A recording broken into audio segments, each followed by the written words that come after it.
Hello guys, so this is the Bakugo X T-Mom listener video compilation. I cannot talk, I'm sorry. It's currently like 11:40 p.m. and I'm currently editing the video. And I'm so sorry, I'm being so honest. I'm so sorry that you guys have to listen to this and my cringy voice.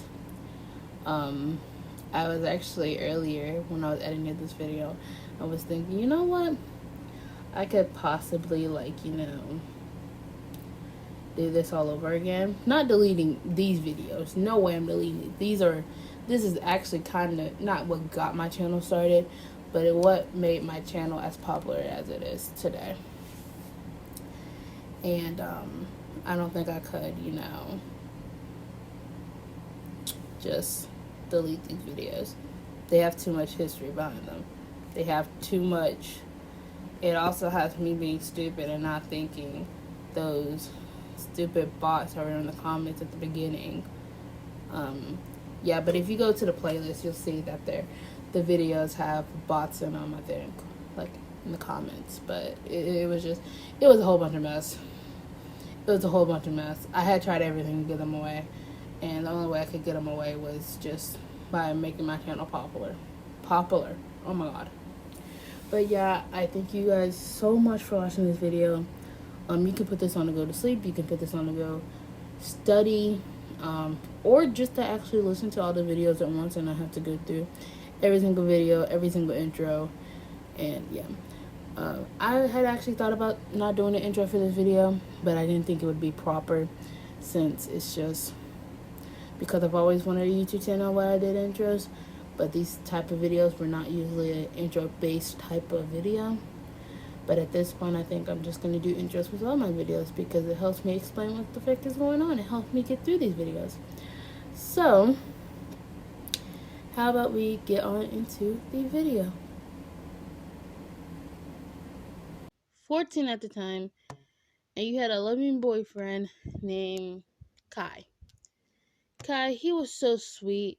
He was the most kindest person you could ever met.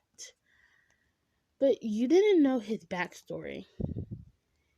His backstory was kind of terrifying to be that. Now, of course, you think that everybody talking about him is telling lies and everything, but really, they was telling the truth. He used to, every time he dated somebody, he would hurt them and then eventually rape them and kill them. But this wasn't the case for you. It had been a year since y'all started dating. And you thought this relationship was for real, since y'all had already been dating for a year, but you still knew things could probably go south either way. One day, you came home and you said hi to your mom and dad, but your dad left because he has to work at night. And your mom was going to go hang out with some friends, so she went a bit back to like midnight, adult things. So you was home alone. That you was kind of used to already. I mean, you've been home alone before, and you kind of didn't worry about it.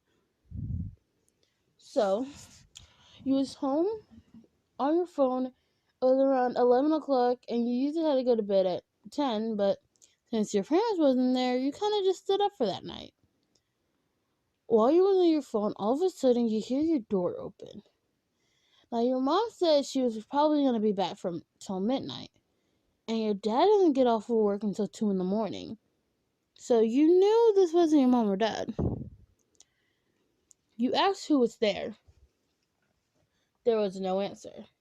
If you asked who was there, your mom or dad would have told you who was there. So you run up to your door and lock it.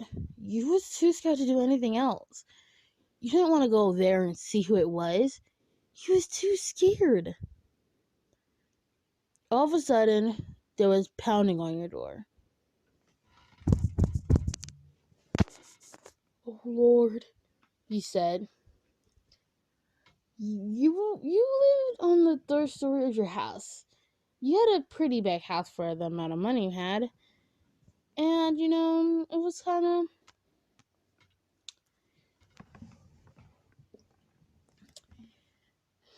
When you... All of a sudden, the banging stops. You was confused. You thought they might have left, and you wasn't gonna die that day. But all of a sudden, your door knocks down. As soon as your door knocked down, you turn to your door quickly. You see Kai. Kai looked like he was a complete different person. He used to have brown hair, but now it's black, and he never had piercings. But you knew that was Kai. Just maybe a different version of him? Maybe he changed himself up.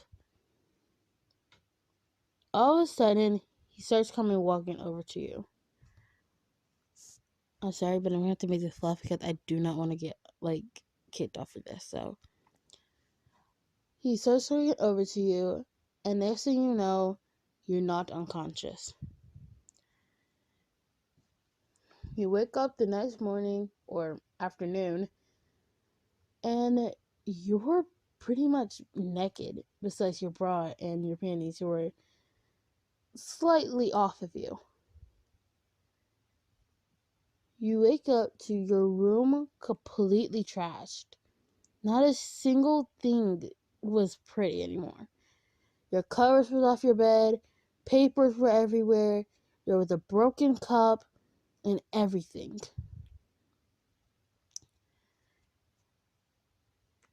You went to go see if your mom or dad was home. Your mom was home and your dad was too. They was all sleeping in bed. But you wonder why they didn't check on you.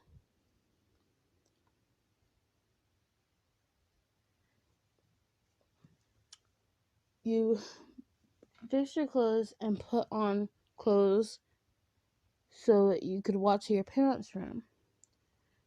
You could barely walk, and that's when it hit you. Kai raped you. You was already so scared of him, kind of, from the rumors you heard, but you didn't believe him. And you wish you had of, because it was scary. After you put on your clothes, you run to your parents' room and knock on the door. Mom? Dad? You say, in a very, very scary voice. A very scared voice.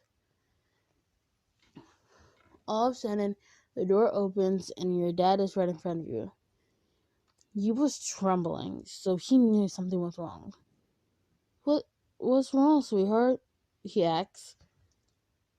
You couldn't even speak. You was so scared that you couldn't do anything. You couldn't even talk properly. Come here and sit down. I'll wake up your mother.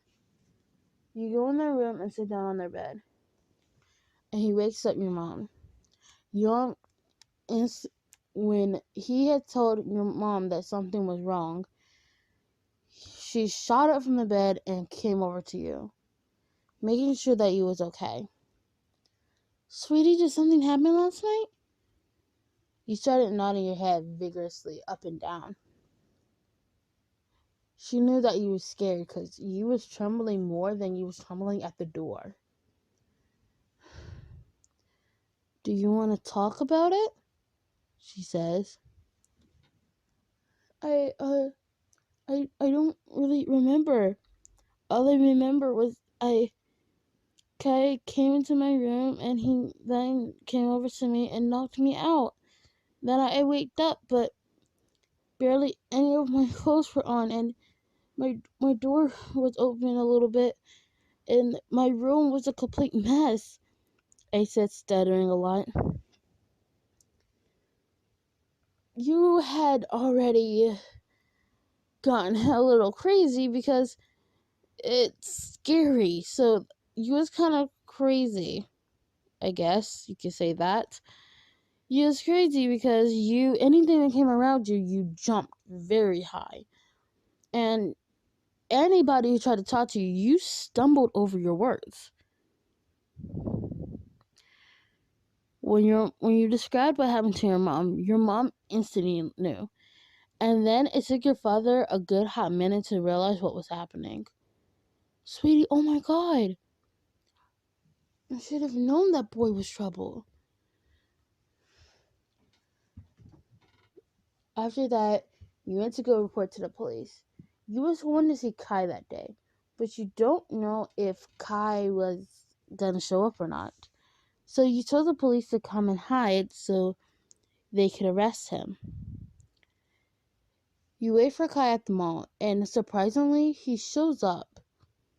And this is when it starts getting weird. His hair was the same from last night, black, and he had piercings and one tattoo on his arm. You thought that was super weird. He walks up to you and gives you a kiss on the cheek. You ask Kai, what did he do last night? And he said, oh, I just slept all night.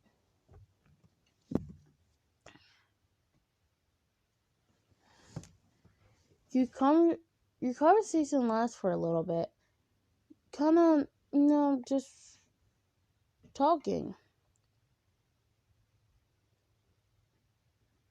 Now, the police were right behind him. And when you gave the police a little nod, they all of a sudden get Kai and put handcuffs on him.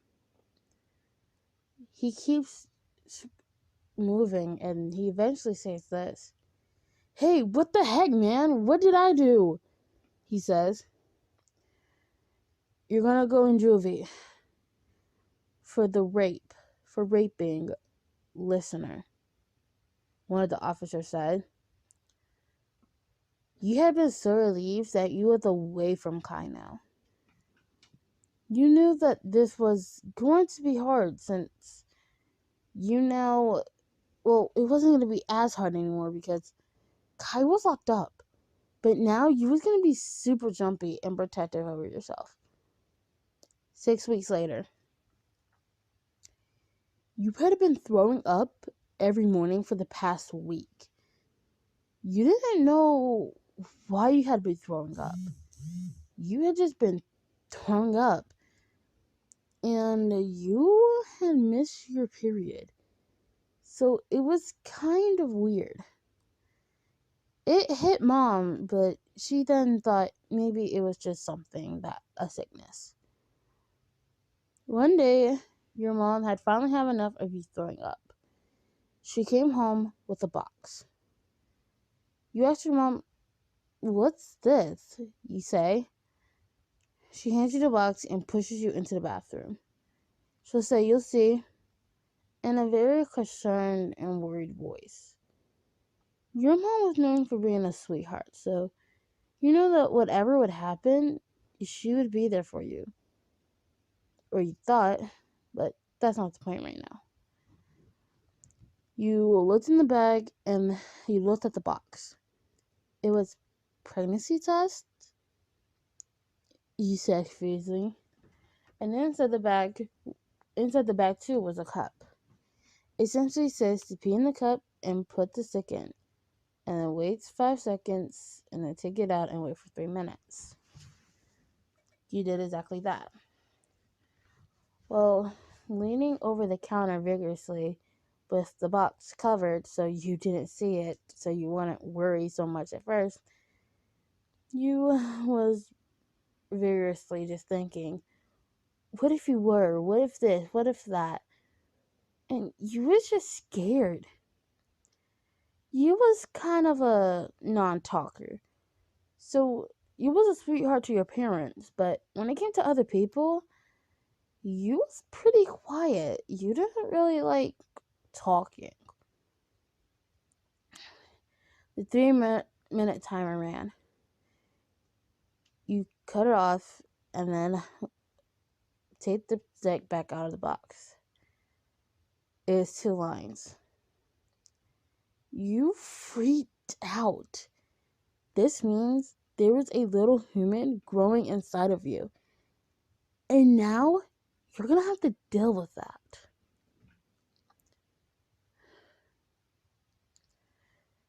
You ran out of the bathroom, passing your mom and dad, and going straight into your room.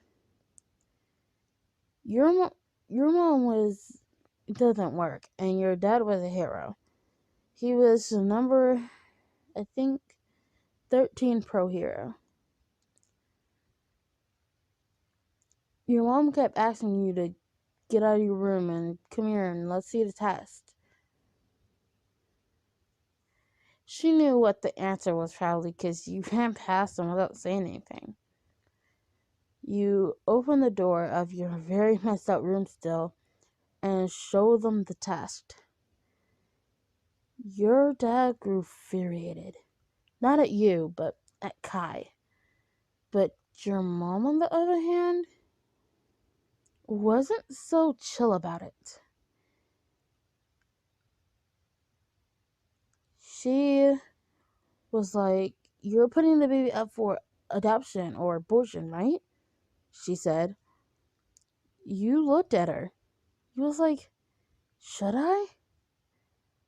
I mean, yeah, I'm only 14, turning 15 in 2 weeks. But still.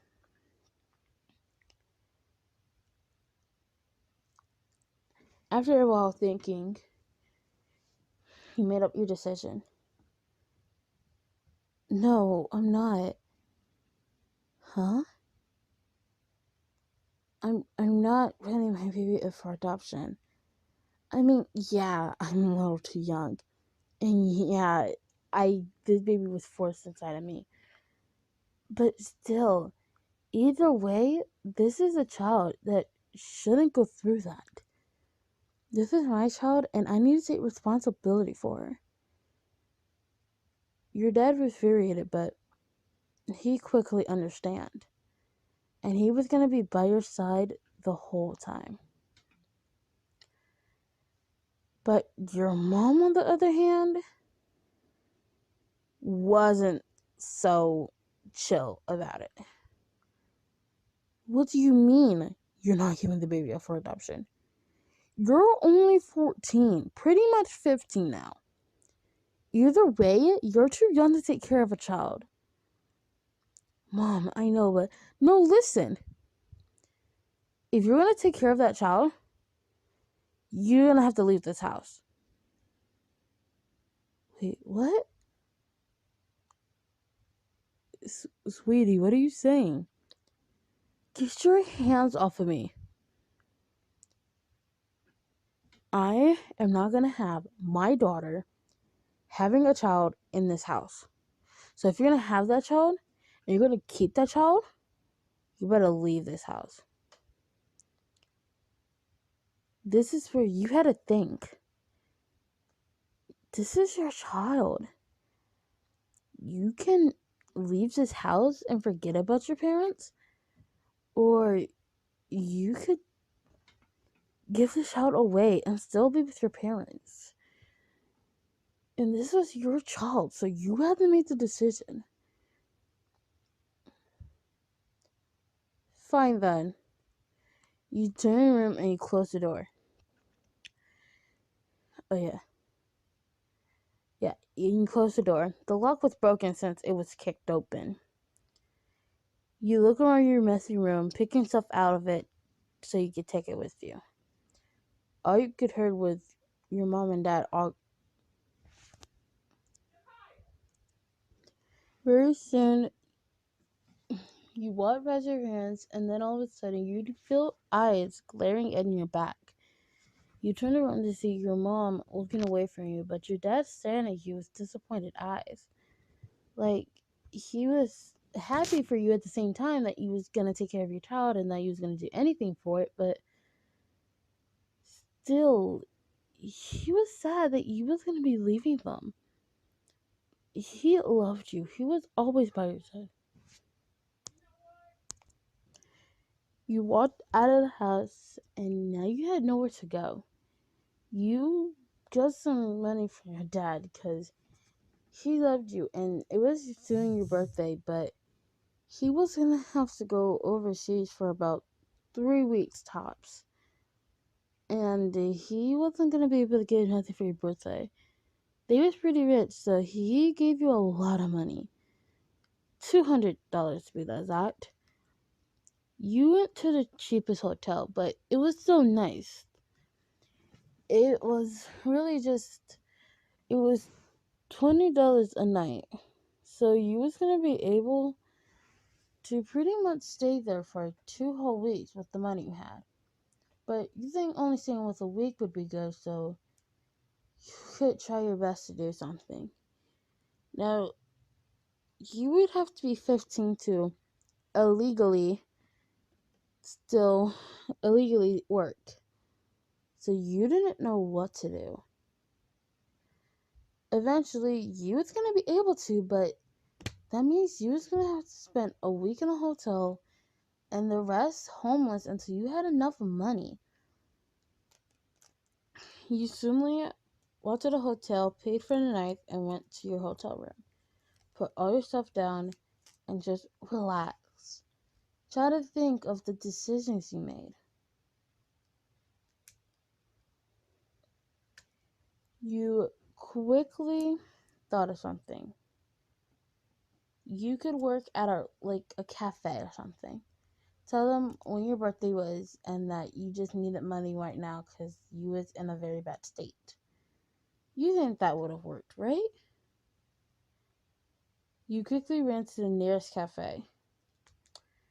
You asked if their boss was there, and luckily the boss was there, just about to leave. You quickly ran off to the boss and asked him, "Hey, sir, I was wondering, I'm 14 and my birthday's in 2 weeks, and I was just asking if I could please work here." You say beggingly. He looked at you for a second and asked for your name. "My name is Listener Hemate," you say. When he said Hemate, he instantly shot up.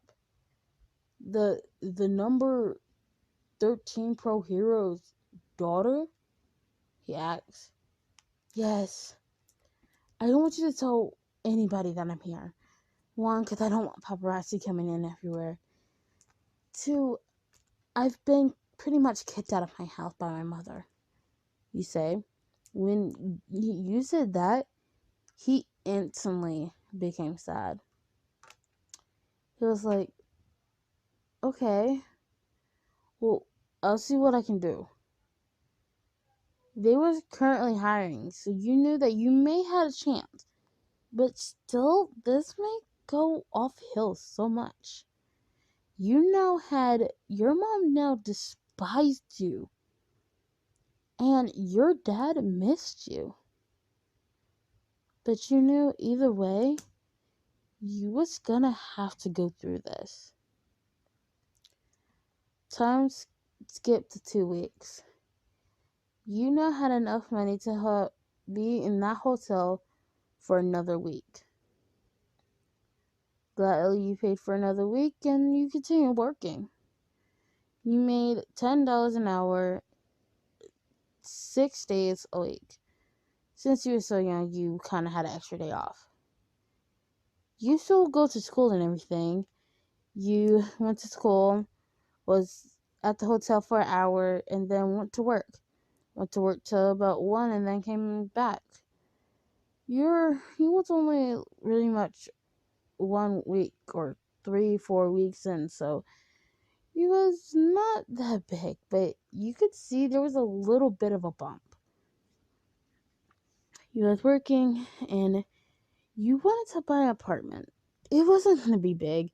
It was going to be pretty small, but you knew that this was going to be great. You missed your whole family. Mom, Dad, and your sister that you barely saw, since she was always out with friends or any free thing and all that. So you kind of missed your sister. Your sister loved you. Even though she hanged out with her friends a lot and was busy doing school and work, she still loved you. She would do anything for you. When she found out you left, she started texting like crazy. Sis, why did you leave? Sis, wait, you're pregnant? Sis this and sis that. You kind of told her that you was fine and that you was okay. You wasn't living on the streets and you was gonna be okay. Trying to skip to 2 months. You had a bump. It was not big, but it was a bump. And you had just got enough money for an apartment. This was great. You now have enough money for an apartment. Now, this apartment wasn't going to be big. It was probably just going to be like a 1 bedroom, 1 bathroom, living room into the kitchen thing, whatever. But either way, it's an apartment. It's somewhere where you're going to be able to live. And make sure that your daughter actually has a house or something like that. You now are 15, pretty much 3 months pregnant, and you are now buying your first house pretty much. You signed it in your name, but your mom's age. Just so you kind of, it said you was young enough, you was older enough, but the person who you knew who was signing you into the apartment knew how old you was and was letting you live there just so you could make sure you and your unborn child was safe. You had asked your sister after when you're at school, when the baby's born, if she could take care of your child. She said, yeah, her friends from him anyway, so she'll have time. You knew soon that the UA entrance exam was gonna be coming up soon. You was excited. I mean, it wasn't too soon. It was like in, who knows, like 11 months? Pretty much a whole year, but only 11 months. But people call that soon because time rushes by when you think of the UA festival. Your quirk was demon and angel. You called it demon and angel because you kind of had control over a demon and an angel. Your demon was focused on fire. Fire with anything, really. Fire, lava, magma, anything that was related to fire. And if you was mad enough, you could make your fire go to blue. The hottest type of fire. And then you had Angel, who was the opposite. Focus on mainly water, ice, anything that's related to those two things. You wanted to start training because you was pretty powerful. I mean, it was kind of, fun to be powerful. If someone tried to attack you, like somebody named Kai, you could defend yourself. The only reason you didn't defend yourself with Kai was because you was in utter shock. So you couldn't really do anything. Then when he came up to you and you tried to use your quirk, it didn't work. You didn't know Kai's quirk because he never told you. And you thought this was insanely weird. He then, recently you found out that he had killed 3 other girls that he had raped. And one of those girls were pregnant, but never got caught for it. When he finally got caught, you was happy because now you're not going to die. Either way, you probably wouldn't.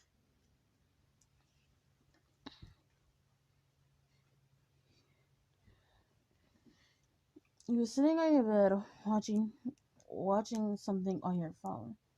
Well, all of a sudden, you get a knock on your door. You didn't know who it was, and you was again scared from still what happened 4 months ago. You asked who is it, and you heard a very chippy voice. And it was your sister. Your sister that you hadn't seen in pretty much 3 months. You opened the door and she pulled you into a very big hug. And you had to get her a grip on her so you could push her off. Cause remember, you're pregnant. She was like, "Oh, sorry." She's like, "So how are you doing?" She said, "I'm doing fine. Working at my job and everything." She said, "You said, how are you?" "Oh, yeah, I'm fine. I I pretty much just been hanging out with my non-lame friends and, caught up and chill. School's going great for me. How's school for you?" She said, "Oh, school for me? School for me, it's fine. It's not really bad. People keep asking me why I'm getting so big and all that. Not in a mean way, but, kind of. And I've only told my two best friends who I absolutely trust. So, and people ask me, where has Kai gone? And if me and Kai are still together. And I told them, me and Kai broke up, but I haven't told them what happened. So I'm not okay with telling them. Your sister was 2 inches taller than you. So you had to look up to her, and that was really weird. Oh, well, can I hang out with you a little bit? I'm kind of bored, and I haven't seen you forever. Maybe we should catch up, he said. Sure. You caught up with her, and you kind of just hanged out. 2 months later, you know, pretty much should be 4 to 5 months pregnant, and, you know, living her best life. You was coming back home, and all of a sudden, you saw this blonde kid run past you. You don't know what he was doing, but he ran past you. You recognized him, but you couldn't put your finger on it. That's when it hit you. He was wearing your school uniform. Even though school had ended a while ago, he was still wearing it. But he wasn't in your class. You was kind of confused when all of a sudden you noticed that you had been staring at him. And he turned around and stared back at you. You instantly turned back around and started heading home. That's when all of a sudden you felt a hand on your shoulder. You instantly froze it and turned around to see Kasuki Bakugo, the person with the biggest ego that you could have ever seen. You quickly unfroze his hand and said sorry. And all of a sudden, he didn't yell at you.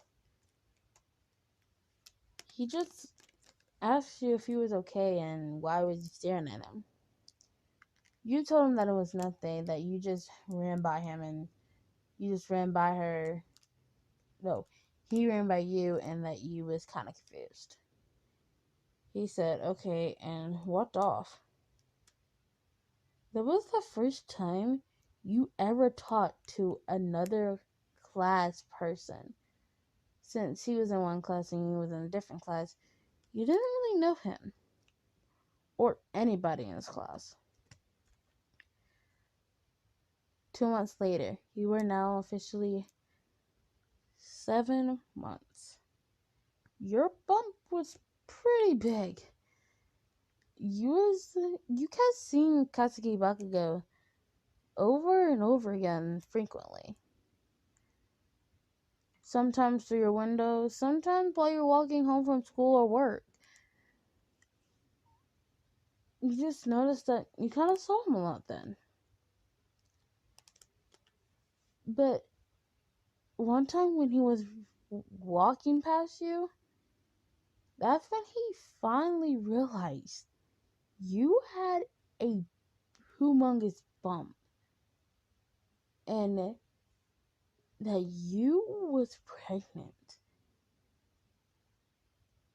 He walks up to you and asks you, "Hey, are you pregnant?" You look at him surprised. "Are you just now noticing that I'm pregnant?" "Well, I didn't notice at first." "Damn extra," he says. "Hey, I'm not an extra." You continue walking.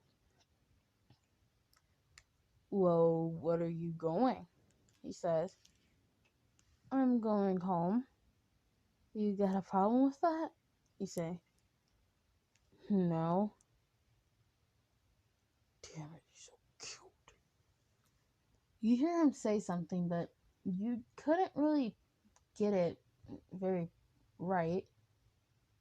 So you ask him, "Did you say something, Bakugo?" he said. "What? No, nothing, damn nerd," he says, and continued walking.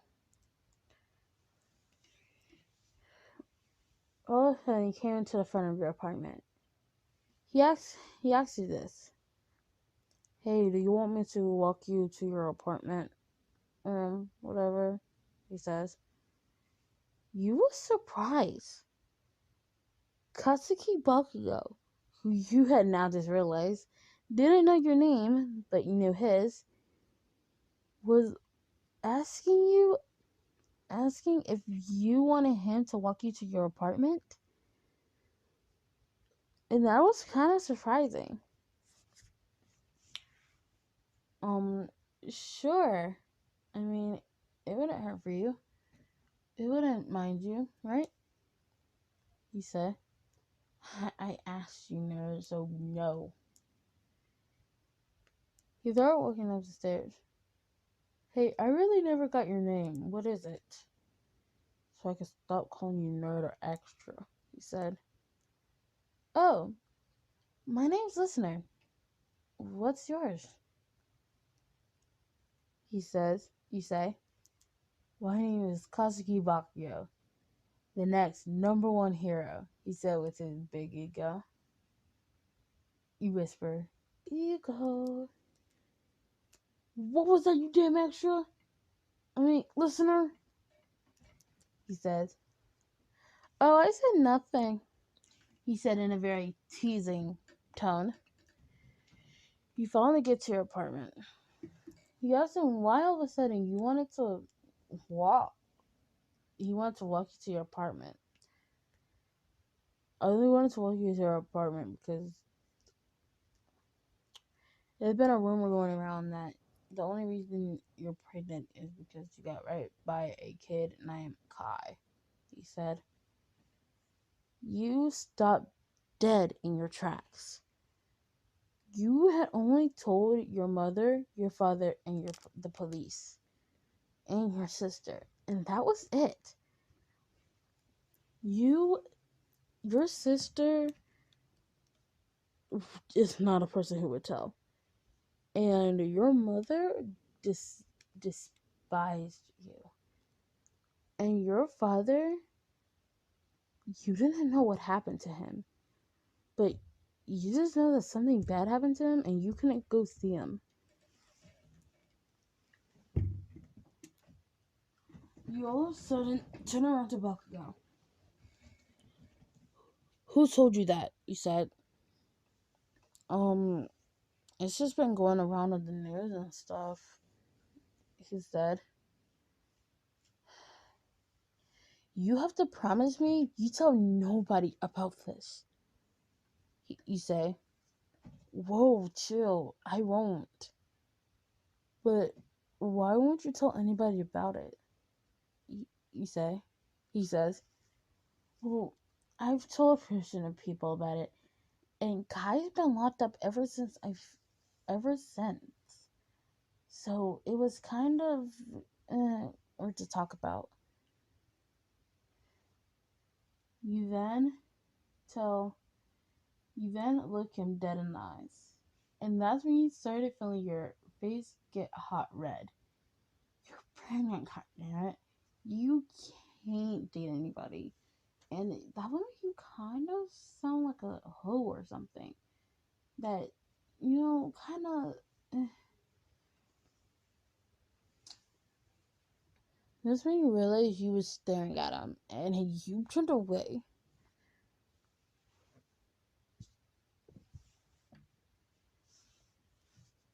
He he asks you this.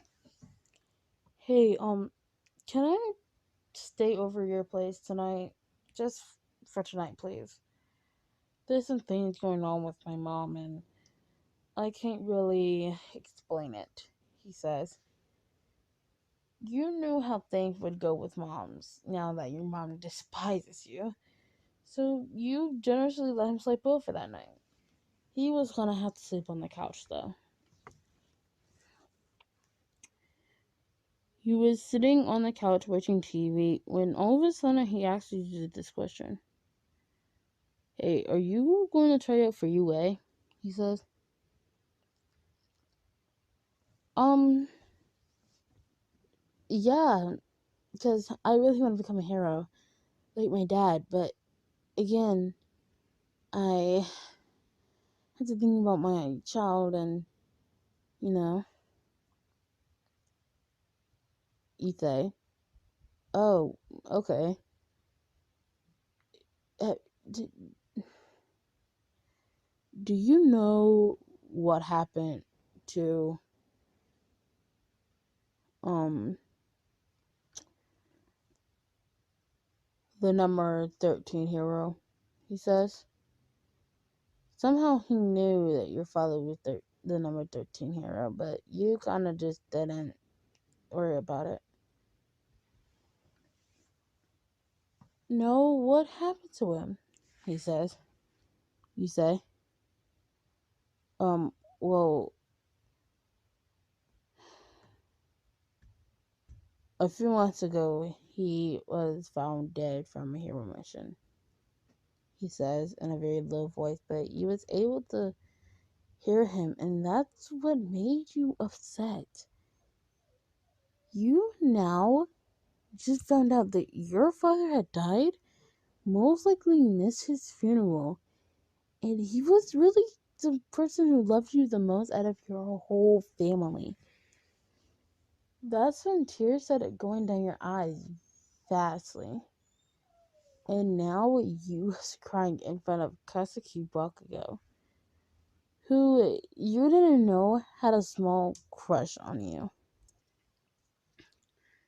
All of a sudden, you feel arms wrap around you. Strong arms. You now realize that Bakugo is hugging you. And right now, you're just sad that you're crying now. And right now, you just needed somebody to hug you. And Bakugo was doing you that favor. You just snuggled into his hoodie and thanked him that he was there for you. That's when this question popped up in your head. Hey, Bakugo? You say. What do you want, listener? He says. Why do you be kind to me? You're known for like yelling at a lot of people and calling everybody extras and stuff. What's so different about me? He said. He hesitated for a second, but then he answered. It's just you've gone through stuff that I haven't. And you're pregnant, and that means you have a child on the way. That means I can't treat you like the other extras and like that damn nerd. So, you're the only person I'd be kind to since you're going through stuff right now. He said, that's when you felt warmth in your heart and your cheeks were getting red. Even though they was already puffy from your crying, they was redder than before. That's when you snuggled more into Bakugo and eventually fell asleep in his arms. Bakugo's point of view. All of a sudden, I felt her tighten her grip on me. And I looked at her to find out that she was asleep. She was so cute when she was sleeping. Wait a minute, what am I thinking? Ugh.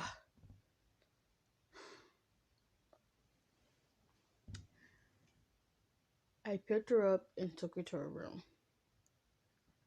I was debating on if I should leave or go to the couch, or if I should just snuggle up with her. That's when I decided, just so oh it's she's just so cute, and what am I thinking? I'll just snuggle with her tonight, and then in the morning, if I wake up first, I'll just go to the couch and act like I was sleeping on the couch. Let's just hope she doesn't wake up first. I crawl into bed and I snuggle up against her. And eventually we fall asleep.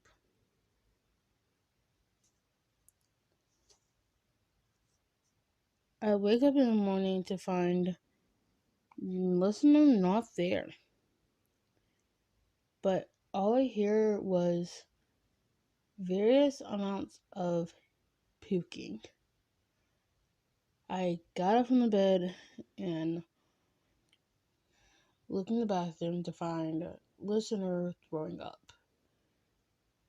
Her hair was already in a ponytail, so she was gonna be fine with the hair part. I started rubbing her back to make sure she was okay. After she started puking, I asked her, "Hey, listener, are you okay?" I say. "Oh, I'm fine. Really. Was there a reason why you was sleeping with me last night?" she said. And that's why I turned away, trying to hide my blush. Listener's point of view. Kusky turned away, but I didn't really know why. I, uh, he was studying over his words. That's the first.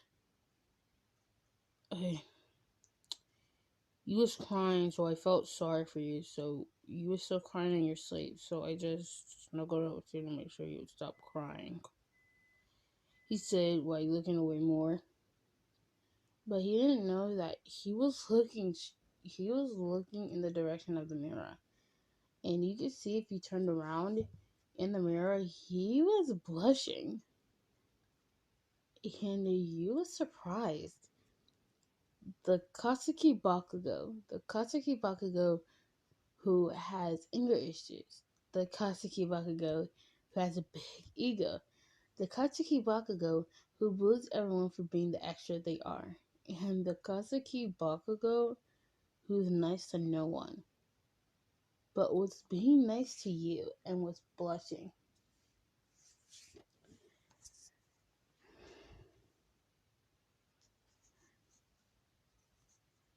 This was where you was at 9 months. You was sitting in the living room beside Bakugo. You was hanging out with Bakugo quite a lot. Because, y'all were pretty much best friends now. And that, he was kind of by your side all the time. Nobody in your school knew about this, just so he could keep his reputation of being the person he is, and so you could keep your reputation of being the person you are.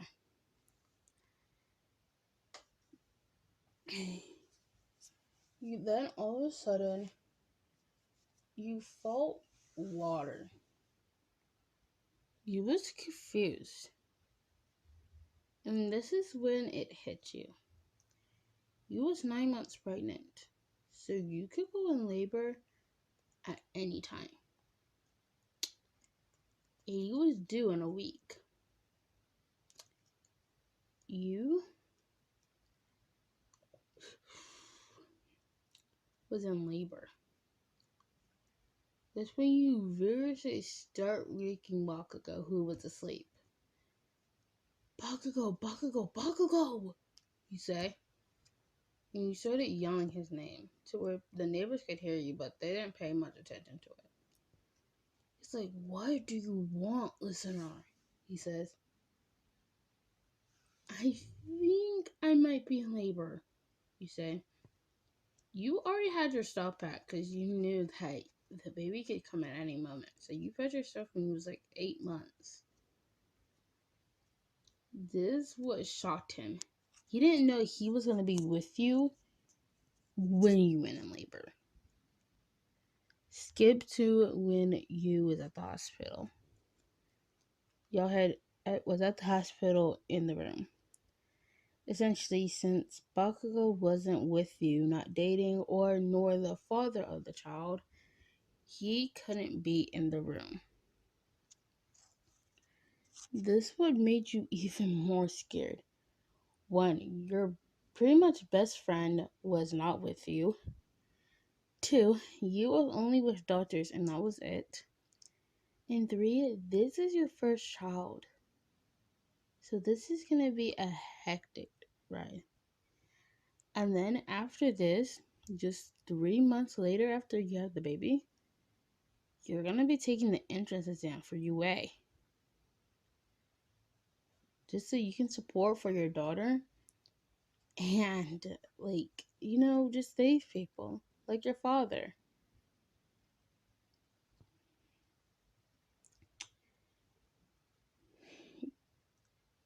Three hours later, he was holding your gorgeous baby girl.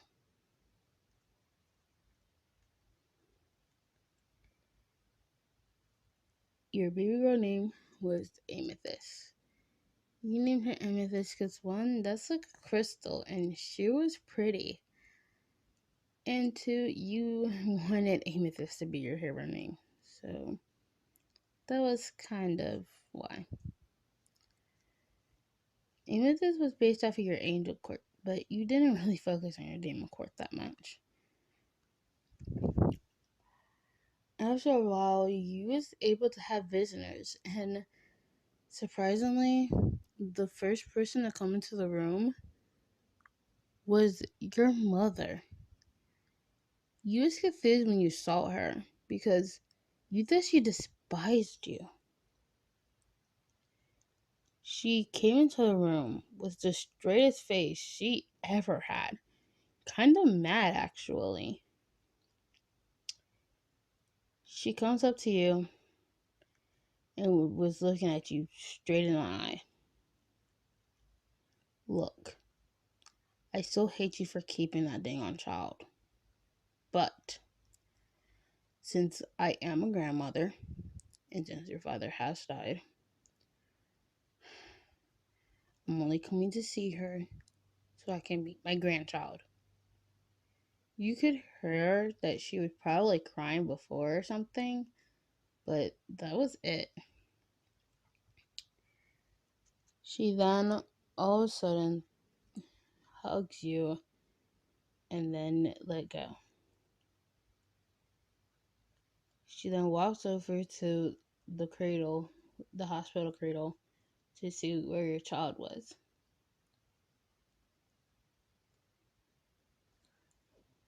Your child was so cute. She was like a little angel that fallen from heaven. And your mother's eyes kind of sparkled for a minute, but then turned back dull. She said she was going to let the other two people who was outside waiting come in, and then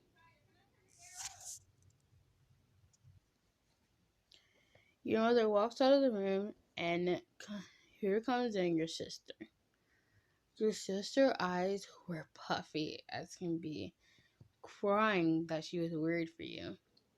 She runs up to you and asks you if you're okay, if you're fine, if you're, you had to keep trying to calm her down. And then this question popped up. Who is that boy outside? She says, kind of with a smirk, but then again, kind of a straight face.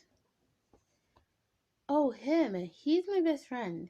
He was with me when I went into labor, you say.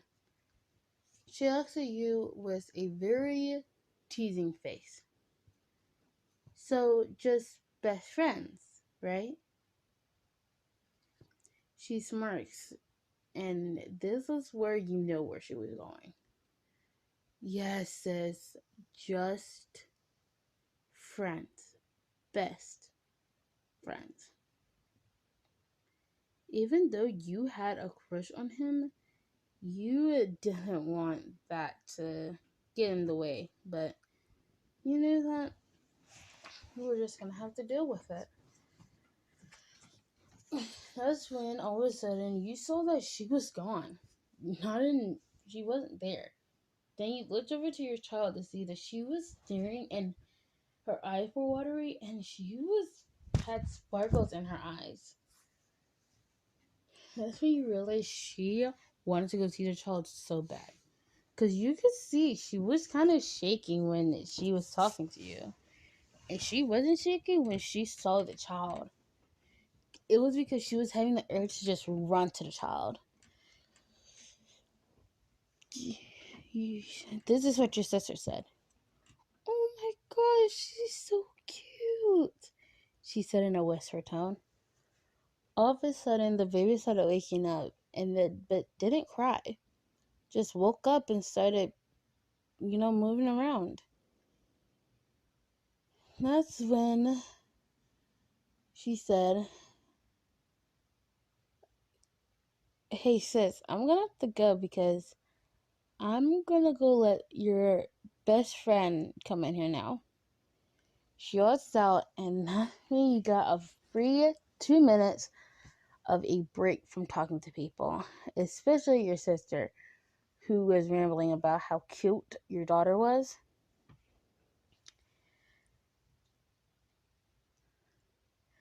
And then here comes Kasaki Bakugo. He looked like he was not crying, but that's when he got up closer to you to his stained cheeks. He was crying. Maybe not a lot, but he was crying for sure.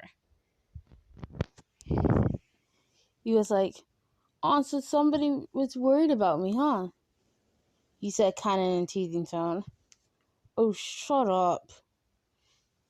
You know what can happen when you have a child, he said. He then looks over you to see the child, the perfectly healthy baby girl.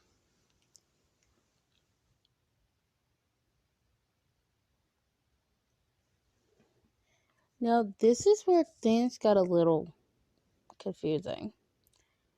He thinks that you're giving the child away for adoption. But you're not. And he's going to have to go with his mom because him and his mom are moving. So this means he's not going to be able to stay with you anymore or practically come hang out with you. But you'll probably see him at the UA exams and all that. After he goes over to the child, looks at her, kind of like plays with her hands and stuff, he then leaves. Time skip to the entrance exams. Your sister had been taking care of your daughter while you went to work and school. You had 2 weeks off of school to take care of your daughter yourself, and that's when you had to still came back. You saw Bakugo occasionally, but not so much, since he had moved. And that the next day was gonna be at the entrance exams. So this was gonna be kind of scary at the entrance exams. I can do this. I can do this. I can do this. Oh, let me just clarify. Bakugo does not know that you still have your daughter. He thinks you put it up for adoption. Okay?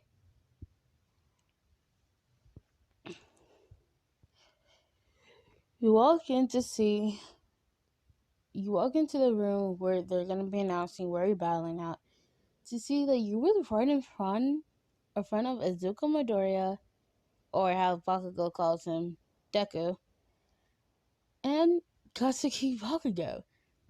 You were surprised to see them there. Well, not so much for Bakugo, but Izuku. You heard about him before. He was quirkless and, was kind of defenseless.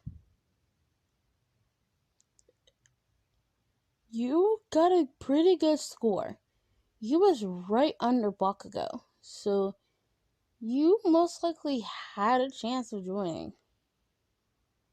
You had 89 rescue points, and I think 140 points, or 240 points total. Either one that makes you under Bakugo. You was leaving when all of a sudden you felt a hand on your shoulder. You turn around to see Bakugo. "Oh, hey, Bakugo, how are you?" You say in a very chippy voice. He was like, "How are you?" He was like, "I'm good. I have to go home now. I'll see you later. Or maybe, I don't know." You say. He was like, "Okay." This is at the point where you realize he didn't ask you about your daughter. And this is where you thought, do you think he thinks that my daughter was put up for adoption?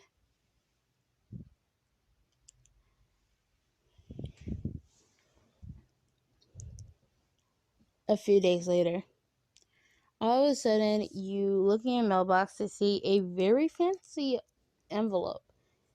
It's from UA. You run to your apartment, back up to your child, and sit your child right beside you, or really in your lap. You open it up to find this little piece of like a check or something. You press it and it starts playing. Your daughter was very amused by it.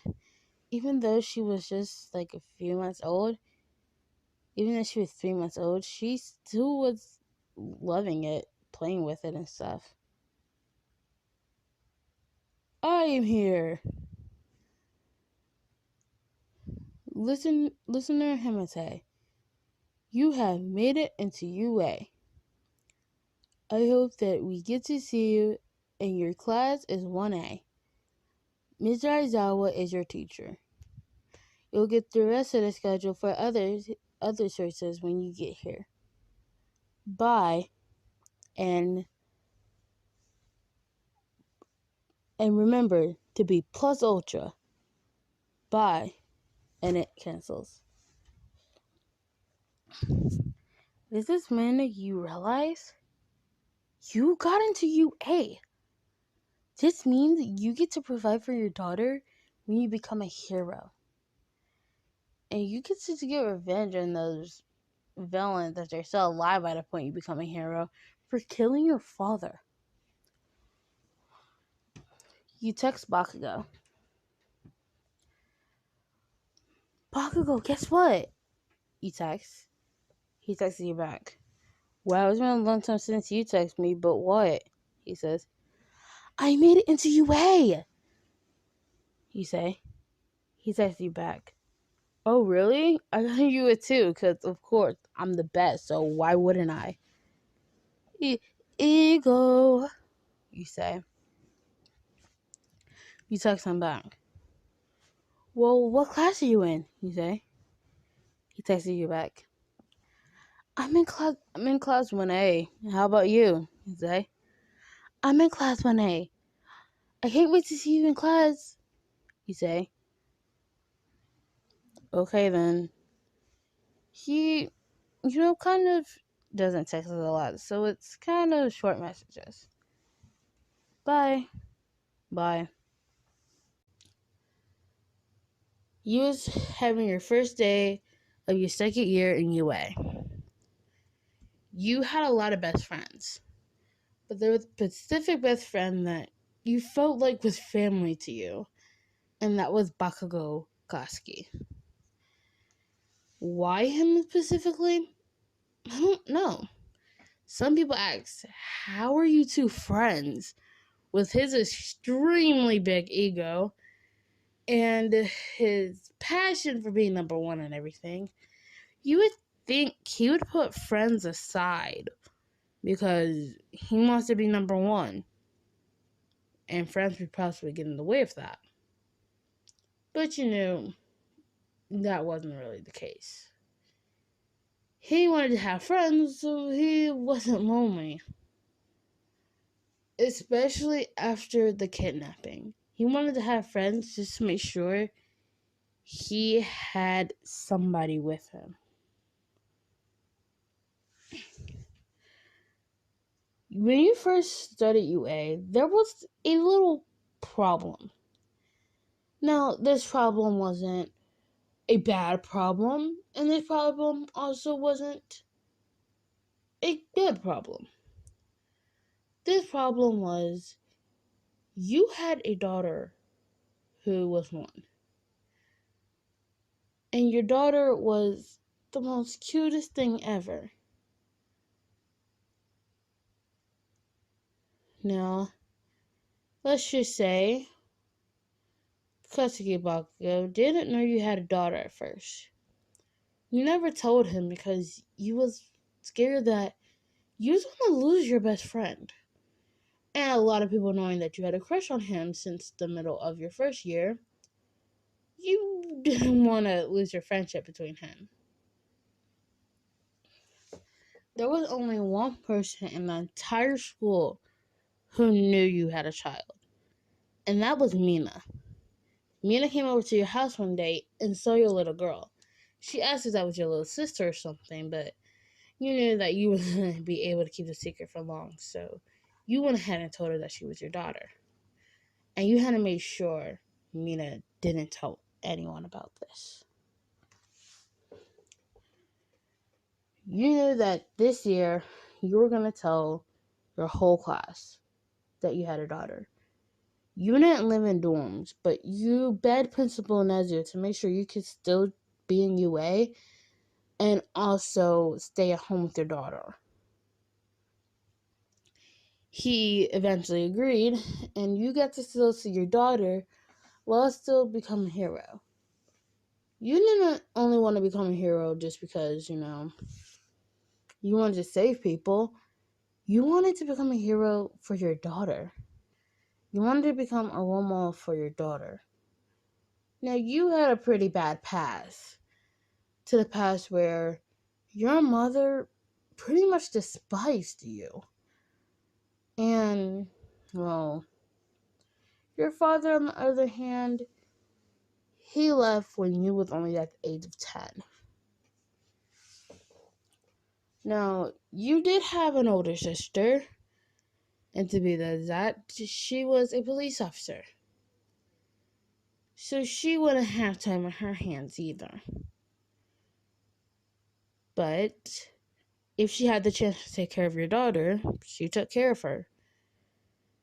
And sometimes you would leave your daughter alone with a babysitter. Not always trusting, but as long as your daughter was okay when you got home, you was perfectly fine.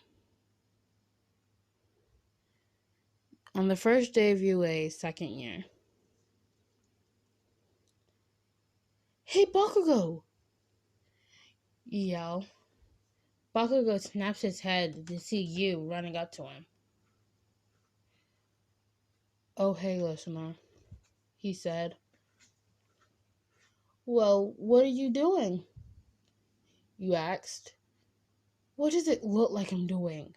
Going to class, he says. Well, do you want to come hang out at my place today? You say, excitedly. Sure, I guess. I don't have anything to do. Great. What about directly after school? You can walk home with me. You say very excitedly. Sure, whatever. By the end of your conversation you had with him, you was at the class 1A doors. You walk in to find Mina jumping in joy for something.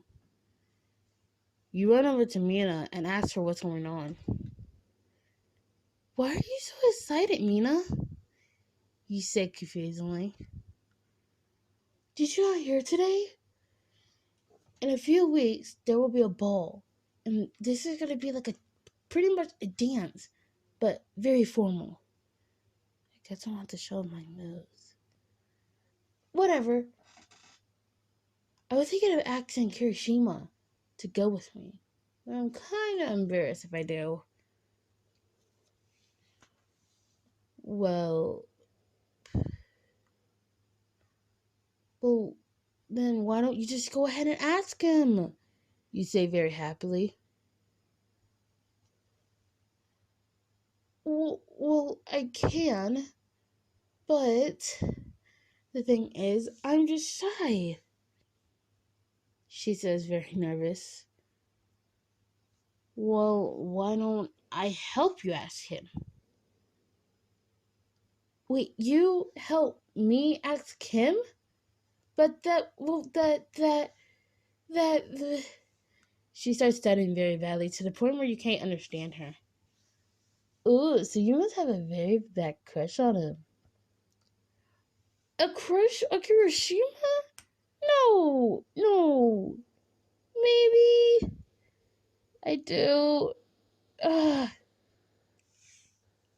Look, you could have told me. I could help you out. Especially since you're my best friend. You say very encouraged. Well, if you say so. But I'm telling you, I just want to ask him to the dance. I don't want to go beyond that. I could do that by myself. I think. What am I saying? Look, I'll help you get him and you to the dance. And after that, you could have all the rest to yourself. Okay. Well, the dance is in a month, so we won't have to wait. We'll have to wait a few weeks before we ask him. But we could plan that. What about you and Bakugo? She starts saying very chippy. Me and Bakugo, we're just friends, and you know that. I know, but you told me you had a little crush on him a while ago, didn't you? You mean on the last day of school? I mean, yeah, I did, but I think we're just gonna stay friends. You say very nervous. Look, if you help me ask Hiroshima, I'll help you ask Bakugo. And after that, we'll be good. I mean, well, I am gonna tell him about my daughter. Deal. This was the conversation Bakugo and Kirishima was having while Mina and you was having your conversation. Hey, shitty hair, I need your help with something. What do you want, Baku bro? Well, I was thinking about actually listening to the dance. Wait, you have a thing for listener? Ooh, I'm gonna have to tell Mina about this. No, shitty hair, you better not tell him anything. But why? This is so great, though. Look, if you say one thing to Raccoon Eyes, I swear I'm gonna blow you all the way to the sun. Okay, Bakugo bro, okay. I won't tell anybody. But you have to make a deal with me. This better not be some shitty idea, shitty hair. So what is it? Can you ask me to? Wait a minute. You have a thing for Raccoon Eyes?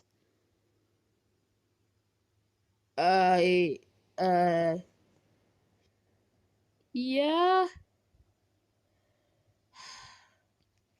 Kirishima started to get very nervous and flustered. Fine. I'll help you get Raccoon Eyes if you help me get listener. Deal. After school. So, Bakugo, when we get to my house, there's a little, I guess, surprise when we get there. You say very nervous. What surprise? I swear, if this surprise is a bad surprise, I'm going to kill you. No. It's not a bad surprise. To me, it's like the most thing that has my whole world up right now. You say very happily. Well, are you gonna tell me? No, I'd rather wait till we get to my house. You say very nervously. At your house. Okay, you have to promise me. When you get in here, you 1, don't cuss. 2, you don't stop being my friend. And 3, you don't scream your head off. Bakugo looks at you confused, but understands. You open your door to your small apartment to see your older sister playing with her daughter. Meet my sister and my daughter. Bakugo's eyes slowly widened when he heard the word daughter. Wait a minute. You have a daughter? And you never told me about it? Well, I never told you about it because I was a little bit scared. Look, I'm your best friend, so you have nothing to be scared about telling me. He said, just a little worried, but happy at the same time. So what's your daughter's name? He says, and just your black eyes with his red ones. Well, her name is whatever you want to name your child. Oh. How old is she? She's 1. She's going on 2 in like 2 months, so. Your sister finally realized that you're there. Oh, hey, listener. And who is this? She says with a very wide smile. This is Katsuki Bakugo, my best friend. Bakugo, this is my sister. Whatever your sister's name is. It's nice to meet you, Bakugo. It's nice to meet you too. Well, I'll be heading out now. Bye, listener. Bye, Bakugo. She grabs her bag and leaves. All of a sudden, you see a little child crawl up to you. Mama, mama, she says. Hi, sweetie. And I'm going to have to leave you on a cliffhanger here. I needed time to think about this. This was actually off the top of my head. This is what I do in my free time. I need to get a life.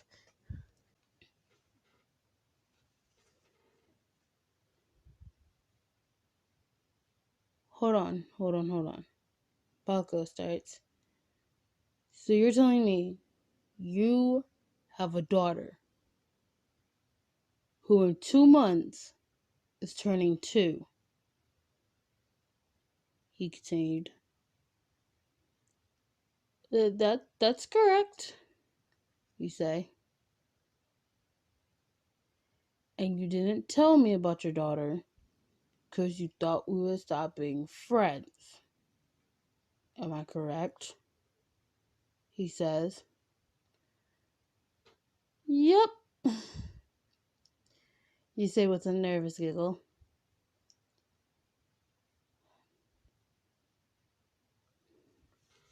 Okay. Was there a specific reason why you thought I was going to stop being your friend because of your daughter? He says. Well, it's kind of like you're. Well, since of my daughter, I knew that you was probably going to stop being my friend because I have a daughter, and it's kind of like, you're a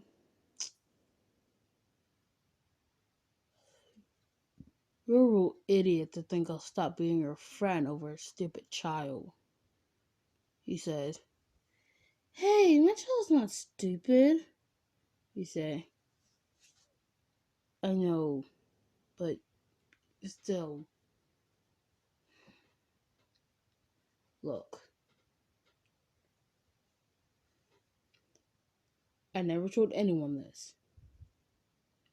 But I have a soft spot for children and small animals. He says. You have a soft spot for something? You squeal. Don't get super excited about it. He yells. But it's just so cute. You have a soft spot for something.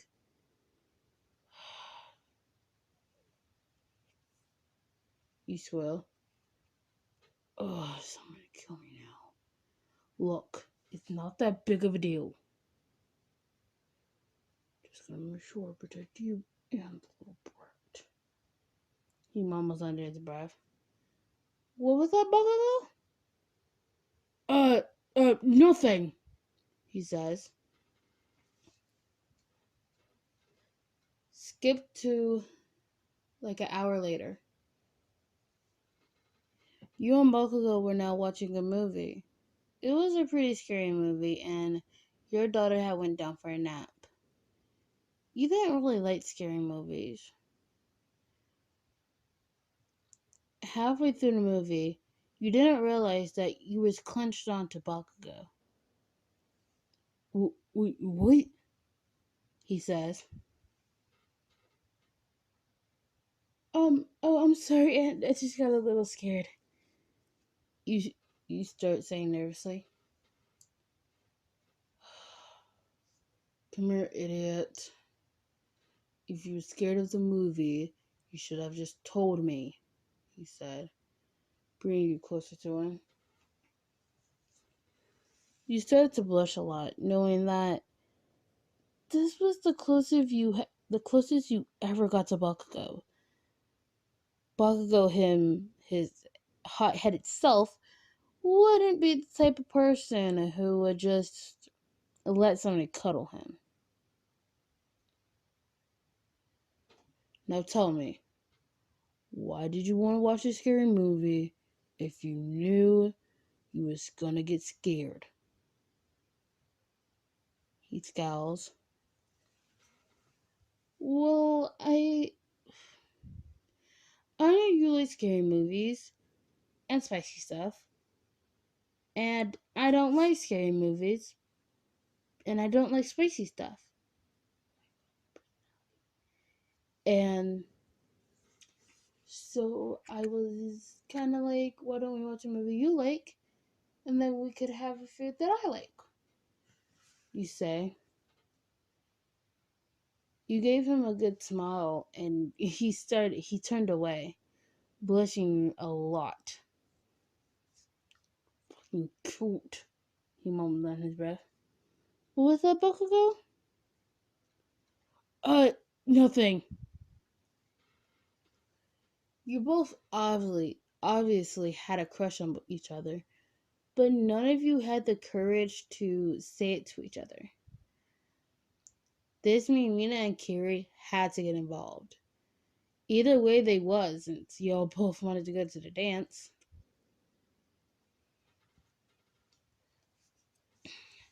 The next day at school. Hey, listener!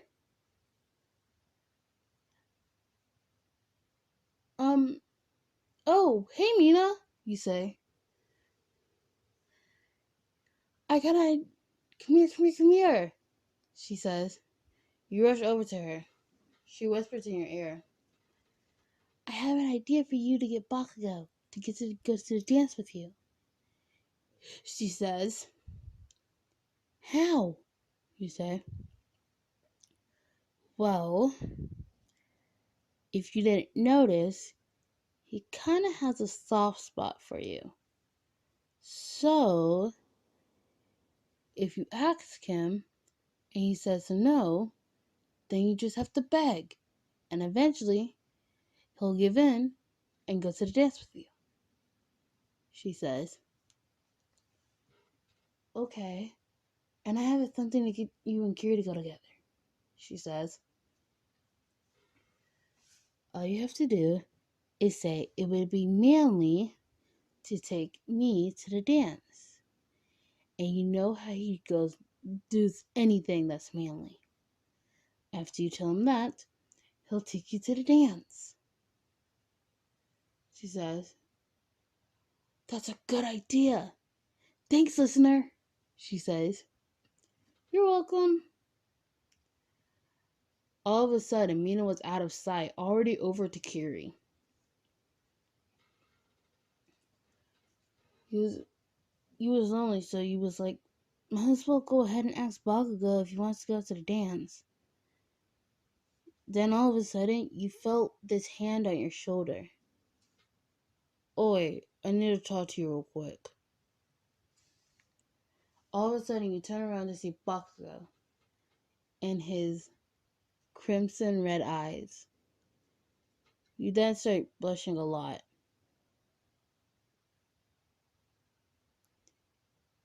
You then walk out of the classroom right outside the door. The teacher wasn't going to be there in the next 10 minutes, so this was going to be a quick conversation. What did you want to talk about, Bakugo? You said. Just do it. I wanted to see if you want to go to the dance with me. All of a sudden, your eyes widen. You dance with me? You say. Some words didn't get put in the sentence by accident. Yeah, I want to go to the dance with you. You have a problem with that? It's okay if you don't want to go. You're an idiot for thinking I don't want to go to the dance. Bakugo never thought he would hear the word idiot come out of your pure mouth. Do you talk like that all the time? He asks. I usually cuss, but not around my friends or my child, of course. So it's kind of weird. Why don't you cuss around your friends?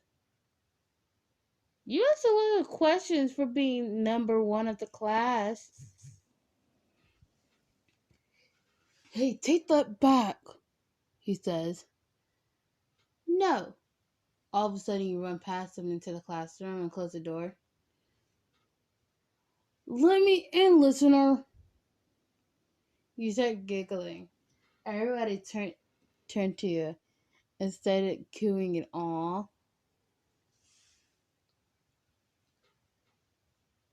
So what's going on between you and Bakugo? Rakatis. What are you talking about? You get off the door. All of a sudden, the door opens. Rumfish, you got something to say? He could hear everything since he was beside the door. Oh, I had nothing to say, she says, and went back over to Midoriya and starts chatting with him.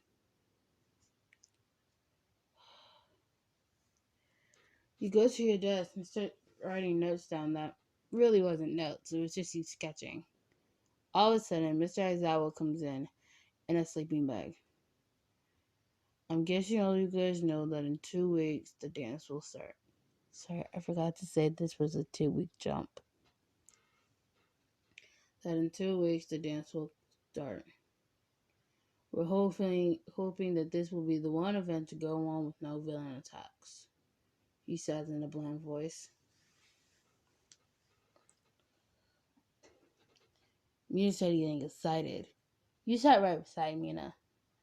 I don't know who sits right beside Mina, so whoever sits beside Mina, I'm sorry, but you just got kicked out. Sorry, not.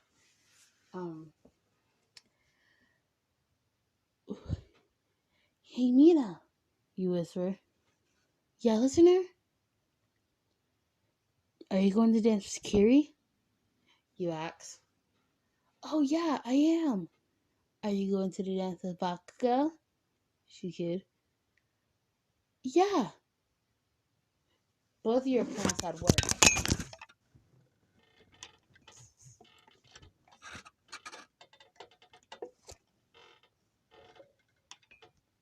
Time skip to the dance.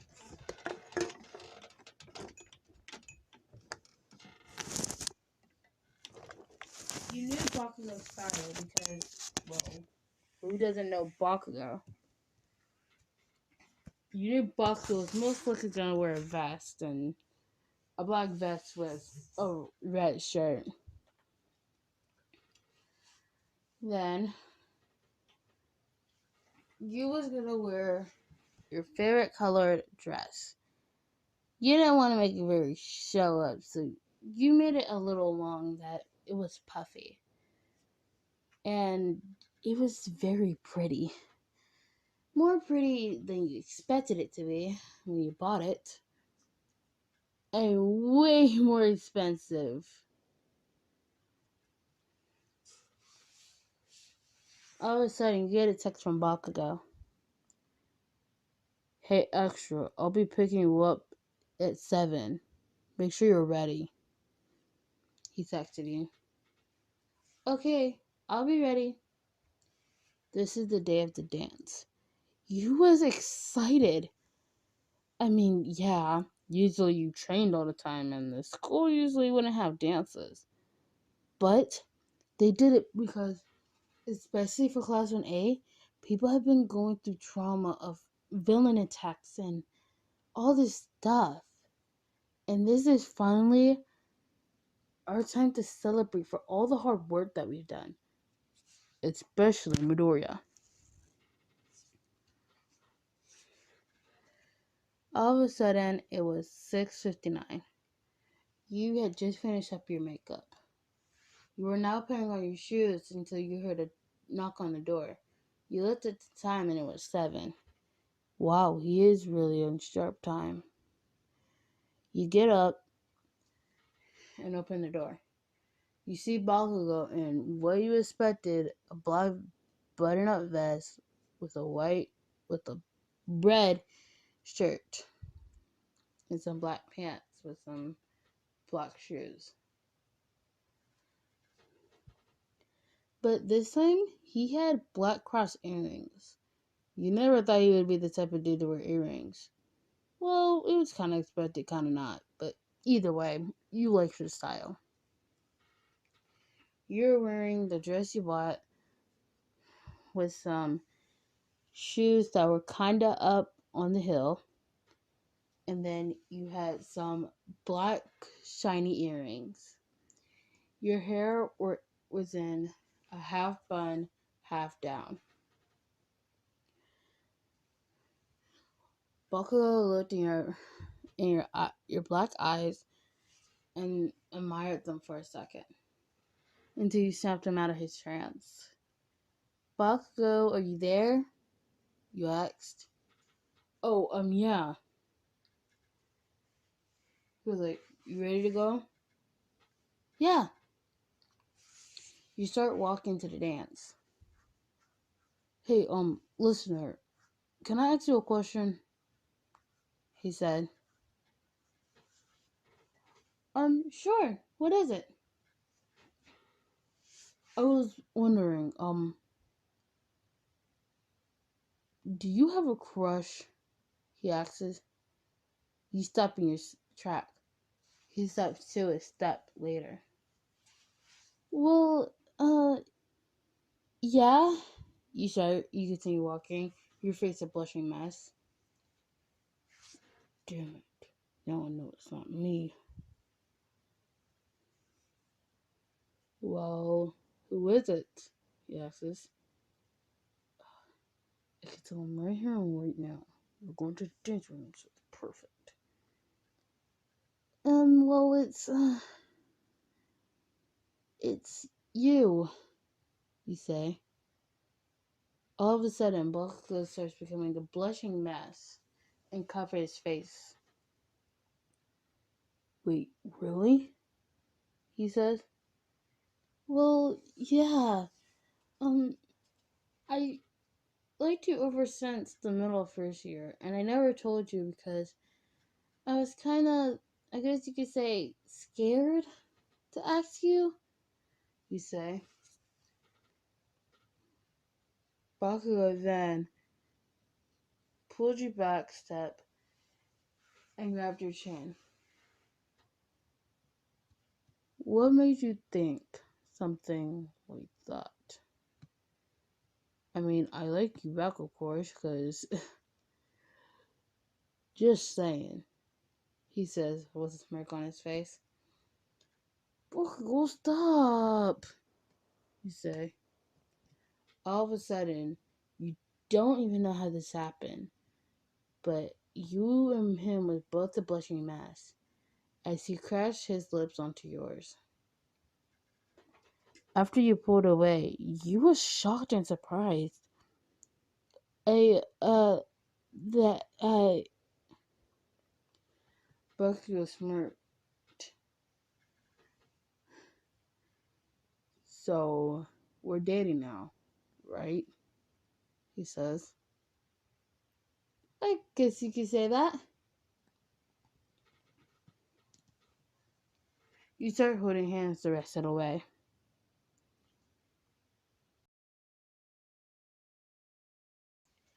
This was 2 weeks after you was officially dating. You and Bakugo decided to keep your relationship a secret. But y'all decided that you had to tell somebody, so y'all both allowed each other to tell one person. He told Kirishima while you told your best friend Mina. But little did you know, they had a secret for you too. Bakugo point of view. I woke up to Shitty Hair, about to tell him about what's going on between me and Listener. Hey, Shitty Hair, I need to talk to you about something real quick. I say in my very deep tone. Oh, sure, Bakugo. Okay. You walk outside of the classroom about to talk.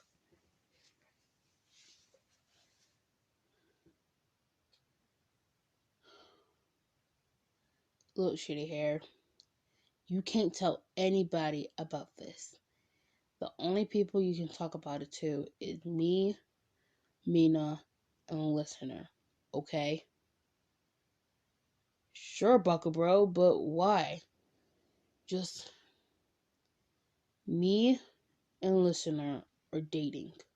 Okay? Bucka bro? Dating listener? I'm gonna go tell Kamnari. No, shitty hair. You can't tell anybody about this. But why, Baku bro? This is so cool. You can at least just tell the Baku squad. You already got me and Mina. Listener doesn't want us to tell multiple people. We only agreed to tell one person each. She's telling Mina what I'm telling you. And if you tell this to anybody, I will decimate you. Okay, shitty hair? Okay, Baku bro, okay. But can I still squirm around you being cute to listener? What makes you think I'm gonna be... Look, me and listener are gonna act like our normal selves when we're in public. Okay?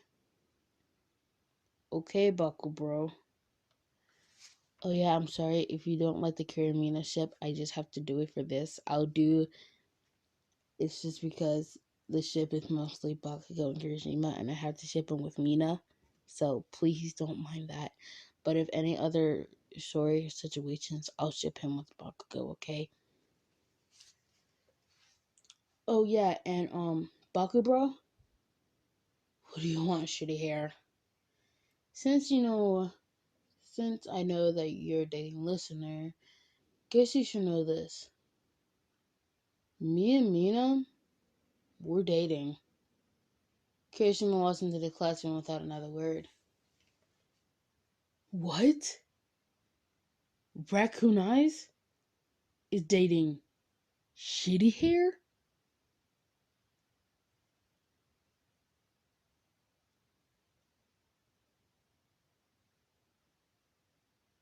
I... Okay. Listener's point of view. Hey, Mina, can I talk to you in private after school? Oh, sure, listener, but is there something wrong? Oh, no, nothing's wrong, Mina. I just need to tell you something, and yeah. Okay. After school. Hey, Bakugo, I'll talk to you later. I have to tell Mina about our relationship. You was in private at the moment. Okay.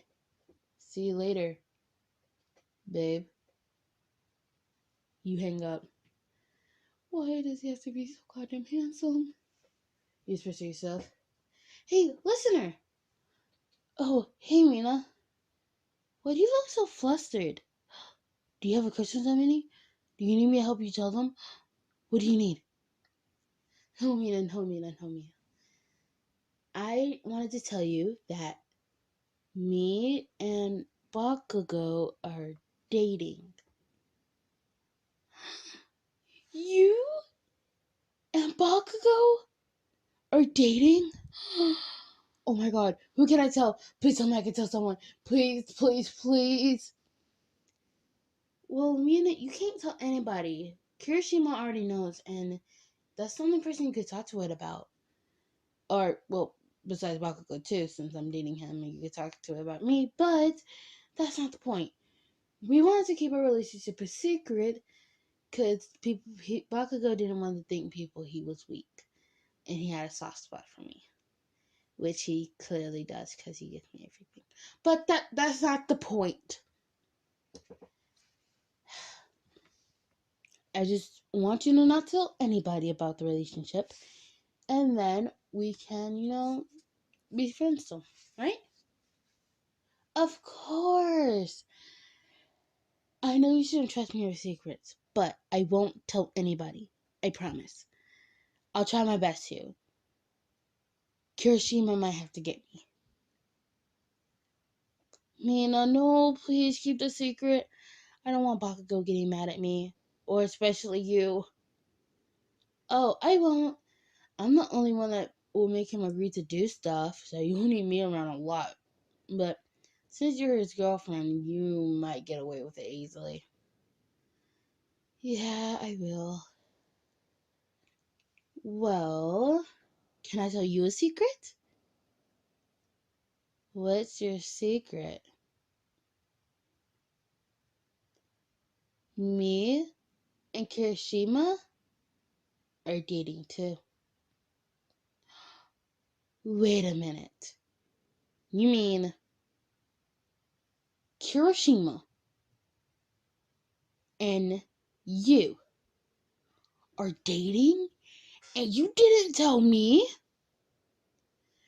We didn't tell anybody, listener. And you can't tell anybody about it either. As long as you keep my secret, I'll keep your secret. Okay, deal. You and Mina start walking to find Bakugo and Kirishima talking to each other. Kirishima looking super hyped up. You was wondering, did he just now tell Kirishima?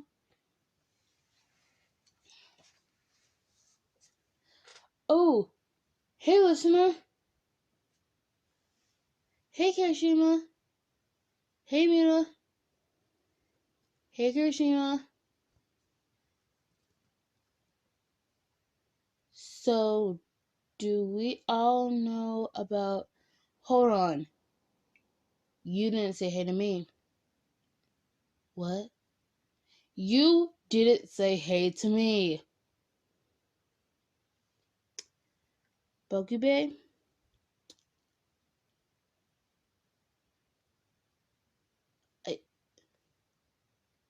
Hey.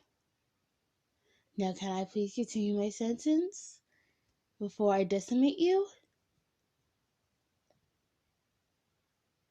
Huh. Like you could decimate me. You freeze him on the floor with your ice. Hey, I said if you let me continue my sentence. Fine, continue your damn stupid sentence. That's no way to talk to your girlfriend, Bakugo. Mina squeals. Well, it's true. It's a stupid sentence anyway. Baku baby, you don't even know my sentence yet. And who said I needed to know your sentence to know if it was stupid or not?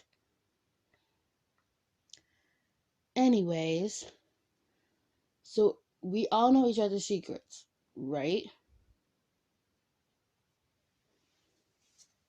Right. So Kirishima and Mina, you're dating, and me and Bakugo are dating. Mm-hmm. You got that, listener? Mm-hmm. Well, I could tell you two another secret since we're best friends and all. So, but the thing is, we have to go to my apartment, which is small, but still. Okay, I guess. Wait a minute. Are you telling them the secret about... Don't spoil the secret already. Let's go. You start dragging Bakugo by the collar while he's still stuck on ice. Hey, let it go! No. You wouldn't let me finish my sentence earlier. So since that, you are now stuck like this. His hands was covered with ice, so he couldn't really do anything. Ugh! Before you get all the way to your apartment building, you unfreeze Bakugo. Thank you very much. All of a sudden, he kisses you on the cheek in public. Bakugo! What? That's what you get for freezing me. He pouts. He's pouting like a little child right now, and it was super adorable. Especially since it's Bakugo. And Bakugo is not that type of person to do that type of stuff. Come on, let's just go already. You get to our apartment room, and you have to tell Mina and Hiroshima kind of the same things you tell Bakugo, but a little bit more chill.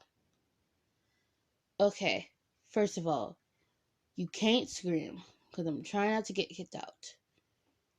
2, you cannot squeal to the top of your lungs. Same reason for yelling. And 3, let's hope this doesn't change the friendship between me and you. Guys. Okay, but what would it be about, listener? Yeah, listener, you know nothing would split us apart. Well, I've been keeping this secret a while from you, so this may repay back for you not telling me you and Kirishima was dating Nina. Hey, I told you, I hadn't told anybody. You walked into the dorm room, and your older sister, who was just about to leave, was putting your daughter into bed for her nap. Oh hey, listener, who are these people? She asks. Oh, this is my best friends, Mina and Kirishima, and I think you already know who this is. Are y'all dating yet?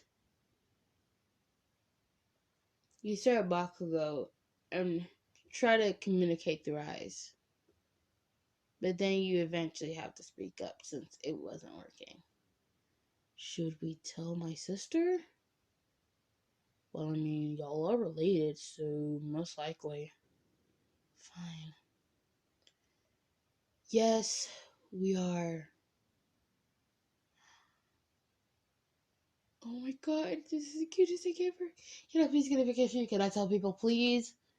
Sis, no, we're deciding to keep a relationship between the 5 of us pretty much now.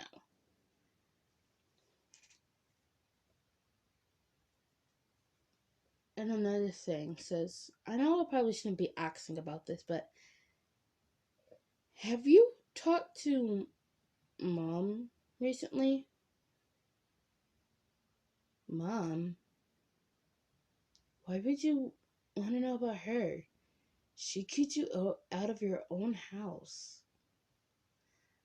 I know, but it's just I want to make sure she's still okay. I heard that she had started drinking or something, but I don't know honestly. Oh yeah, she had started drinking a lot because she was mad over you having your daughter and you and this and you and that. She didn't care about me anymore. Eventually, I moved out and moved in with one of my best friends and her mom. Oh, wait a minute. Why didn't you tell me about this?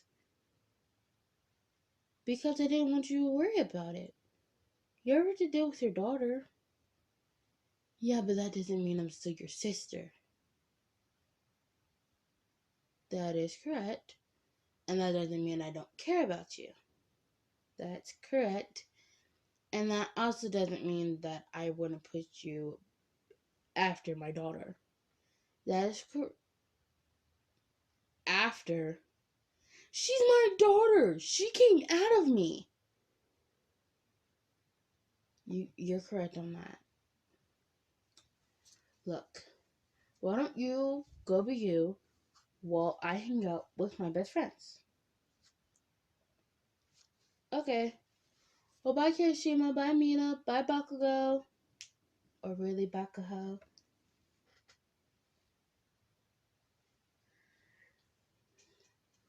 What? Sis? Sorry, not. She closes the door, and you could hear her running footsteps. One day, I'm gonna get my sister back for this. You could hear Mina and Kirishima giggling in the background. Bakugo eventually started scolding them, but not loud, so he wouldn't wake up your daughter.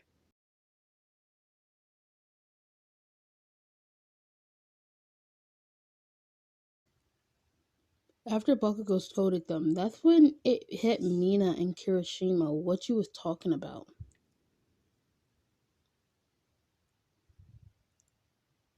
Wait a minute. Listener, did you say you had a daughter? Mina said. Yeah. And that she came out of you, like not an adoptive daughter?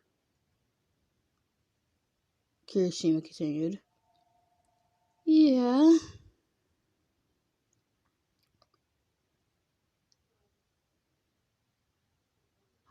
Oh, wait a minute. Is it Bakugo's kid? Wait, what? No, it's not my kid.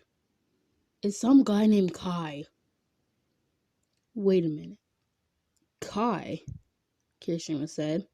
Bakugo said before him. Yeah, what about it? He said. Mina, didn't you tell me something about your ex named Kai? Kirishima said. Yeah, wait a minute. Hey, listener, did the Kai you're talking about have black hair and piercings? Yeah. So what? Oh my god. Did did he try killing you, or it was his intention to kill you? Yeah. I should have known. Kai was my ex, and he said he was cheating on somebody, but not exactly who. Essentially, he said if I didn't date him, he would kill me. So that's where we are now.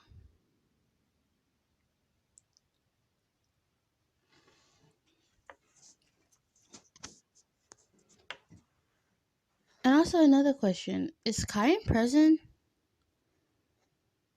Yeah. And another thing, can you stop asking me questions? Oh yeah, sorry about that. We're just kind of utter shock. Well, y'all can come see my daughter if you want to. But you have to be quiet. She's asleep. Oh my god, I totally forgot about the daughter. What's her name? Please tell me. Please tell me. Please tell me. Her name is Amethyst. Your hero name? You named her after your hero name? How old is she? Please tell me how old she is. She's 2. I'm sorry, I totally forget about the story base, so please don't blame me if I'm wrong. But she should be around the age of 1 or 2. Yeah, she's 2. Oh my god, how cute is her room? Mina, sorry, recognize, if you want to see how cute your room is, and how old she is and stuff, and how tall she is, then just go in the room. But I don't want to wake her up. Recognize.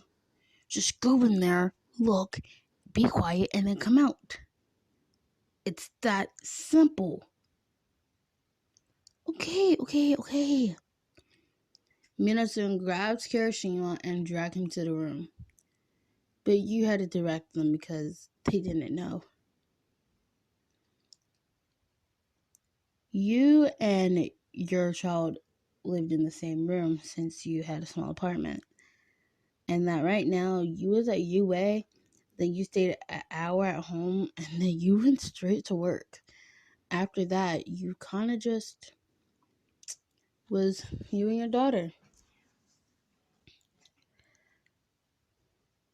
Oh my god, it's like a half and half room. Why does it remind me of Todoroki so much? You start giggling at the sound of Todoroki.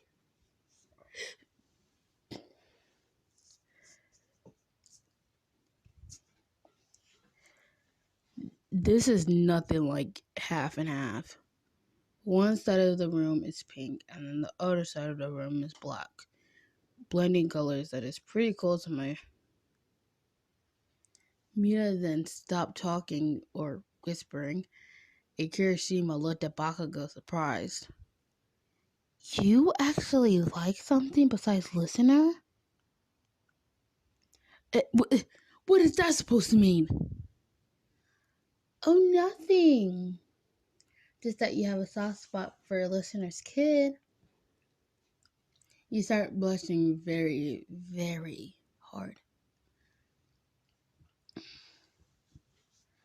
You then push Mina, Bakugo, and Kirishima out of the room so they wouldn't wake her up. An hour later, you all was in the middle of a movie when you suddenly felt a head against your head, or on top of it, and you realized that Bakugo had fell asleep. You looked over beside you to see that Mina was a little bit scared of the movie, and Kirishima was trying his best to try to calm her down so she wouldn't scream. This was at the point where you had one decision, or two decisions. You could fall asleep with Bakugo, or you could continue watching the movie. And you was pretty tired already, so you already knew what your choice was. You fall asleep. Mina's point of view.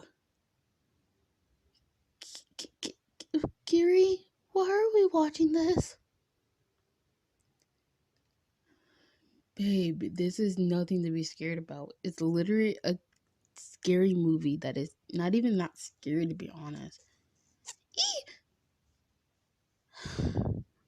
Babe, you have to calm down. One, we can't wake up listener's child. And two, wait a minute. Mina, look over there. Where Bakugo and listener is. What? Oh, that's so cute. Oh my god, where's my phone? Carrie, hand me my phone. Wait, okay, here. Oh my god, let me make sure flash is not on. Okay, it's not. Snip. Oh my god, I'm so sending them this picture when they wake up. That's so cute.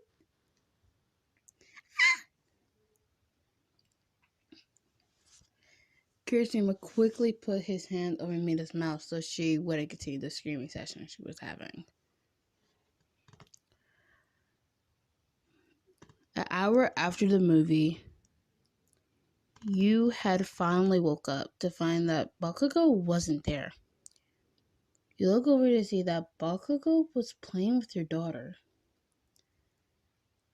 Even though it was pretty much 5 o'clock at day, 5 o'clock in the afternoon, your daughter had woke up already. Usually she stays up just a little bit longer, but this time she didn't, and she was playing with Bakugo. And Mina and Kirishima, of course. And it was the cutest thing that you ever saw. You quickly pulled out your phone and took a picture. Snip.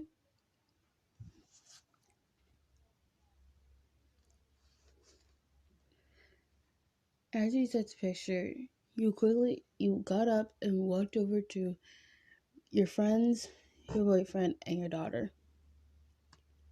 What are you guys doing? You asked.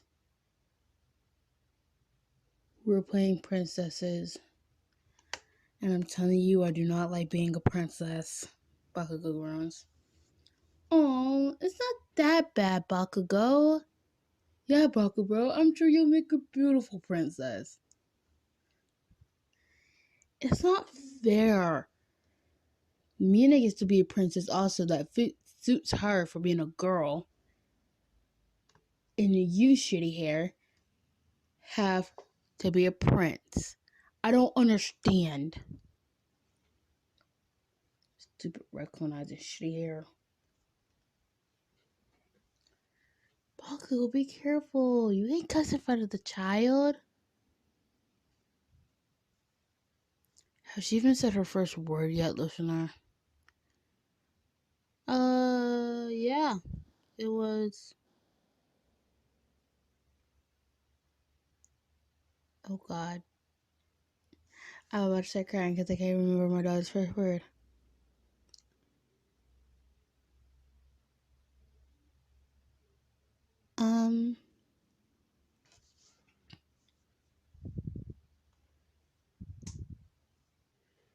I think it was food, if I'm correct. Food? Food? Food? Yeah. I think it was because she wanted food and she kept patting her hands on the countertop, and then she finally said the first word, which was food. Oh my God. Wait a minute. Wait a minute. How about this weekend, if none of us have anything to do, how about we all go to the park? You know that new park they have where they have all the concession stands and there's like kind of like a like kids rides everywhere. It would be perfect for Amethyst.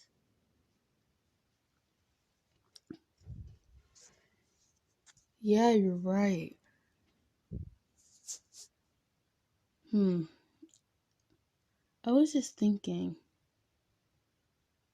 Listener, I know you may not want to talk about this, but why was your sister talking about your mom? Did something happen between you and her? Okay, I'll do a short description of it. Well, when me and Kai was dating, I was in my room one day. All of a sudden, he busts down the door. He raped me. I 6 weeks later, I started throwing up. My mom, she was like, "Take this." I took it. I was pregnant.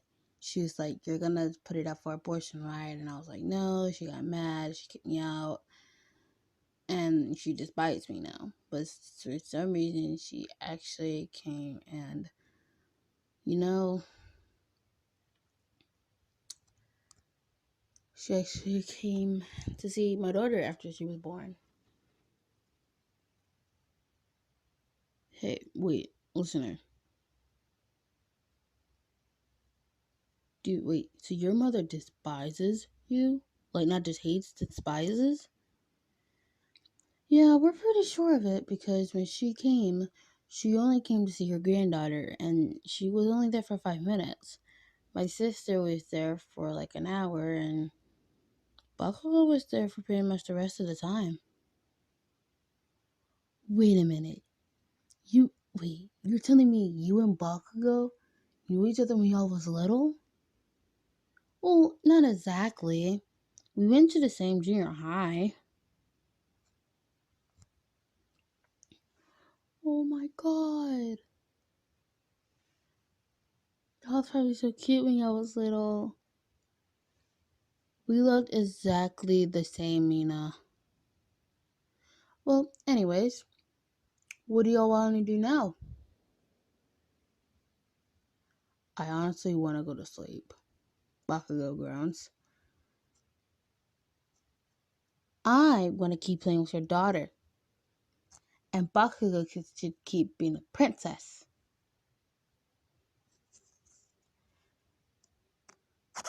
BB. BB princess. Since Amethyst couldn't pronounce Bakugo's name, she calls him Baby.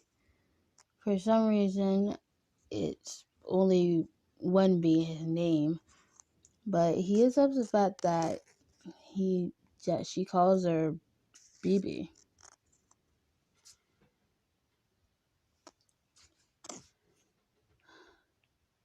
Fine, I'll keep being princess, but I'm telling you, if I have to dress up, this is 1 hour later. You see Bakugo and Mina in a dress as a princess. And Kirishima is dying of laughter while you are just still in utter shock that Bakugo agreed to do this. Bakugo? Aww. Oh god, Bakugo. Shut up, shitty hair. Ugh. When am I able to get out of this? And like when listener's daughter is ready to go to bed, or when she wants to stop playing princess and princess. Ugh, this is gonna be a long time. The next day, you, Mina, Kirishima, and Bakugo, or really Bakugo, but Bakugo and your daughter was walking to the park. The park wasn't too far from your apartment, so you guys could walk. And none of you drive cars, so.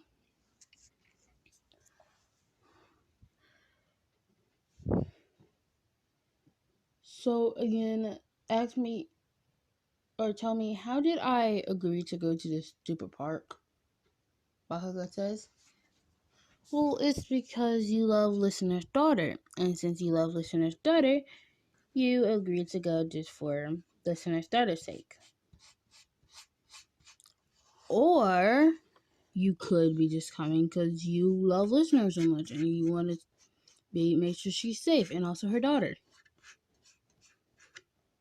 Or you just don't have a life. You giggle at the last comment Mina made. Recognize I do not. I have a life, okay? You're the one that doesn't have a life.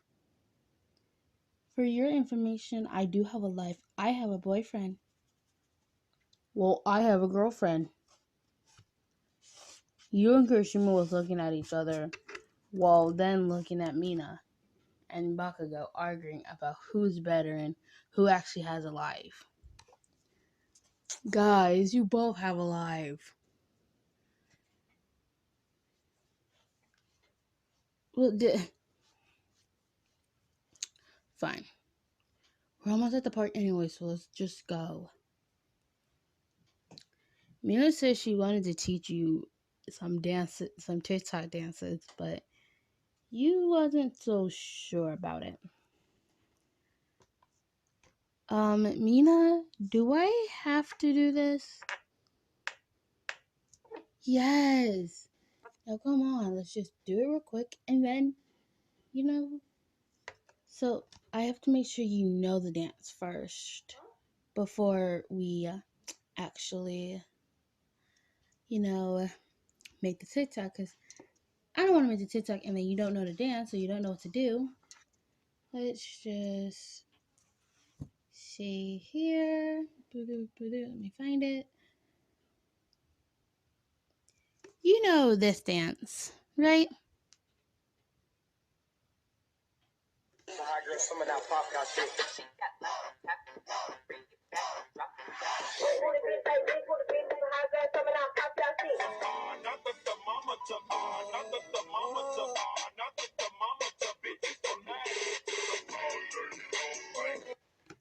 Yeah. Okay, you have that option. Now we have to go all the way on the other side of the park where Bakugo, especially Bakugo, can't hear this. Okay. You go to the other side of the park. Bakugo and Kirishima was on the ride with your daughter, which was gonna take a while for them to get off. So you knew you had time for this. So what's the dance? I had to make them think we were doing that dance. Really? We're doing this dance. I made it myself. Name's Katsuki Bakugo. You try anything funny and I'll blow your ass up so bad that they'll be piecing you back together for weeks. Oh, shut up! Throw a pair, loser! Now move it, extras. I'll kill you. Is that a Bakugo remix of Savage? Yes! You caught on so quickly. Usually they don't catch on so quickly. Okay, you just gotta do the Savage dance, but really it's a Bakugo's voice. And we just have to hope Bakugo and Kirishima don't come back while we're making it. Or after we make it. Okay. I swear to God, if I get killed by this, you are going to die. Mina. How's that gonna work? You're gonna be already dead. Anyways, let's just do the dance. 3, 2, 1. Name's Katsuki Bakugo. You try anything funny and I'll blow your ass up so bad that they'll be piecing you back together for weeks. Oh, shut up! Throw a pair, loser! Now move it, extras. I'll kill you. Okay. What are you guys doing? Hey, Baku babe. Hey, Bakugo. Why did I hear my voice on that? All of a sudden, you start hearing the music in the background. Name's Katsuki Bakugo. You try anything We can explain. Whose idea was it? It was Mini's idea. It wasn't me. She just told me to dance to it. Listen, huh? It's true. Look, Bakugo, we can talk this out, right? It was a joke. Raccoon eyes. Just so you know, Mina and Bakugo are chasing each other around the whole park.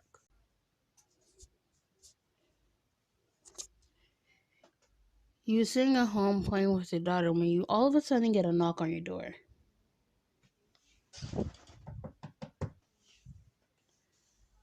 Who is it? Hello? Mama. Hold on, sweetie. Let me just get the door real quick. You get out to walk to the door. You open the door to see a note.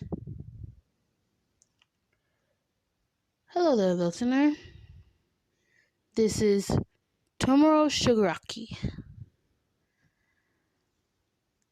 I heard you have a little relationship with Katsuki Bakugo. And I was just saying, if you want him to be safe and alive, we would want you to come to this address. League of Villains address below. Sincerely, Tomoro Shigaraki. The handwriting was horrible because it's Shigaraki. You know who Tomoro Shigaraki was. You had some history with him with his, with all the villain attacks and, But the thing that scared you the most was that your boyfriend who you've been dating for a month now, is kidnapped. You quickly run over to your phone, and all of a sudden you feel a tug on your leg. Mama, something wrong? Your 2-year-old daughter looks up at you. Oh, nothing's wrong. Mama just has to invite some people over, okay? Why don't you go in the room and play with your toys, okay? Oh, okay, Mama. You see your daughter crawl into her room. What am I going to do? Wait, Mina and Kirishima. You quickly go and text Kirishima and Mina.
Sorry about that, my thing was messing up.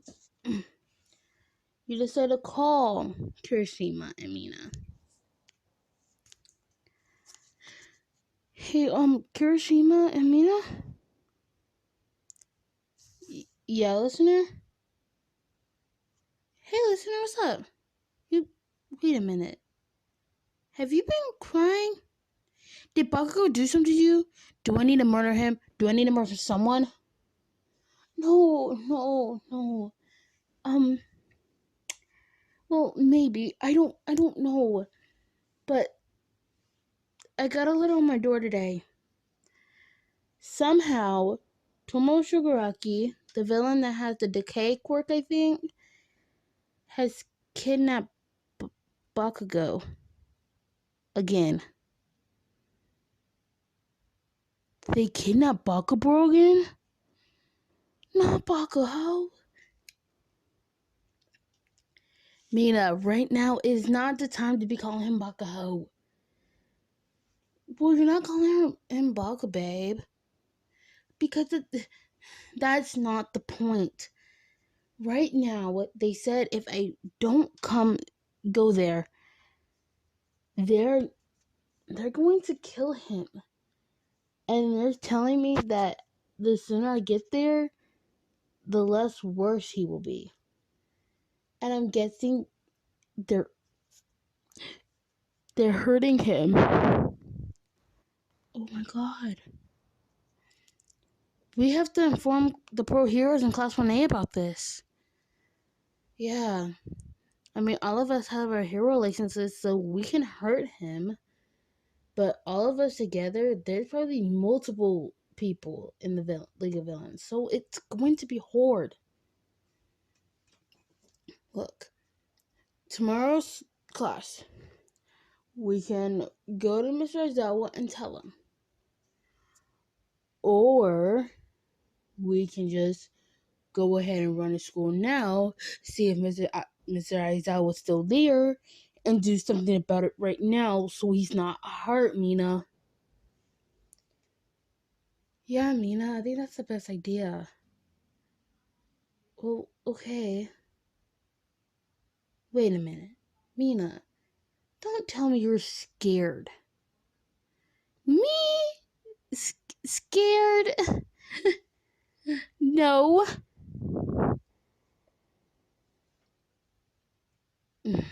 Babe, just admit you're scared. Okay, I am. It's not my fault. It's just they're villains. And Mina, you've gone through so many villains before. How are you still scared of this? I mean, I've used to be scared of villains, but now I'm not.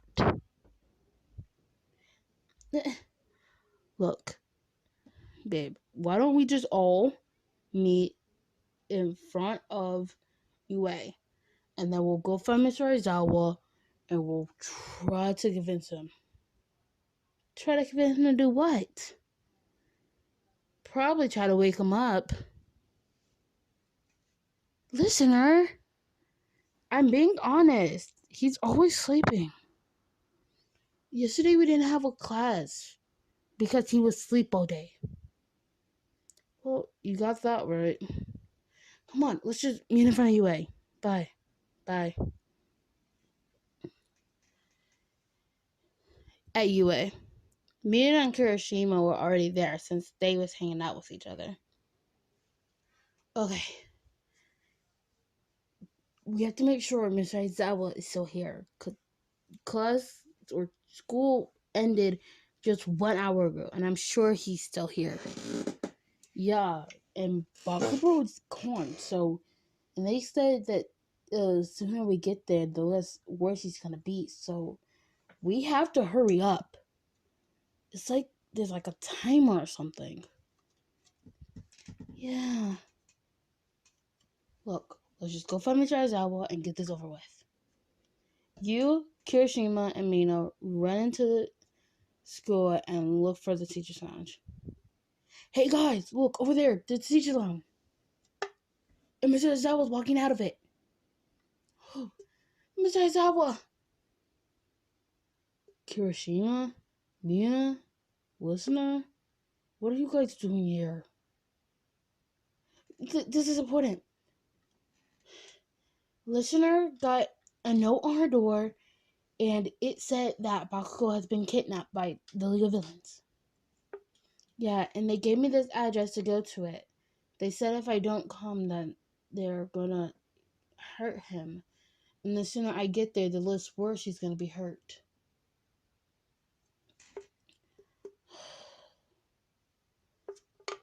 Why? Every time we try to do something, it has to go to bullshit. Okay. We'll call all of Class 1A and all the pro heroes. Since All Might is retired, we're gonna need all the help we can get. After all the pro heroes in Class 1A was called.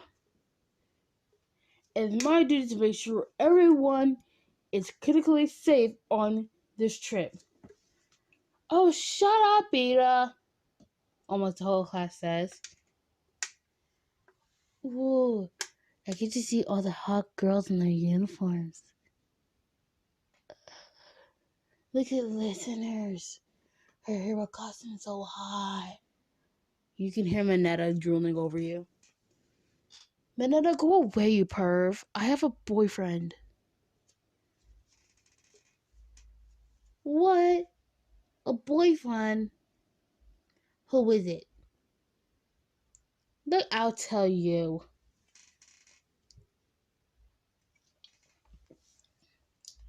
You was lucky because you almost told Mineta you had a boyfriend. And that boyfriend was Bakugo.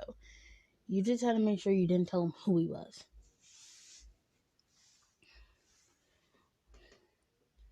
Okay. As you all know, we all called you here because Bakugo has been recently kidnapped by the League of Villains. Listener has got a note, and it has the address on it. The plan is to go to the address, and all of us surround them so they can't escape. Here's the thing.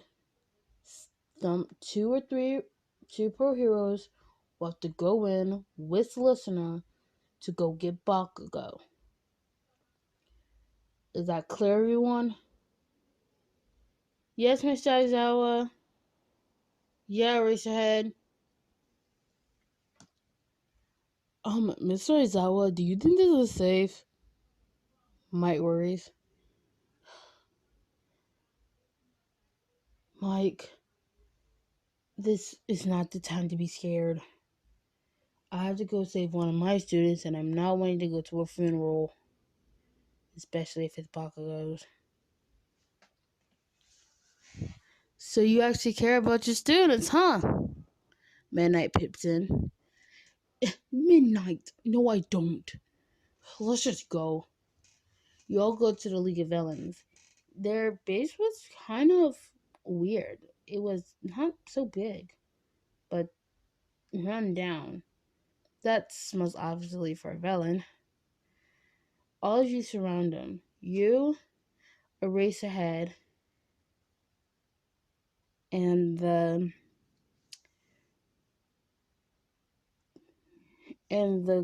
pro hero, I forget his name, that has the concrete quirk go in. Since the building was mostly made out of concrete, this was going to be easy to move around.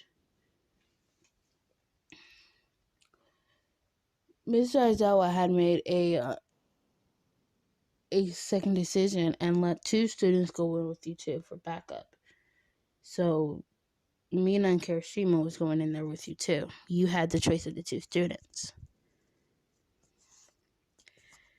You walk in to see the one and only Tomoro Shiraki with Dabi, Toga, Spinner, and last but not least, Twice and Cory Girl. You wanted me to come here?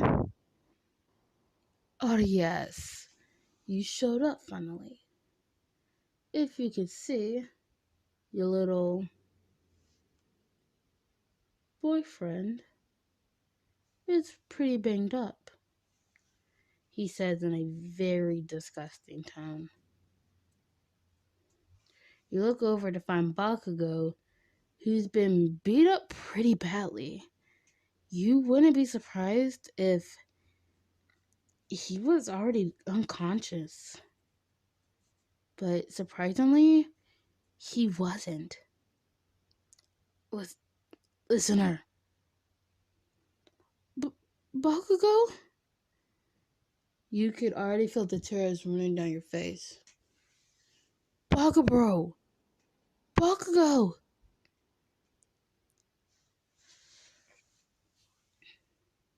You ran up to Bakugo, but before you could, you were stopped. We can't just go charging to him yet. We have to see what these guys want first, Eraserhead said. Oh, okay, Mr. Aizawa. What do you want with us? Oh, well, we wanted to see if you, listener, wanted to join the League of Villains. And if you don't, your little boyfriend right here will most tearfully get hurt worse than he already is. All of a sudden, concrete wall goes in front of Shigaraki, blocking the whole League of Villains between the whole League of Villains away from Bakugo. You had a nod from Miss Aizawa to go up to Bakugo. Bakugo! You said, worried. I'm fine, listener. If you think this will put me down, then you're wrong. Bakugo, this is not time to try to prove yourself, okay? You are seriously injured. We need to get you out of here. All of a sudden, the wall bursts down. You had already got Bakugo untied from where he was, so this was going to be pretty easy. You just had to make sure to get him out. You put an ice laser between the villains and ran out with Bakugo. Bakugo was limping, so you had to help him run out. When Bakugo came out, you could hear a lot of gasps and oh my gods and all that. Y'all had brought Recovery Girl with you to see if she could do a little healing to him before the actual fight probably begun. Recovery Girl, can you heal him at all right now? Yes, I can, but it might drain his energy a little bit, she said. I cannot do Shigaraki or Recovery Girl's tone, I'm sorry.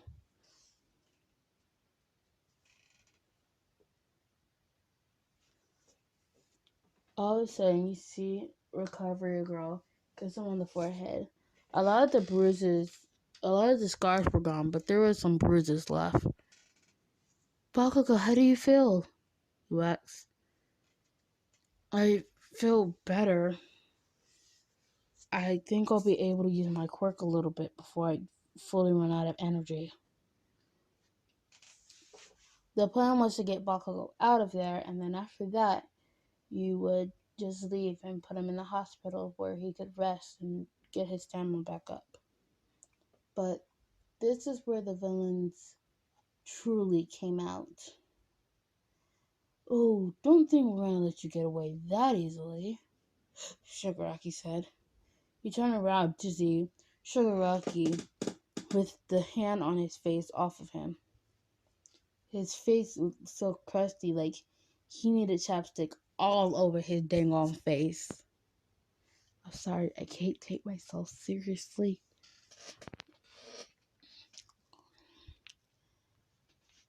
If you think that we're just letting this go, then you're wrong. That's when Dabi came behind Shigaraki. And if you don't know me, I'm Himike Toga. My quirk is a hand shot over Toga's mouth. It was twice. Don't tell them your quirk. Then they'll know how your quirk works. But you had already knew Toga. I guess Toga didn't recognize you since you kind of changed your style a little bit. I already know who all you are and all your quirks, so there's no need to hold back. That's when all of a sudden you could see Bakugo starting to smirk. I never knew you was the badass type listener. Bakugo, right now is not the time for flirting. You could already see beside you Mr. Aizawa shaking his head and Mina and Kirishima giggling. We just have to beat these dudes real quick and then leave. You froze the ground to where only 4 out of the 5, 6 villains jumped that was there. Spinner and Twice were stuck now, and that was kind of a whoopsie.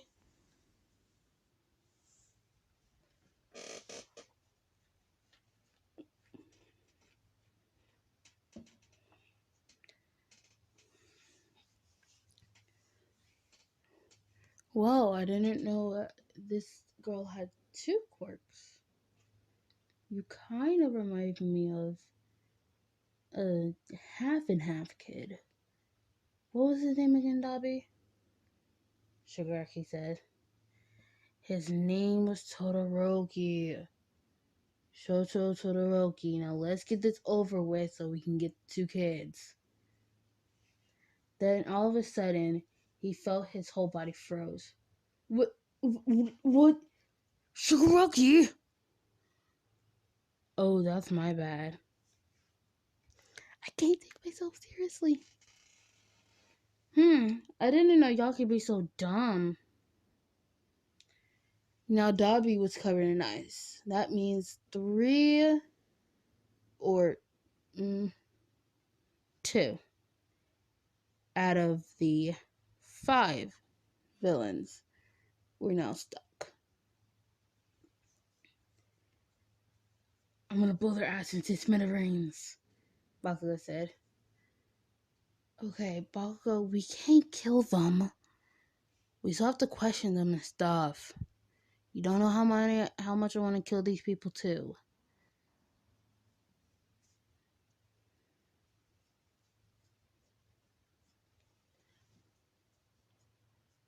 Can I at least make him go blind? Bakugo! All of a sudden, you saw Toga jumping at you. You pushed Bakugo out of your way, and she missed. Wow, you must really care about your boyfriend, Toga said. You're a few boyfriend and a few ohs and oh my gods and stuff. But right now, that wasn't the time. You was now getting attacked by Toga. Toga, whose quirk was tetanus. I think that's how you say it. Her quirk makes it where if she drinks your blood, she can turn into you. Now, yes, this means you're going to get hurt, and that means you can possibly die from her stabbing you. But you just have to make sure she doesn't get to you. When she landed back on the ground, you put flames around her, and then you put fire all around her body. But it wasn't close enough to give her burns. It was just close enough to, let's just say, cook her.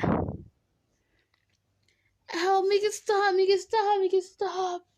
She couldn't move because if she moved, the fire would technically burn her. Oh, no, you can do. I'll just leave you there until we get Shigaraki done with. That's when I heard Mr. Aizawa say, "You can let her go, listener. I'll handle her." You sure, Mr. Aizawa? Mm-hmm. You're doing good for only one person attacking. Mr. Aizawa was pretty impressed. The League of Villains were dumber than you thought. Maybe because all the little minions wasn't there, so they was easier to take out. That's when you totally forgot about Cory Girl. Wait a minute. Bakugo, where's Cory Girl?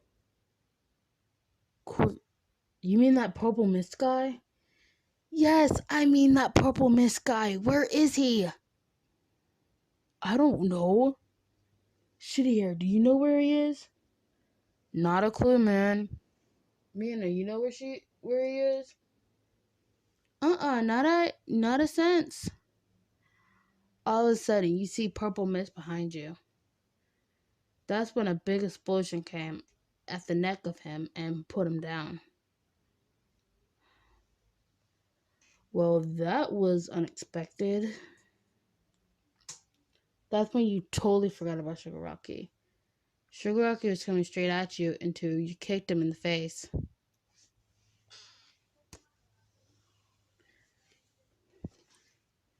You hadn't known that you had kicked him in the face. You was just doing it out of instinct. That's where you saw on the floor with Shigaraki hurling in pain. Ow! What the heck? That's when you had the chance to freeze him.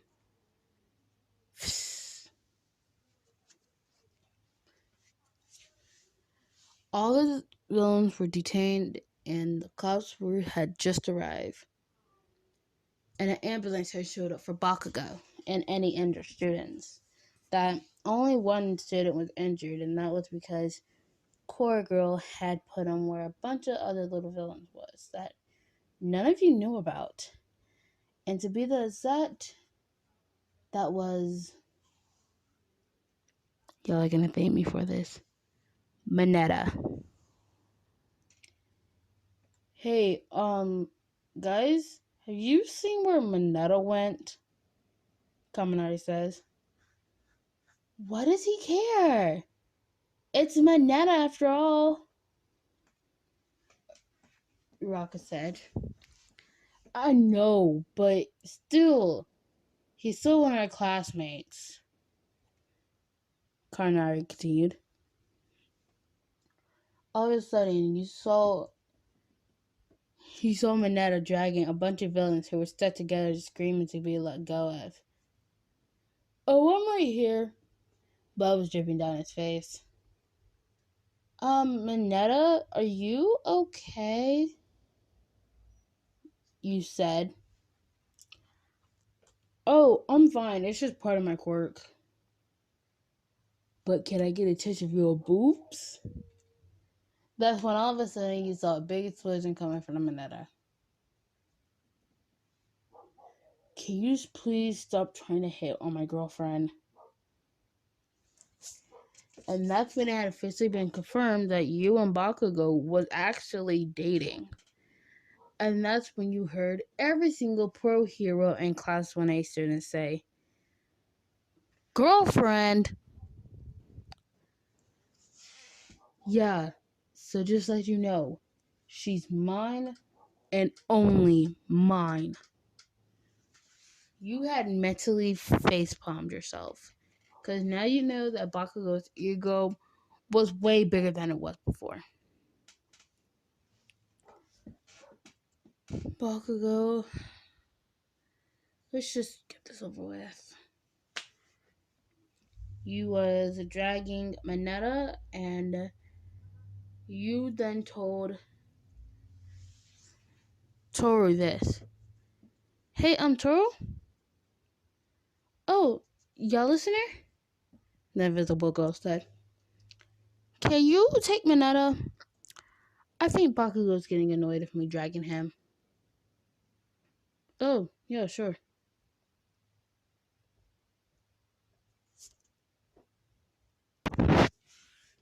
Yeah, sure, Toru said. Back at your apartment. Bakugo wasn't so injured, so he was able to go back. But his parents were off on a business trip, so he was going to have to be watched over. So you was willingly going to take Bakugo and let him stay at your apartment.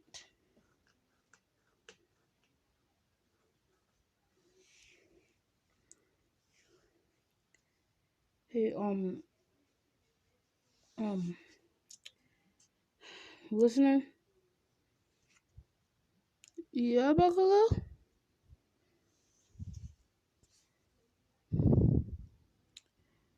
I just want to say thank you for saving me from being kidnapped. Oh, is somebody actually thanking somebody? Hey, don't feel special. I'm only doing it because you're my girlfriend. Well, you're welcome. All of a sudden, you felt something jumped up on your lap. Mama back. Yes, Mama is back. You had left your daughter with your older sister, who was gonna have to leave for a few minutes, who had left a few minutes before you got back. So your daughter was alone playing in her room, which she wasn't okay with, but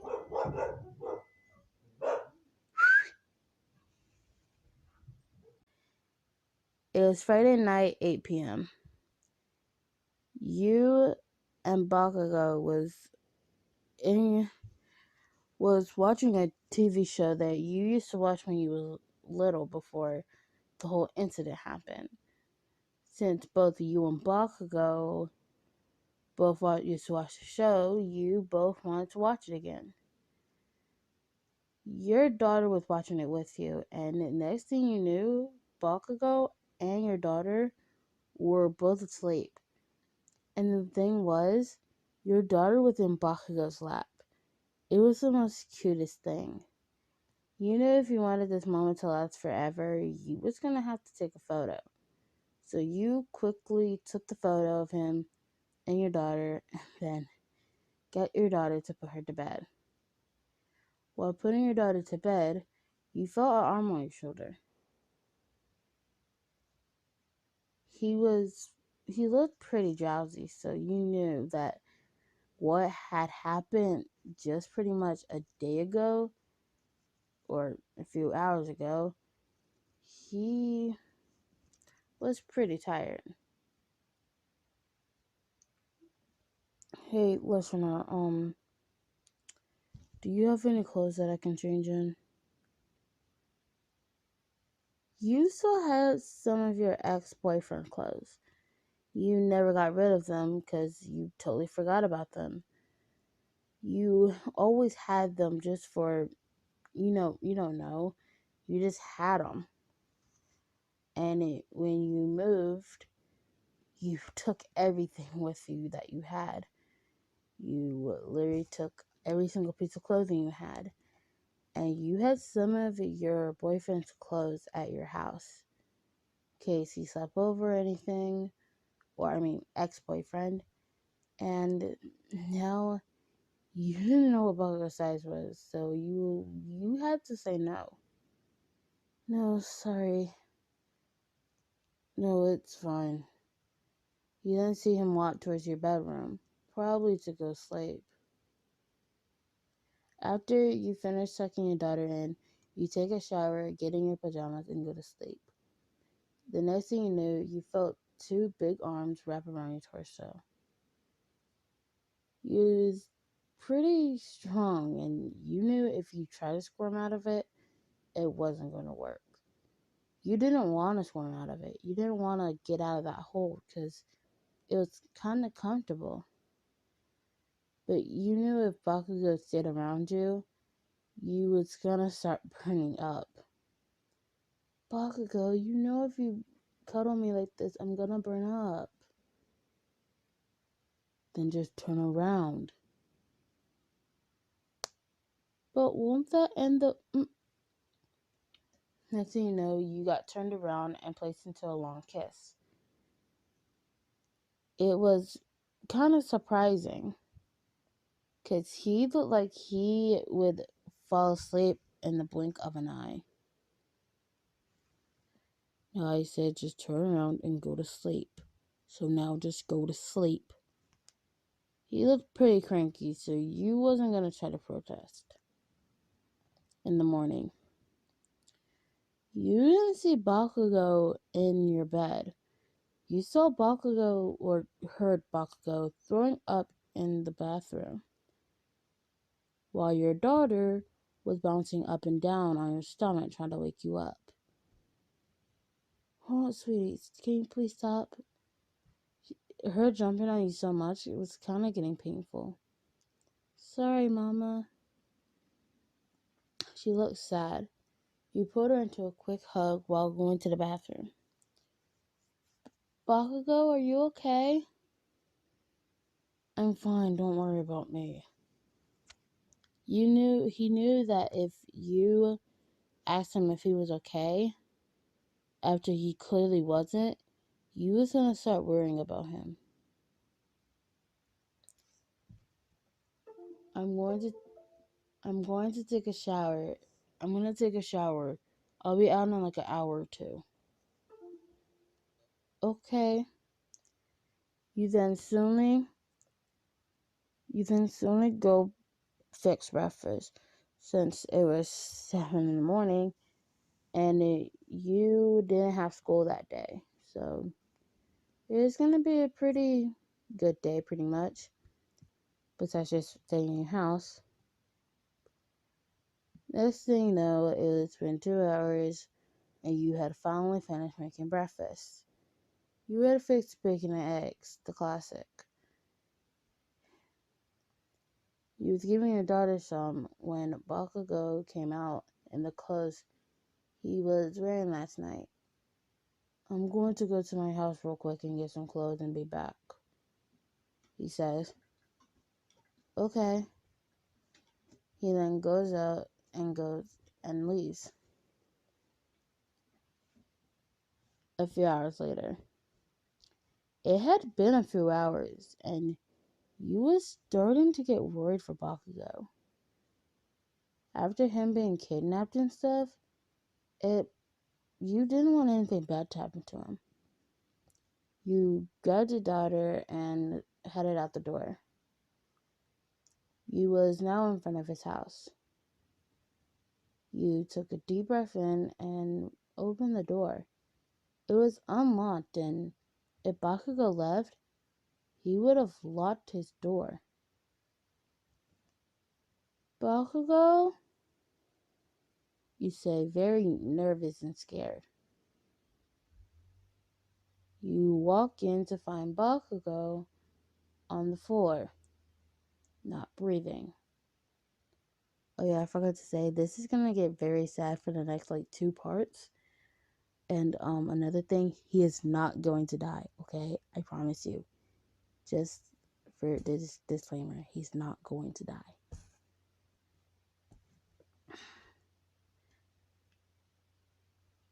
You quickly put your daughter down. She had tears already in her eyes. Bakugo to her was kind of like a father that she never had. You quickly pulled out your phone and called 911. 911, what's your emergency? Hi, this is listener Hamate. My boyfriend Katsuki Bakugo has looks like he's passed out and he's not breathing. You say. Okay, where are you? You tell her the address of his house. You have to stay on the phone with him, with the person that was on the call. A few minutes later, you hear sirens. It didn't take them long to get there since it wasn't a long drive from the hospital and stuff. They started taking care of Bakugo. They told us that you may want to go outside or something, just in case your daughter or you didn't want to see anything. You quickly grabbed your daughter and walked outside. While leaning against the wall with your daughter asked you this. Is BB gonna be okay? Since she couldn't pronounce Bakugo's name, you clearly told her to call him BB. Since it was Bakugo, but there wasn't an extra B, so you kind of just wanted to add a little letter to it, pretty much. BB's going to be fine, hopefully. You knew Bakugo. The Kaseki Bakugo wouldn't die on you. Kaseki Bakugo was the one with the big ego, the determination of being the number one hero and number one at everything. And you knew he wasn't going to die so soon. Next thing you know, you see them carrying Bakugo out on a stretcher into the ambulance. They said that since you have your daughter with you, they didn't want you going with him to the hospital. You said that's okay, and that you'll most likely have to get your friends to take care of your daughter anyway. While they go off in the ambulance, you quickly call up Mina and Kirishima. Mina and Kirishima was hanging out together at the time, so you just had to call Kirishima. Hello? Kirishima said. Hey, Kirishima, where are you right now? Me and Mina are at my house. Why? Is something wrong? Bakugo came to his house to get some, clothes. And he had been gone for a few hours, so I came to check on him. And I come to his house and he wasn't breathing. He was on the floor, passed out, not breathing. That's when you heard Mina talking in the background. Wait, Bakugo? You had now just realized that he was on speaker. After you probably said that Bakugo was on the floor, not breathing, he had put you on speaker. Well, is he going to be okay? I don't know. I have my daughter with me, so if y'all want to go to the hospital with me, you can. You're just gonna have to watch my daughter. That's fine by me, you hear Mina say. We'll all meet up at the hospital, Kirishima says. Okay. You hang up. You was breathing very heavily because you was scared. Your boyfriend, Katsuki Bakugo, was going to the hospital. He wasn't breathing either. You quickly go to the hospital. It looked like Mina and Kirishima was near there too because they had already been there before you.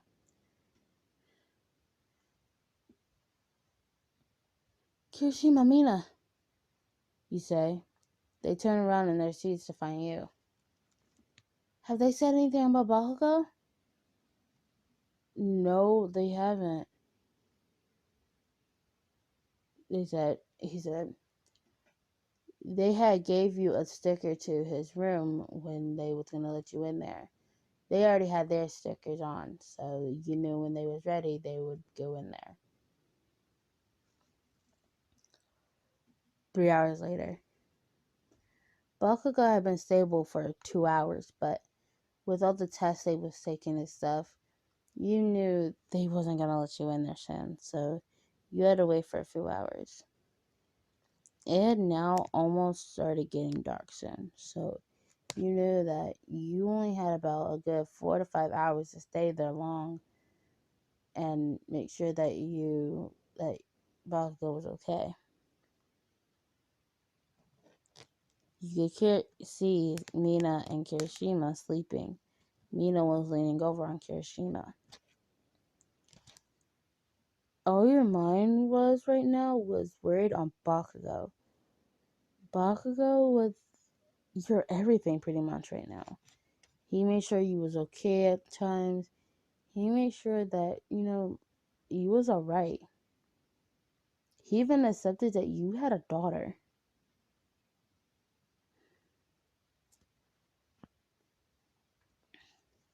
This is when you could feel the tears starting to stroll down your face. 1 hour later. You had stopped crying like 30 minutes ago, but you was just now finally getting yourself together. That's when a doctor came out. Are you listener Hamate? Yes. Is Bakugo okay? You asked. He's fine. There was a drug put in him, and it made him go into a major coma. When the words major and coma came out of her mouth, it pretty much broke your heart. This means he was most likely going to be in a coma for a good few months. Is anybody else here with you besides you and your daughter? My two best friends, Mina Ashidi and Kirishima Adro, you say. She looks over to find your two passed out friends. Well, you can wake him up and tell him the news.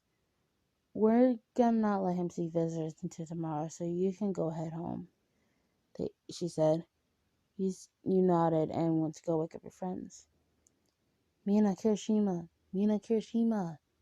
you say. What do you want, listener? That's when she opened her eyes and realized she was still in the hospital. Wait, did they say something about Bakugo? She sat up. That's when the sudden body heat left Kirishima, and that's when he woke up. What's wrong? And then again, that's when he realized he was in the hospital. Huh? So, did they say something? Tears started rolling down your face again. That's when Mina shot up and hugged you.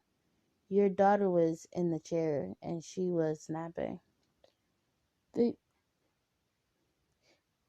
said that he's in a coma. And that means he's most likely going to be in a coma for a few months. Your heart was slowly tearing into small, bitty pieces. Your boyfriend was now in a coma, and you was now crying your heart out.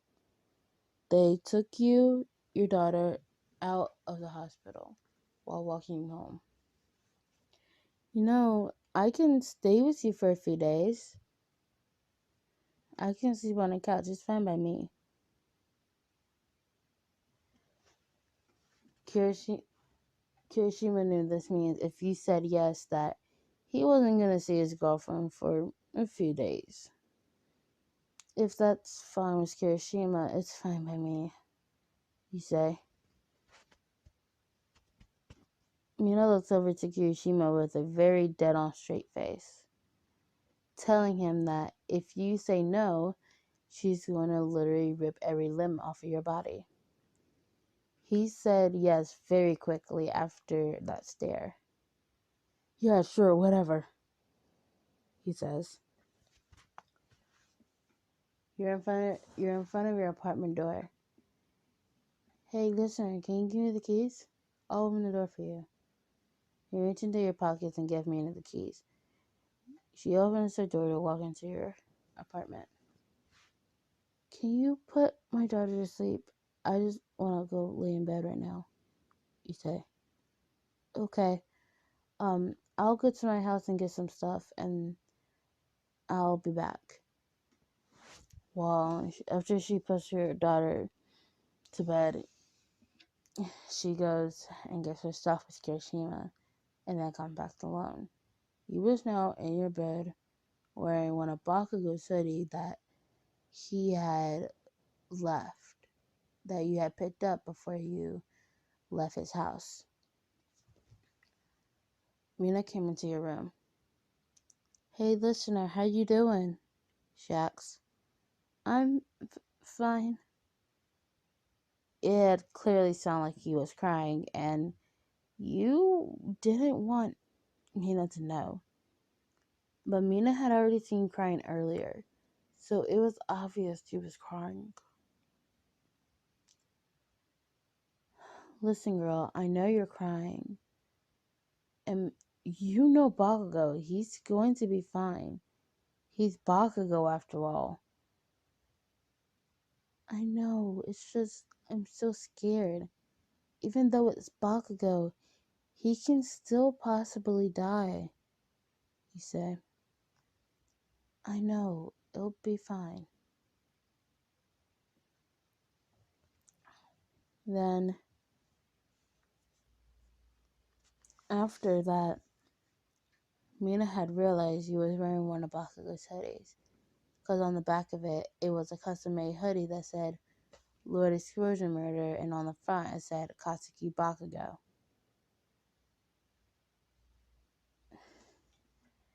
I'll leave you alone. I'll be in the living room if you need me.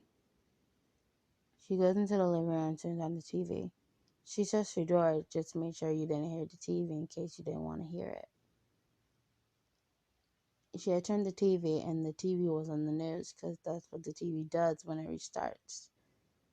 And you could clearly hear that they was talking about Bakugo and how he was now in a coma. News report. Katsuki Bakugo, who was recently kidnapped yesterday, has now been in a coma for a few hours now. And they kept rambling about it, and then that's when you finally yelled to Mina. Mina, can you please cut that off? He said. Oh, yeah, sorry. I didn't know you could hear it. She quickly turns it to another channel and starts watching that channel. Soon after, you fall asleep. 2 months later. It's been 2 months. You've visited Bakugo and you've stayed at your house and gone to school and you've gone to work, and it's kind of just been like that. Kirishima and Mina have now been pretty much your backup people. They've watched your daughter when you need to and kind of just helped you. Your sister also helped you. She watched your daughter while you was in school, and Kirishima and Mina had watched your daughter while you was at work. One time you had to close late at around 2 o'clock in the morning. You would get off of work. You was walking home and you finally get to your apartment, tired and winded.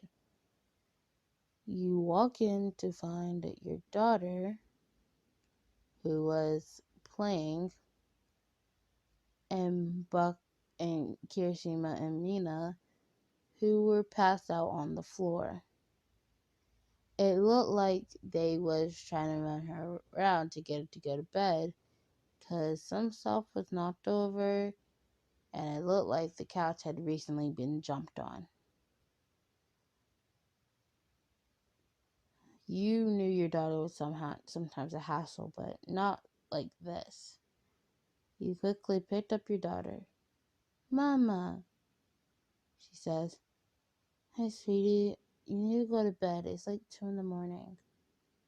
But Mama, I don't want to go to bed. Can you please do it for Mama? You say. Fine, I'll do it for Mama. You quickly hop into her bed and you tuck her in, giving her a kiss on her forehead. You then see that now Mina and Kirishima are cuddled up together. Again, a very cute moment, but your focus was on Bakugo.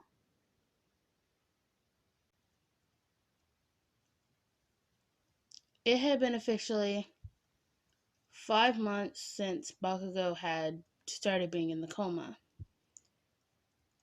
You had always kind of been upset lately.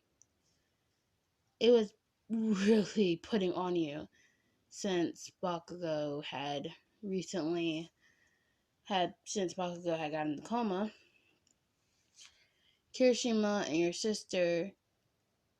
Mina, and your sister had trying to lift your spirits by taking you out with your daughter and doing some fun stuff, but nothing really got you up in your spirits. It was only because you kind of just wasn't that chippy person when Bakugo wasn't around. Bakugo was like your emotional support person. You were able to see him once in a while, but since the drug had been put in him, they've been trying to do anything to make the coma go away or just try something to make the drug get out of him. And nothing had really worked. You were sitting in your living room with your daughter who was playing on the floor with her toys. You really don't expect anybody to come into your apartment unless it's Kirishima, Mina, or your sister. But all of a sudden, a knock came on the door.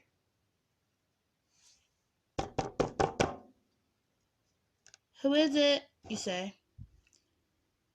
There was no response. You get up and look through the peephole of your door to see that it was Izuku. You didn't know he knew where your dorm was. You opened the door to see that it wasn't only Izuku, it was also Todoroki and Uraka. Hey guys, what are you doing here? You asked. We wanted to make sure you was okay.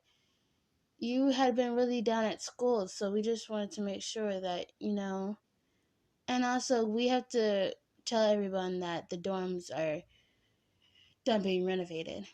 I heard that 2 people are going to share each dorm each. Uraka chipped in after Izuku finished talking. We wanted to make sure that you knew since you're the last person we haven't told. Todoroki said in his bland voice. Thanks, guys.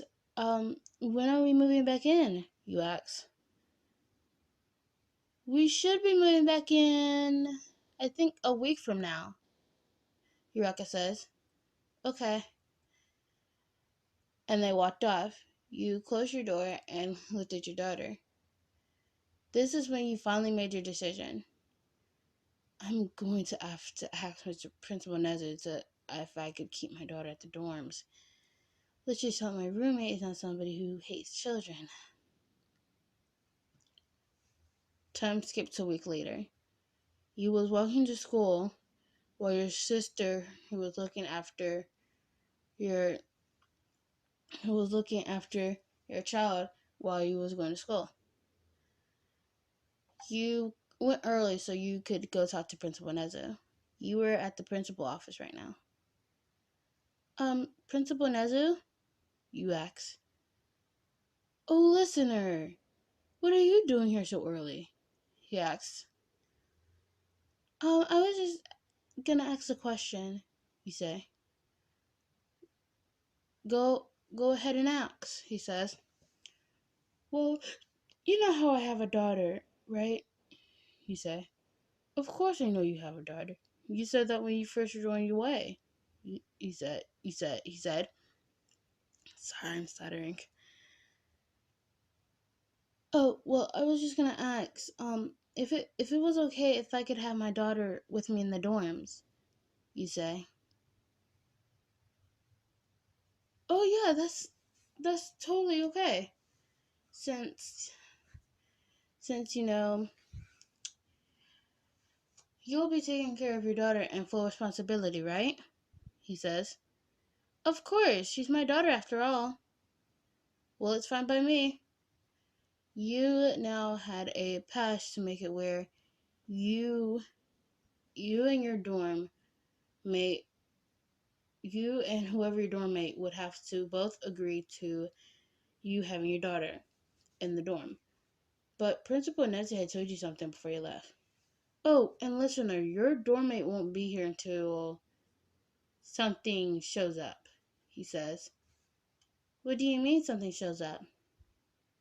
Oh, you'll see, he says. And then you walked off.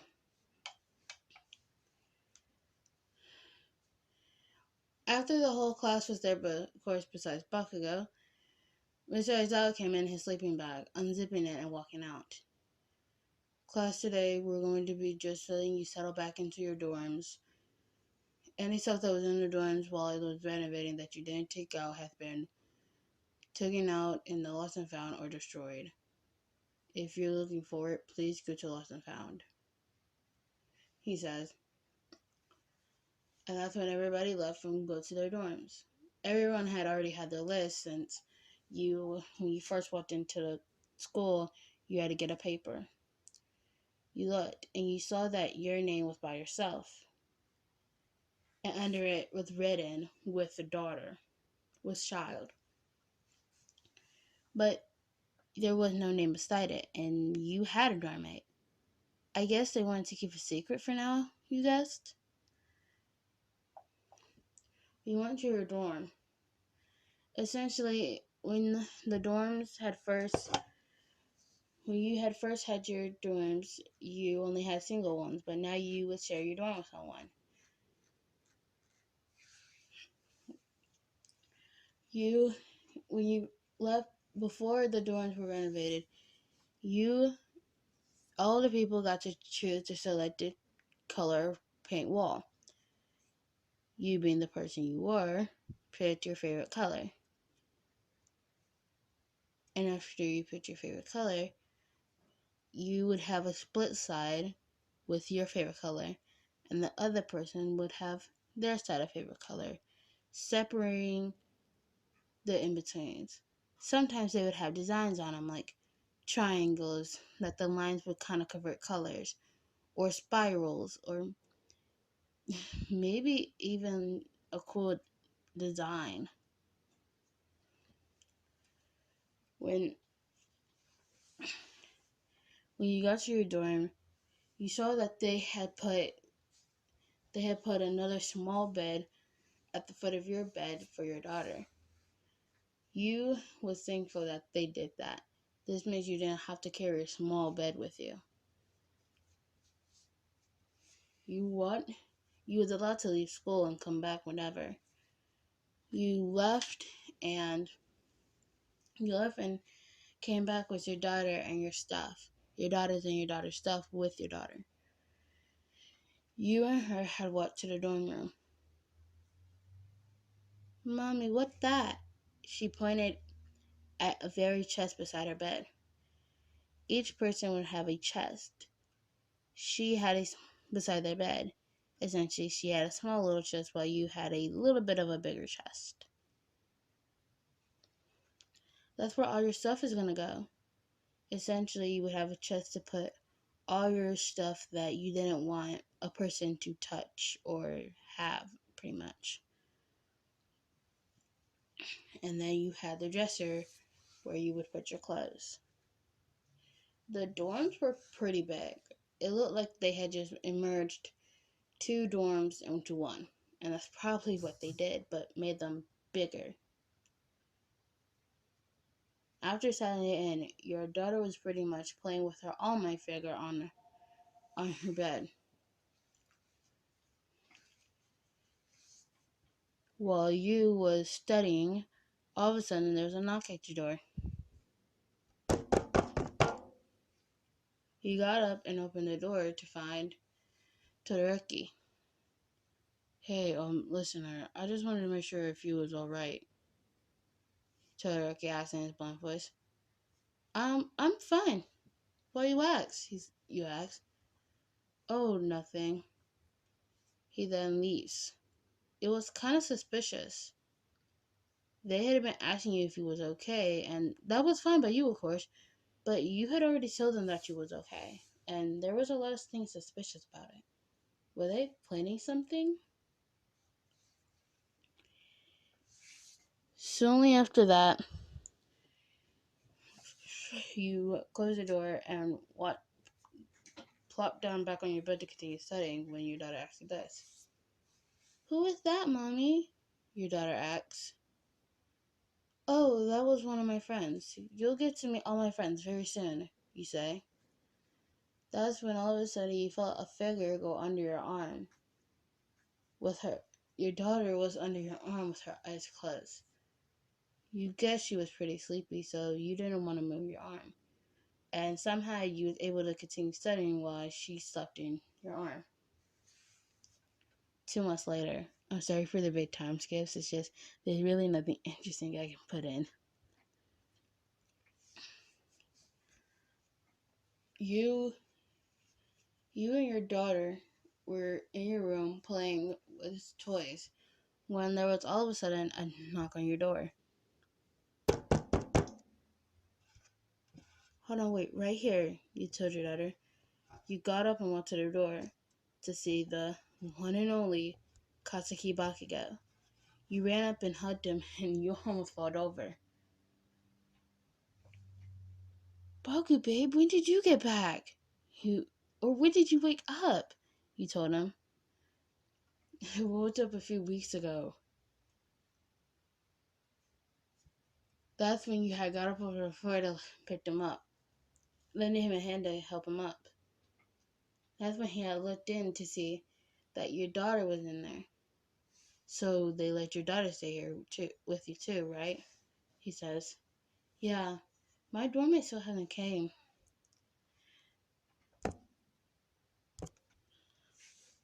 They haven't let my dorm room moved in yet, you say.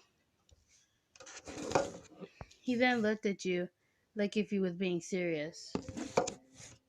You gotta be kidding me, right? He says. I'm being completely for real. He looked at you, and that's when it hit you. Wait a minute. You're my dorm roommate, he said. Glad it finally hit you, he said. You were just now realizing that you missed his voice, his sexy tone of voice so much. And his crimson red eyes.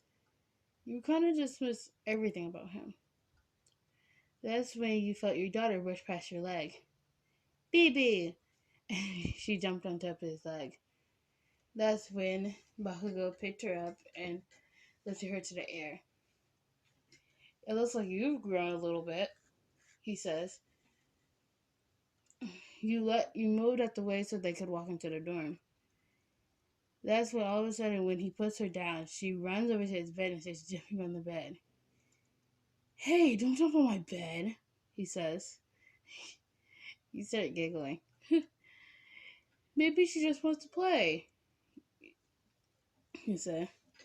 Yeah, well, she can't play by jumping on my bed, he says. Aw. Well, at least I know you still got a soft spot for her, he said. I don't have a soft spot for anything, he says.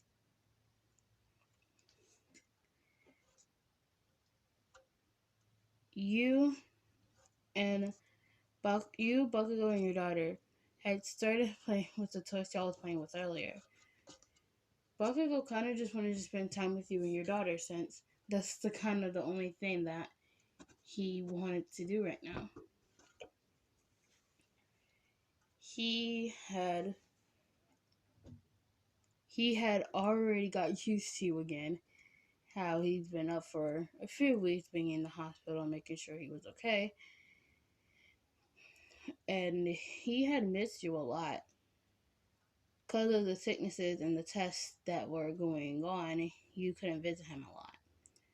And you had to visit him the day he had woke up, but he was still asleep when he was there. After you left, a few hours later, he had woken up. And the doctors had told him not to tell you. Flashback to while he was in the hospital. Bakugo's point of view. I had woke up in the hospital. What? How did I get here? He says.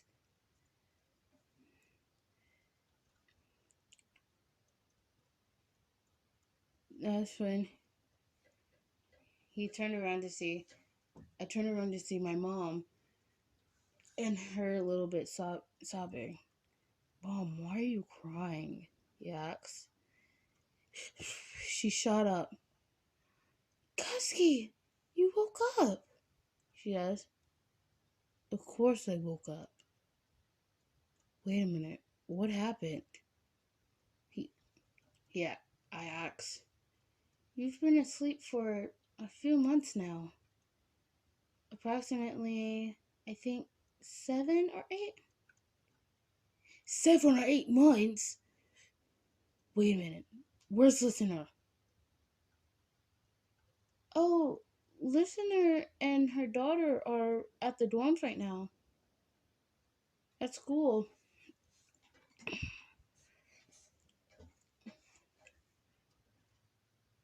Just tell me when I'm gonna get out. You should get out in a few weeks after they finish running the test on you. I hadn't realized that my father had went out of the room to go get the doctors. Soon doctors and nurses came in. Katsuki Bakugo, you finally woke up, one of the doctors said. Yeah, no shit, Sherlock. That is no way for people who try to save your life. To try to save people's lives. My mother snapped at me. Yeah, whatever, old hag. At least we know you're still the same.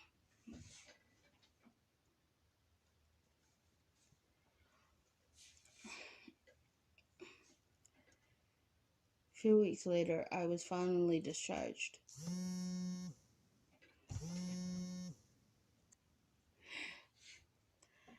I had told the doctors and my mom and dad to not tell anyone I was awake, especially Listener. I was walking through the dorms, people greeting me.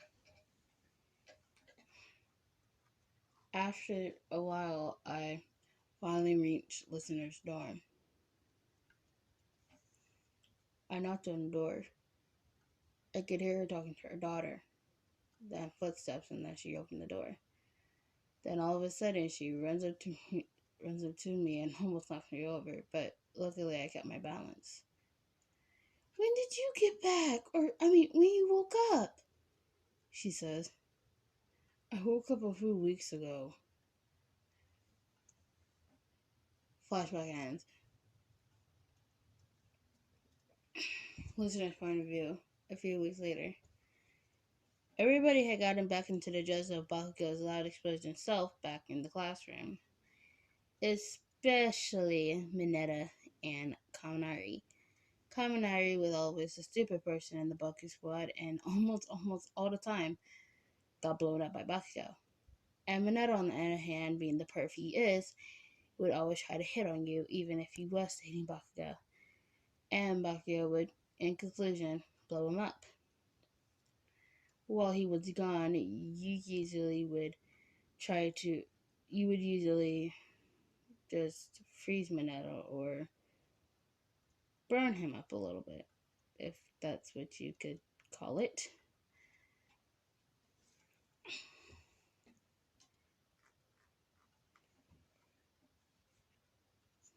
You was glad that Bakugo was back. It kind of brought the feel of being back in a house or something that you hadn't been in for a while. It was like that one piece of a puzzle that had been missing for years that you kind of just found and put it back in place.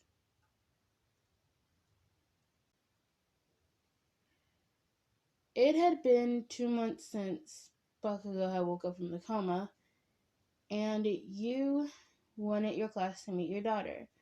The only people so far who had met your daughter in your class had been Bakugo, Kirishima, and Mina. And you wanted to make sure that your class knew you had a child, especially Mineta, so he would stop hitting on you, knowing that that wouldn't change anything probably, but still. You had your daughter in your arms as she was light to pick up.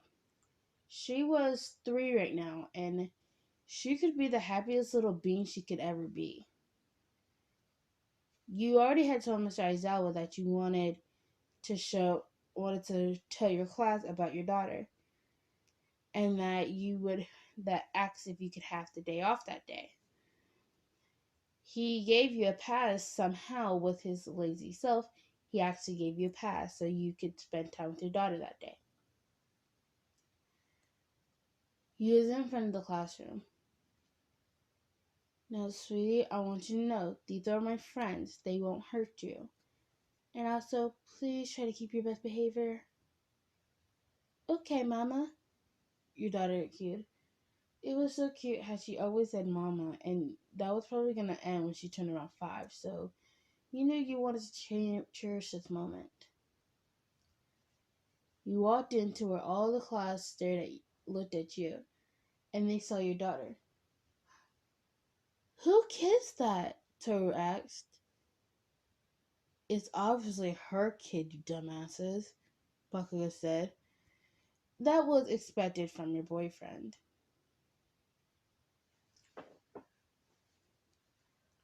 So you set your daughter down, and when you sat her down, she instantly ran to Bakugo. Bibi, she said. That's when you heard a lot of awns, and it was just like, so cute. Well, Bakugo, you let her call you a nickname? Kirishima didn't know about the nickname somehow. That's so cool, bro, Kaminari said. Just shut up about it. He then picked up your daughter and sat her on his lap. I'm trying my best not to study because this is so wholesome.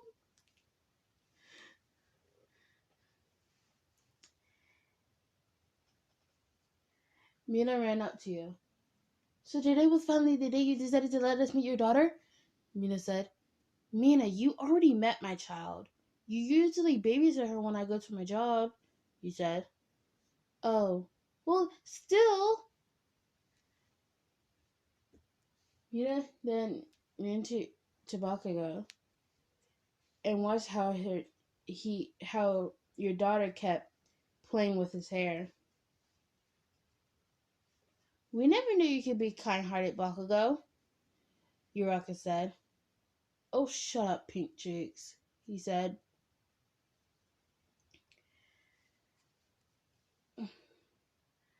Gretchen finally found somebody that he can have by his side, Midoriya said.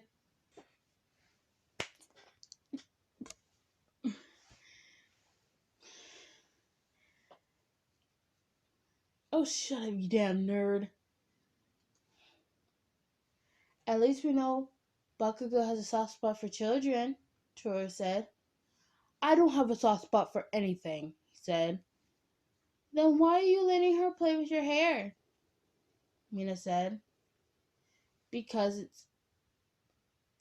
Fine, I have a soft spot for children, but you better not tell anybody outside of this classroom, he said. Fine, we won't. I don't want to have a death wish, Mina said. And that's when almost all the class were now surrounding Bakugo.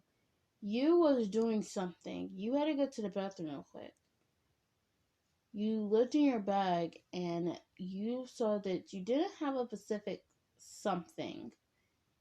This something was something you kept on you always, just in case something occurred or something happened. You was always scared that you might get raped again.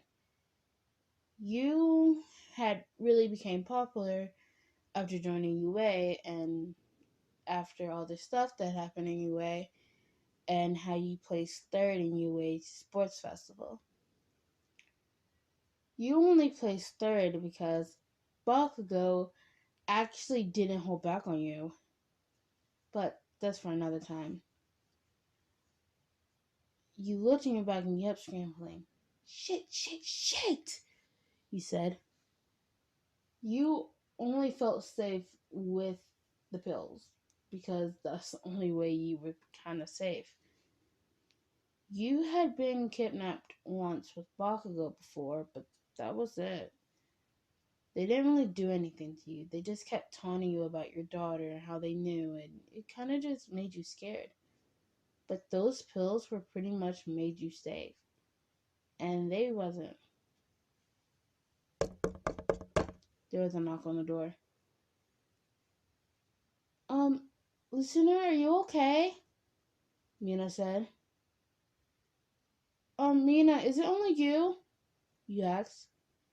It's me and Uraraka, she said.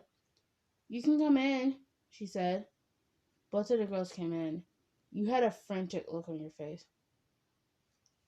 What's wrong, listener? Uraraka said. You was breathing heavily now. Look, just calm down and then you can tell us, she said. 2 minutes later, you had finally got yourself controlled. Okay, so, Mina, you know how I got raped and that's how I got my daughter, right? You said. Yeah. Well, I always had the fear of it happening again.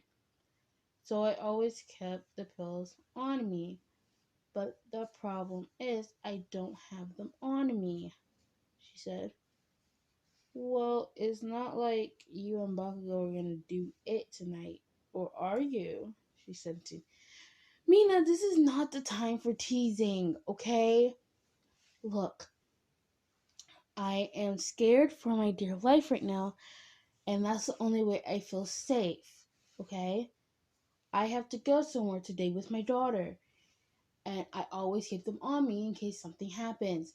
And I'm right now scared as can be, she said. You said, well, why don't you just wait to go somewhere tomorrow? She said. I could. Yeah, I will, you said. Well, good, now it's settled. You might want to go get Bakugo, because Bakugo keeps, yelling at them, but he's keeping his temper low just because of your daughter, Uraka said. He really does have a soft spot for your daughter, Yuna said. I honestly didn't think he would have a soft spot, Uraka said. Me neither, but he does for my daughter, you said. You both went back to class. Bahu gave you that look that was like, are you okay look, and you nodded. You went with the rest of the class, and this is where all of a sudden the whole class, where all of a sudden Mina suggests something. Hey guys, why don't we do something fun? You know? What do you mean by fun? Uraka said. Maybe we can have a sleepover. Or we can play some type of game. You knew where Mina was at. You two had recently found out that Uraka liked Ida. I'm sorry for all you, Uraka with Deku and Uraka with Asui. I'll make sure I get to other ships and other worlds. the other ships and stuff. So I'm sorry, but just for now, I like the ship. Okay, you can't blame me. You had recently found out that Eureka liked Ida, and you guys were planning to set them up together. And then also, you found out that Jaro had a slight little crush on Momo. This is where you two was planning to get both Ida and Uraka and Jaro and Momo together. Hey, listener, can I talk to you? Deku asks. Sure. Hey, okay, babe, I'll be right back, okay? You said? Okay. He said. He was staring at you the whole time he was walking back with Deku. So, I'm only telling you this because you're the only person I trust. I might have it's just a small little crush on Todoroki. Wait, Deku, you're gay? You asked. Oh, yeah, I forgot to say to you. I told everyone else before you got to class. Well, that's great. I think I have a trick up my sleeve, he said. He then went back to what back. What did that nerd want? You whispered in her ear. I just found out that Deku liked Todoroki, he said. He whispered back. Wait a minute. Deku likes Icy Hot? He's standing in silence for a second, trying to comprehend the information he just got. Okay, this is... Okay, yeah.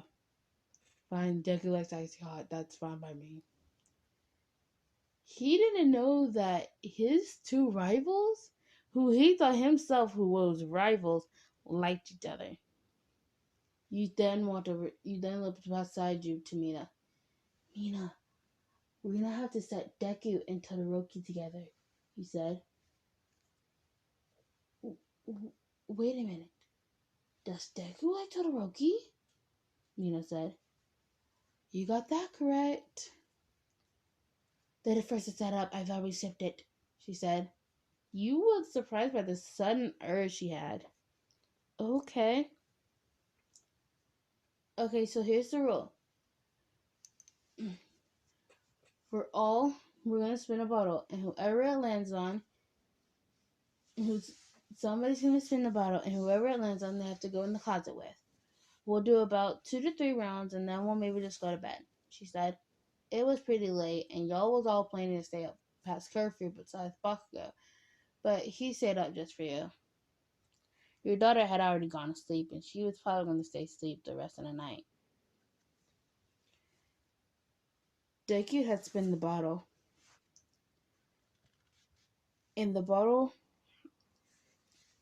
had landed on Todoroki. You was shocked. It was like the bottle knew that he had a crush on Todoroki, but this was just making the plan work so much perfectly.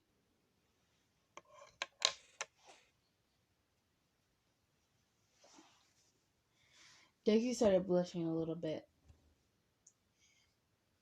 Come on, Deku. You have to go into the closet, he said.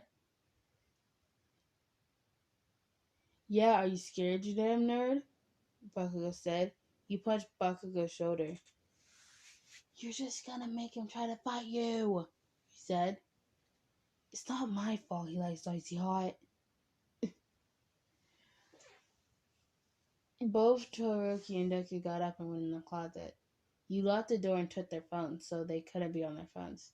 He giggled slightly and sat back down beside Bakugo.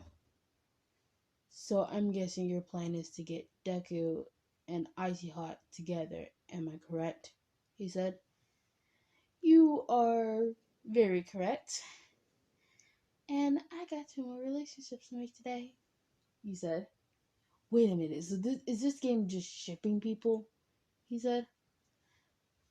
Kinda not. he said. After 7 minutes, Todoroki had came out with holding Deku's hand. He started jumping up a little bit. Babe, you're gonna have to chill. Like, actually, you're gonna have to chill. Like, you're jumping up and down, he said. I know, but it's just so exciting. Mina was squealing, and your ears probably was gonna start ringing, but you didn't care. You was happy for them. Uraka was like clapping her hands so loud that it was just excitement. Everybody was looking at you three like y'all was crazy. Wait a minute. Did you set us up? Deku said. Maybe, he said. Listener, he started blushing. That's when you saw a small smile get on Todoroki's face. Wait, Todoroki, did you just smile? You said. He then pulled the smile off his face. I clearly do not know what you're talking about, he said. You smirked and then you looked over to Mina. He totally just smiled. I know. So that's when it was, after a few rounds, it was finally Ida's turn. Ida had spun the bottle, and again the bottle magically just happened to land on Uraka. This was now the greatest thing that has happened in your entire life. Because this means that they're going to go in a closet together. And this also means that they possibly will get together like Todoroki and Deku. Come on. Go in the closet, he said. What do you mean? You then pointed at the bottle. She thought it was pointing at the person beside her. Sure, but actually it was pointing at her. Oh no. You hurt. You picked up Uraka and dragged her to the closet with who Ida was already in front of. You locked the door and already set their phone inside outside the closet. And you sat down. You know what? I am very scared that if you ever ship your kids with somebody, this is exactly what you're going to do, he said. Well, maybe. But it's cute. And I want to make sure the people who like each other get together. So if this game doesn't work, we're going to have to try another game in a week or so. She's right, Mina said. 7 minutes later, Uraka was blushing and ran to her dorm. Ada was blushing like a tomato and just walked to his dorm. Are we going to say they're together or are we just saying it's pending? He said. I think they're together, Mina said. You both giggled. Bakugo had mentally facepalmed himself. After that, oh my god, I cannot speak today. It was finally Joe's turn. If you landed on a girl, you had to go in. So she was hoping I landed on Momo. And by the grace of God, it landed on Momo. And this is where she had sudden doubts. She started blushing. She started but she started stuttering. It was like, okay, you know what? This is. You stand it up. You got Momo and you got Jara. You push them into the closets. You took their phones and you closed the door. I never knew you could be aggressive, Bakugo said. Oh, shut up, you said. The class was shocked. He just huffed and looked away. Kirishima was like, wait a minute, did you just yell at Bakugo and he did nothing? Kirishima said. Yeah, you said. Okay, it's official. He has a soft spot for you and your child, he said. Maybe he does. I don't really care. As long as he loves me and I love him back, that's fine, he said. And then you gave him a peck on the cheek. The class on. 6 minutes later, because it had already been a minute, Jaro was flushing and ran to her room while Momo went back to the circle. So, what happened? You asked Momo. The we're together, she said. Mina cheered. After that, it was finally your turn. You spin the bottle, and somehow it landed on Bakugo, and Bakugo smirked, dragging you. Wait, no, please help me, God, please! All the class could do was laugh, and you got pushed into the closet with Bakugo. You had your phone, but Bakugo didn't. Give me your phone. Yeah, he says. What? Give me your phone, he says. You give him his phone. You had already texted Mina for help, but she just said nope. He slid it under the closet door.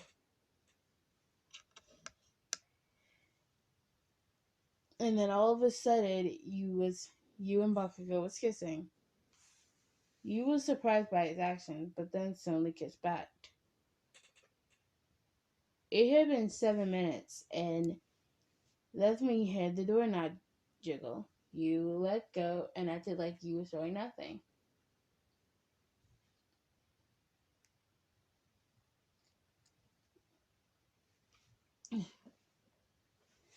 You and Bakugo walked out. You was a blushing mess while Bakugo smirked. So what happened, listener? Mina teased. Oh, shut up. You didn't help my ass, you said. It's not my fault you and Bakugo are dating, Mina said. Okay. After that, after a few more rounds, you went back to your dorm. You and Bakugo went back to your dorm. Your daughter was all of a sudden kinda up, like she was falling asleep and playing at the same time, playing with her All Might toy. She was kind of used to being sometimes alone and sometimes not alone, so she was perfectly fine. Honey, why are you up? You said. Because I wanted to play, she said. Honey, you're tired. You're gonna have to go to sleep, you said. Fine. But I'm only doing it because Mommy said so, she said. She put her toy at the foot of her bed and laid down. You gave her a kiss on the forehead and went to bed. When all of a sudden you felt two arms wrap around your waist. You looked behind you to find Bakugo. Say anything and I will explode you, he said. Okay, he said. 2 weeks later. Again, I'm sorry for the time skips. I'm trying to make this where the events are not so crumped up together. Okay. So it was a weekday. It was a weekend, and pretty much it was Saturday. And you was playing with your daughter with Bakugo. When all of a sudden, she grew these wings that was blue and red. You looked at Bakugo surprised. I think she just got her quirk, he said. She totally just got her quirk. That is. Wait a minute. That's pretty much my quirk, but way stronger. Somehow you could feel like a power around you. Do you feel that like power? You want Bakugo? No, I don't feel anything. You guess because of you being related and you having kind of the same quirk, it was kind of normal, but then again, kind of not. Mommy, look, I have wings, he said. She said, yeah, you do. Oh God, I swear to God, if she learns to fly at this age, we're gonna be in trouble, he told Bakugo. Yeah, she's gonna be flying around this room like a bat. You giggled at his relation to your daughter and a bat. You wondered if she could put the wings away. Probably not, because of how strong she was.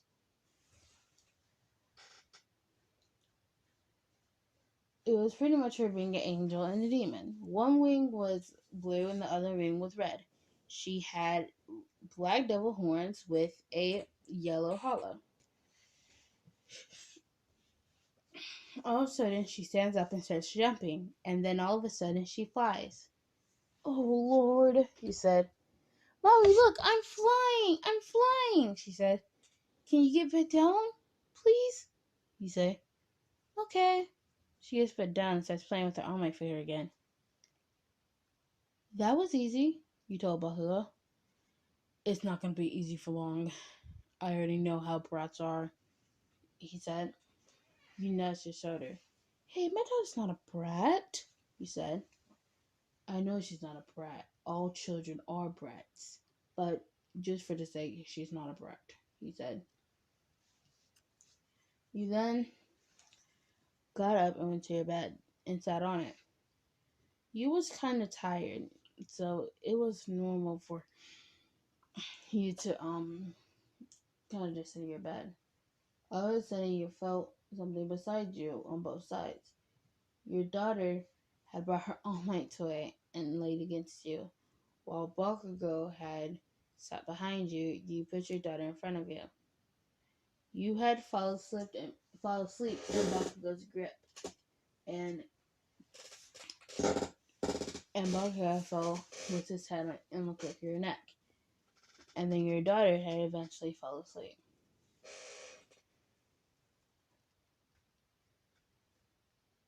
A few days later, all of a sudden, you was in class when the alarm started going off. Your daughter was currently at your house with your sister.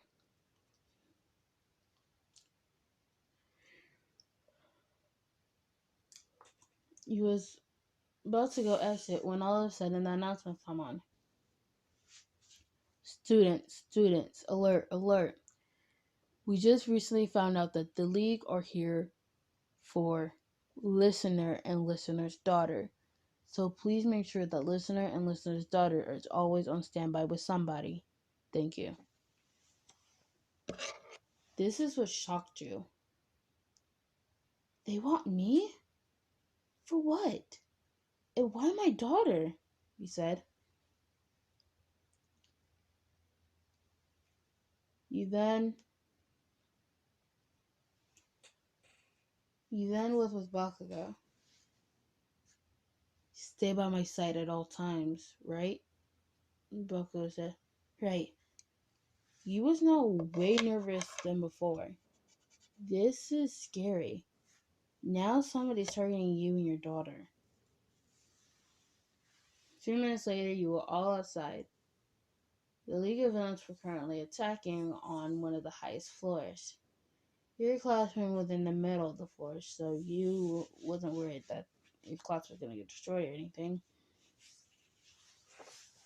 You sat there in utterly shock. The explosions and everything that was going on, that was just so crazy. When all of a sudden you saw two familiar guys, Tomoro Shiraki and Dabi. Well, if it isn't the UA students, Tomori said, we're just here for one person specifically. They're going to show us where their child is, and then we'll leave you alone, he said.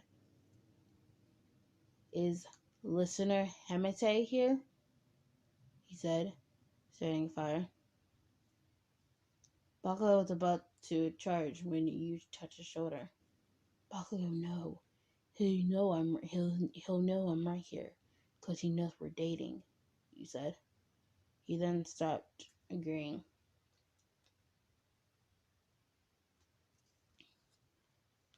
Okay, you leave us with no choice, he said, and starts fighting. This was between the first years, the second years, and the third years. You currently being a third year, you had recently just gotten into your third year.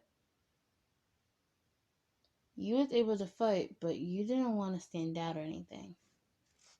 Then this problem started getting worse at the second.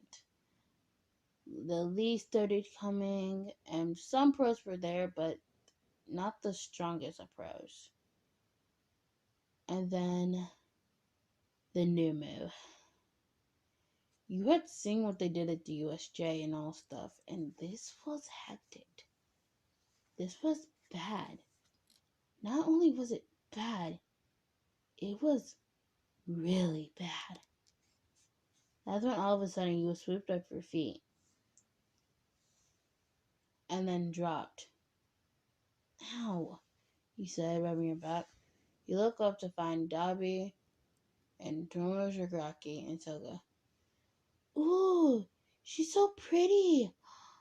I wonder what her daughter looks like, Toga said. Can I cut her? Ooh, can I please cut her? Toga said. Crazy, don't cut her. We already just need her and her daughter. That's when Bakugo drew an explosion in front of Dabi, but Dabi blocked with his blue flames. Then all of a sudden, you felt 4 fingers on your neck, one being holded out. If anyone comes near us and listener, the last finger goes down.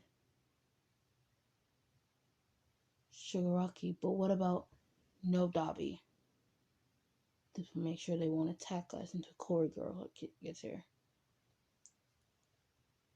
Well, speaking of the devil, Dabi said, looking over behind them. Are we ready to go? Corey Girl said. Yes, we are, Corey Girl. They all backed in the portal.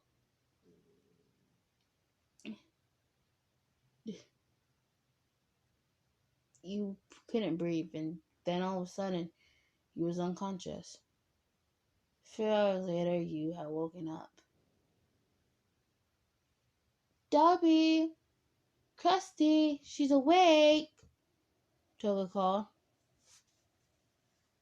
Crazy. It's funny how you call Shigaraki Krusty, but that's besides the point. We need you to tell us where your daughter is, Dobby said. And if you don't tell us, we can simply disintegrate you. You was shaking, trembling at the least. If you tell me where my daughter is, will you leave me alone? Or, no, you was stuttering. You didn't know what to say. Let's make a deal. You tell us where your daughter is. You tell us your daughter is. And we'll bring her here. You can hold your daughter, and we're just going to, how do I say this? Bar her quirk, pretty much. Don't worry, she'll keep her quirk, just we'll also have her quirk. Same strengths, same abilities, Dobby said. You didn't want them to have her quirk. Okay. You then you had a trick up your sleeve. You had recently found out that you still had your phone in your back pocket, and you could feel it. You was let out of those chains and then an attack to make sure they could trust you. Tomoro had stayed in his room because he was not wanting to come out of it, and Toga had went back. Tell me where she is, I'll go get her and bring her back, Debbie said. Okay.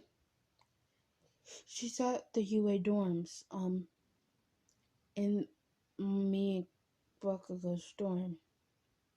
That's where she stays at, you said. She should be there, you said. You just have to sneak up by the balcony and then you can get in there. You told him. Thanks. He walks out. You quickly made sure nobody was watching, and Corey Girl wasn't there at the moment. You quickly pulled out your phone and text Bakugo. Bakugo, I'm safe. Well, kinda, I guess. Just look. Dobby's gonna come to your dorm. Make sure everybody is there hiding. And then attack him head on. I'm gonna try to escape in the meantime. Send. There was an instant reply. Okay, make sure you're safe. Bakugo says back. Love you, he texted. Love you too. Bye. You stuck your phone back in your back pocket and put it on silent.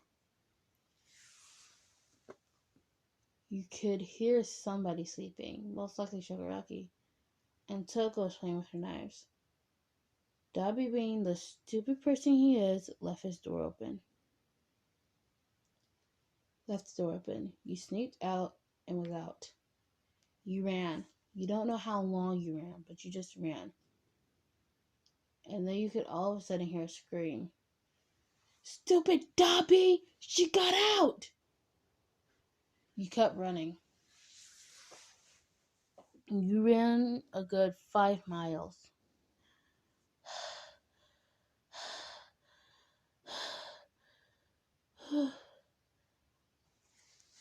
You pulled out your phone. Has Dobby got there yet? Send. No response. Bakugo? Send. Oof. Sorry, I was attacking Dobby. Yeah. He's been restrained by cops. Send. And you read it and you was glad. Here's my location. Come get me, please. You sent. Okay, dumbass. You send your location, and a few, like a good 10 minutes later, Bakugo showed up with some pros. Bakugo and your class and some pros that showed up.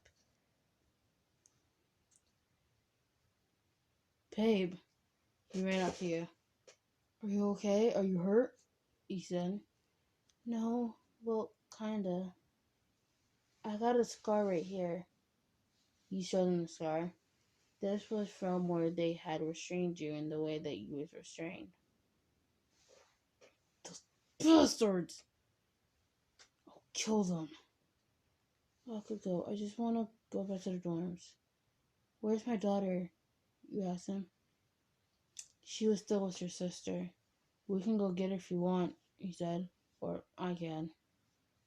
He said, just take me to the dorms and tell her to bring her there.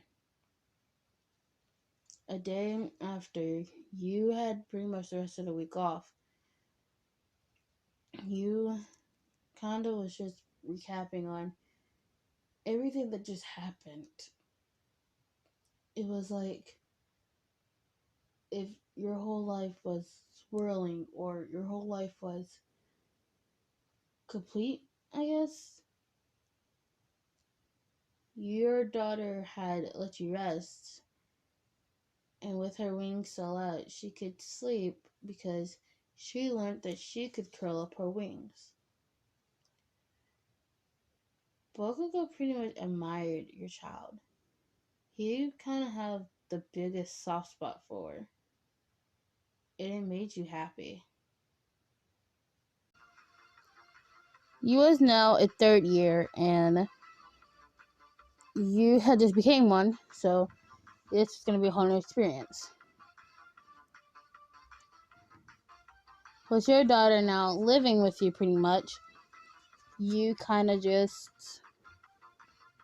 chilled. Your sister, instead of coming over to your apartment, would be allowed to come to your dorm, take care of your child, and when you got back to your dorms with your boyfriend, you two would take care of your child pretty much. Again, like I said in part 8, your boyfriend, Bakugo, had a humongous soft spot for your daughter. So he would probably do anything for your daughter. One day, it was a weekend, and you, Bakugo, and your daughter went all to get ice cream. She wanted vanilla ice cream. You wanted chocolate, and he also wanted vanilla. Him being the kind person he is, paid for all of your ice creams. While you was eating your ice creams, a man had came up to you. Well, cutie, you look good. Why don't you come with me and ditch these two? Talking about your daughter and your boyfriend. Hey man, you need to back the fuck off, Bakugo said. And what you gonna do? It's not like you're related to her or anything. Because you two had looked pretty different. Well, for your information, dumbass, I'm her boyfriend. Oh my god. I'm sorry. I keep stuttering because I love it so much. So I advise you to back the fuck off. And if you don't, we might just have a little problem. He started making small explosions come from his hand. All of a sudden, Bakugo falls to the floor. Oh, what the fuck? He says. You don't know my quirk, dumbass. My quirk is paralyzed. I can paralyze anybody I want to if I look at them in the eye. Now, what about that offer, cutie? I'm sorry, sir. But one, you just paralyzed my boyfriend, so that's a no. Two, I have a child, and you point at your child. And three, you're not even my type, so I would rather you go away, you said. Oh, come on, sweetie. We can go. Oh, fuck, he said. You had punched him in the gut. All of a sudden, your daughter comes up to you and hugs your leg. Mommy, are you okay? She asks. I'm fine, sweetie. We just have to make sure that Bakugo is okay. Bakugo? You ran up to him. He was like, oh, I'm fine. But that jerkwad better stay away from you. Because you're mine. He muttered the last part. I know I'm yours. You helped him up. And all of a sudden, your daughter jumped up on him. Are you okay, BB? She asked. I'm fine, Brad, he said. You hit his shoulder. I told you my daughter is not a brat. I know she isn't.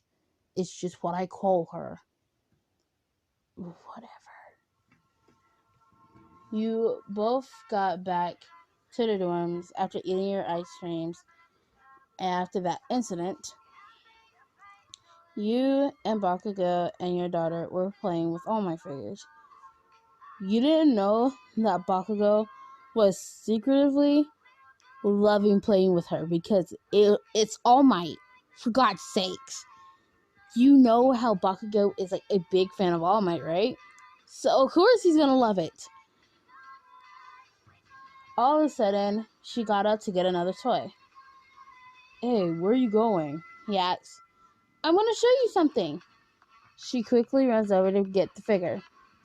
You and your daughter, while Bakugo was training, had went shopping one day and had got a toy that she wanted.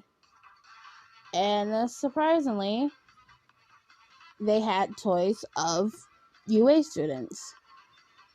And she had picked two particular figures. One of him and one of her. One of you. Look, it's you. Mommy bought it for me, she said. And this is Mommy right here, she said. I didn't know they had toys for me. And you bought it for her? He asked. Well, we saw it in the store when you were trading one day, and she wanted it so bad. She kept begging me, so I finally gave up and gave it to her. And bought it, he said. And why didn't I know about this? He said. It kind of sounded like you're a stalker. He smirked. Oh, shut up! You blushed and looked away. When I grow up, I want to be a hero just like Mommy. And then I'll be the greatest hero. I'll even be better than you, she said. You won't be better than me, he said. Uh-huh. They started bickering back and forth about who's going to be better. You just shook your head. At least we know she got an ego like Bakugo, he said. Hey, what was that? He turns over to you. I said nothing. Oh, really, huh? He said it tickling you. Hey, wait, stop, wait. I'm sorry. Okay, I'll tell you what I said. You will, right? He had his hands back in the position where he was going to take you again. Yes, I will. I said, at least we know she has the ego like you, he said. All of a sudden, he pulls you into a kiss. Ew, mommy and baby kiss. Yuck, your daughter said. Honey, one day you're gonna grow up and you're gonna have a boyfriend and you're gonna understand he's gonna kiss you like BB does me, you said. You guys said. Oh, hell no. She's not getting a boyfriend, Bakugo said. Oh, so you do have a soft spot for her. No, I don't. You giggled. Well, one day she's gonna get a boyfriend. Not over my dead body, Bakugo said. It's the ego talking, you said. He then picked up the almond figure and secretly started playing with it again. You looked over your back to see him playing with it. And then all of a sudden, your daughter hat came up to him with your two figures and started playing with them again. It was cute. You quickly grabbed your phone and took a picture of them and put it as your home screen. Your lock screen with your daughter and your home screen with them two playing. It was cute. 2 days later, it was a Monday, and it was after school. You were sitting on your bed on your phone when all of a sudden Bakugo comes over to you and sits beside you.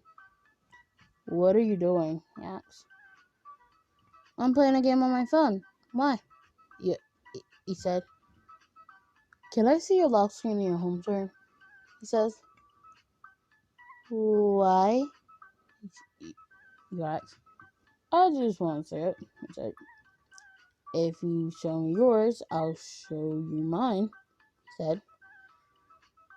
Deal. You switched phones and looked at each other's lock screens and home screens. Wait a minute. Where did you get this picture? He shows you your home screen. Oh, that was from 2 days ago when you and her was playing with the toys. He said. I He started blushing. Oh, that's cute. You're blushing. I am not cute. I'm cool. Get it right, he said. Whatever you say. Wait, I'm your home screen and lock screen? He said. Wait a minute. Shit. I forgot that you was both lock screen and home screen.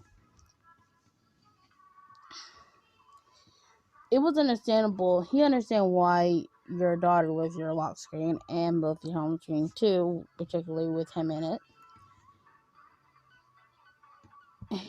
Your daughter was currently asleep, taking a nap because she had been tired from the day before because she kept playing with Bakugo.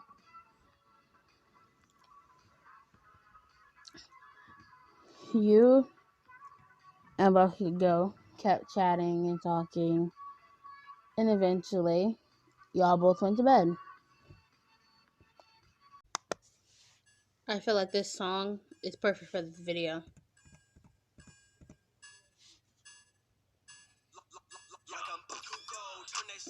Okay.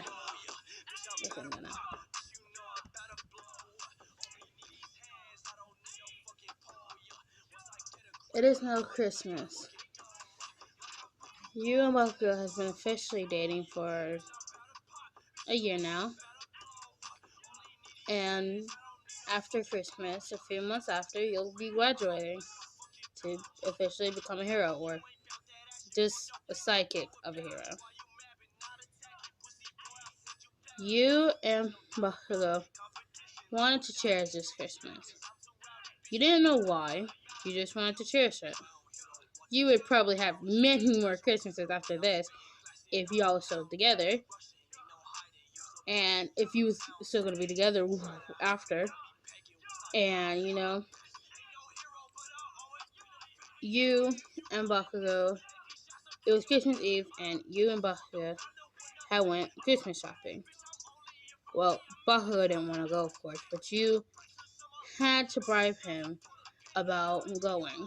You said you would buy him an All Might figure, that one All Might figure that he didn't have, or anything that was All Might that he didn't have, and you would give him something else, anything he wanted. You had went Christmas shopping for your daughter that he didn't know, and you had also went Christmas shopping for him. Your daughter was with your sister, and you and Bakugo was, of course, shopping. You go into the store and you decided to split up. But little did you know this was a bad idea. Because the guy that had came before, who had hit on you before a few months, had came up to you again. Well, isn't it this little cutie again? He says. Ugh, it's you again. Aren't you supposed to be in jail or something? You said. Now what's with the attitude?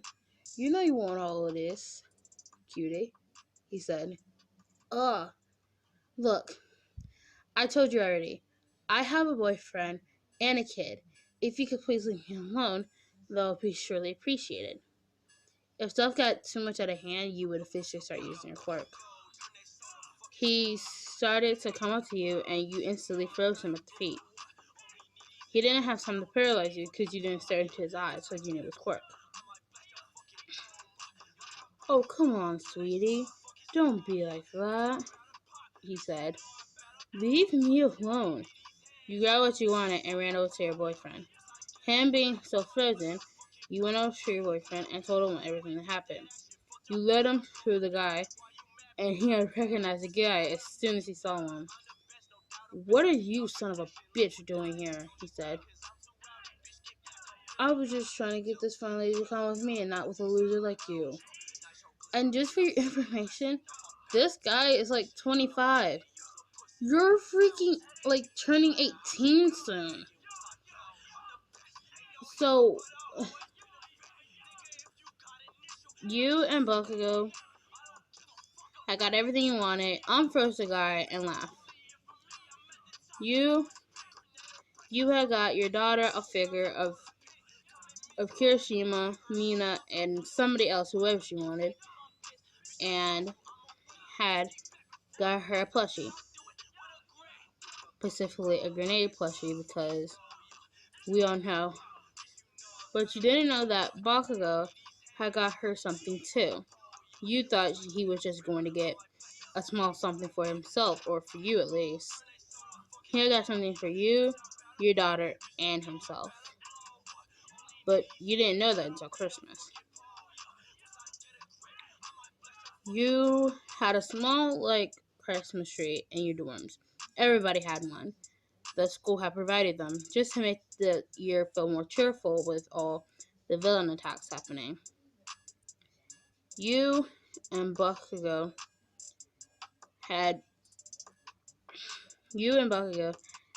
got back to the dorms, placed the gifts under the Christmas tree, which your daughter was trying her best to get to. You had to keep prying her away from the gifts. Not until tomorrow, you said. But mommy, I want to open them. Sweetie, I know, but you have to wait, you said. I'm sorry, my phone had rung, but I'm just gonna continue. You was asleep in the middle of the night when all of a sudden something woke you up. You look behind you to find Bakugo cuddling with you. Babe, what the fuck? You said. Shut up and let me sleep. He said. I can't sleep. Why can't you sleep? You asked. Reasons, he said. You had to remember how you could never sleep on Christmas Eve because it was just a habit. Fine, whatever. You and Bakugo fell asleep with your daughter who was snoring like an actual animal. But it was slight snoring, so it wasn't unsleepable. So, after that, you woke up the next morning to your daughter jumping on the bed. Mommy, baby, wake up, wake up, wake up, she said. What do you want? He said. It's Christmas. Look, Santa brought presents, she said. What? You look over to the Christmas tree to see a bunch of presents under the tree. It was quite a lot, and you knew that Santa had now spoiled your daughter. Okay, just give us like 5 more minutes. But Mommy... Fine. Babe, wake up, he said. What? Let me sleep, he said. Amethyst wants to open presents, he said. Ugh, fine. This was even more proof that your boyfriend had a soft spot for your daughter because he now woke up for your daughter. You both get up and go over to the presents. You had decided that you would give her your gifts last, but Bakugo was somewhat eager to give you to your gifts first, so he got the gifts and gave them to her. You open the box to find a small box. It was just a smaller box. You open it again to find a smaller box. Again in a smaller box. Babe, did you really do this? You said. What? I wanted to make it tempting, he said. Whatever. You kept opening it to find smaller box when you found this small velvet box. He grabs it out before you could and stands you both up. He gets down on one knee and opens the box. Listener Hamate, will you please make me the happiest man on the world and marry me? You was now in tears. Your daughter had been now clapping for the past 2 minutes, knowing what was happening from all the romance dramas you watched. You said yes, and he put the ring on your finger, kissing you, and then gave you a hug. So wait, does that mean that baby's now my new dad? She said. You was now already blushing from this, and you had nodded. Yes, he is, pretty much. Yeah, I have a new daddy, she said. And can I open my gift now? She said. Go ahead, Bakugo said. She opened her gift to find a limited edition All Might figure. Look at it! It's the Mom, you remember when I saw this in the store? It's the limited edition All Might figure. She had said. Yeah. Where did you get that? She sold it a week ago. Shouldn't it be like sold out by now? He said. I had bought it a week ago. I just pretended like I bought it then. And yeah. He said, you two continue opening gifts. Your daughter had now a bunch of new stuff, and it was now time for your gifts for your boyfriend and your daughter. Your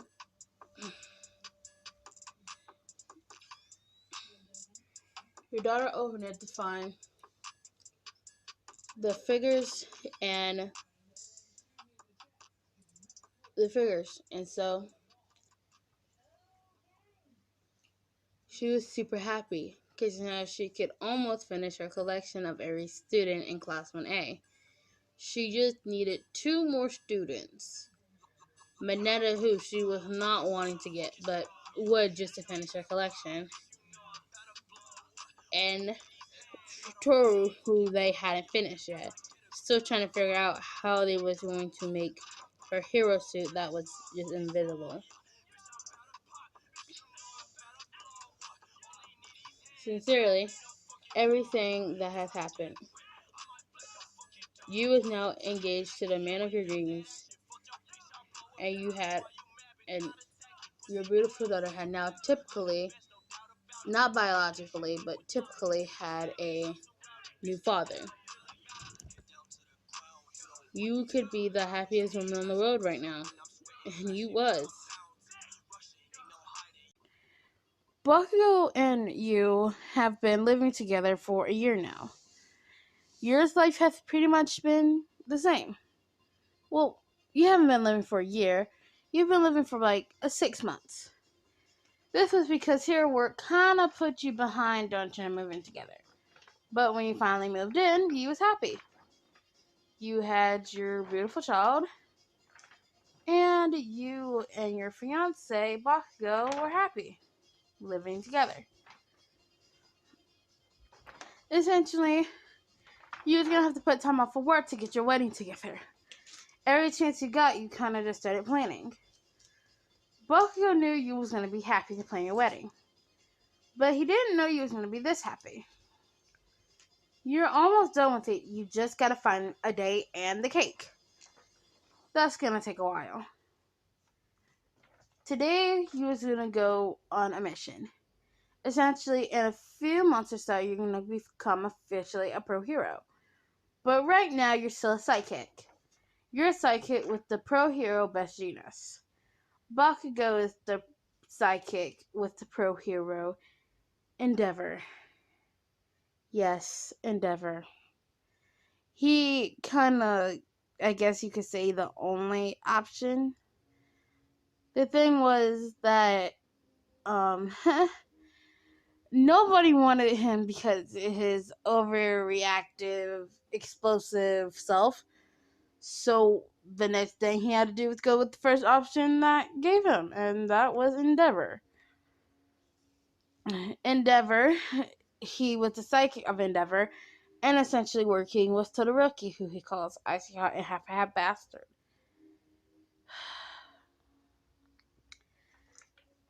You was went on your big mission that was going to take about 3 days.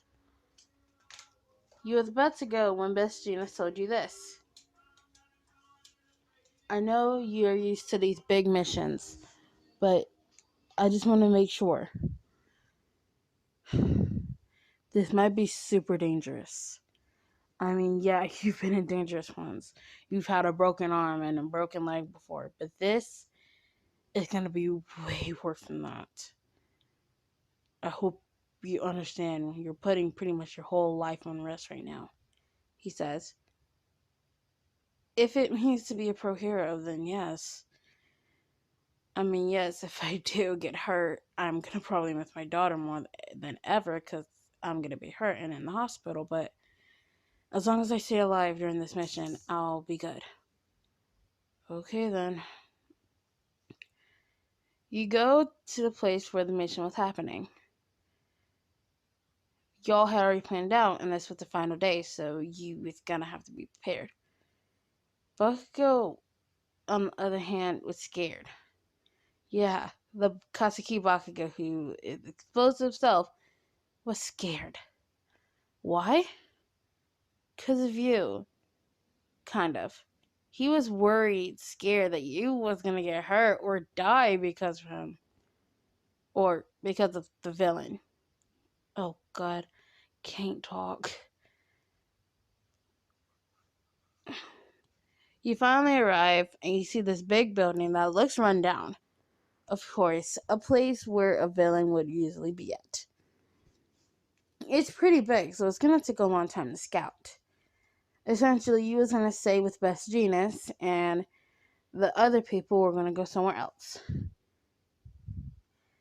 You and Miss Genius was walking when all of a sudden you get kicked in the back very hard. Ugh! he said. You look behind you to find a villain. But this was pretty much the boss. And this was not just no normal boss. He was probably more powerful than All Might and All For One combined. They had every pro hero on this. Besides Endeavor, because we all know. Essentially, Best Jeanist started fighting him until 2 minutes later, Best Jeanist is knocked out. Oh no, he said. You quickly got up and used your quirk. Firing ice at him and using your fire to at least blind him or something wasn't working. Jeez, how strong is this guy? You thought to yourself. You kept hitting and hitting and hitting.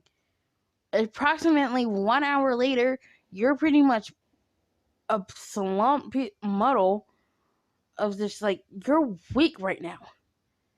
And what is this guy? Still strong as ever. How? He'd been weakened, but you still had a lot of work to do to get him to a point where you would say you defeated him.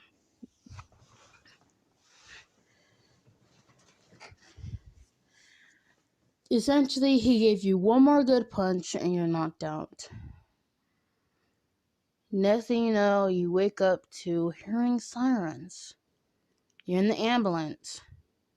Just great. You probably have so many broken bones right now. Probably like Deku.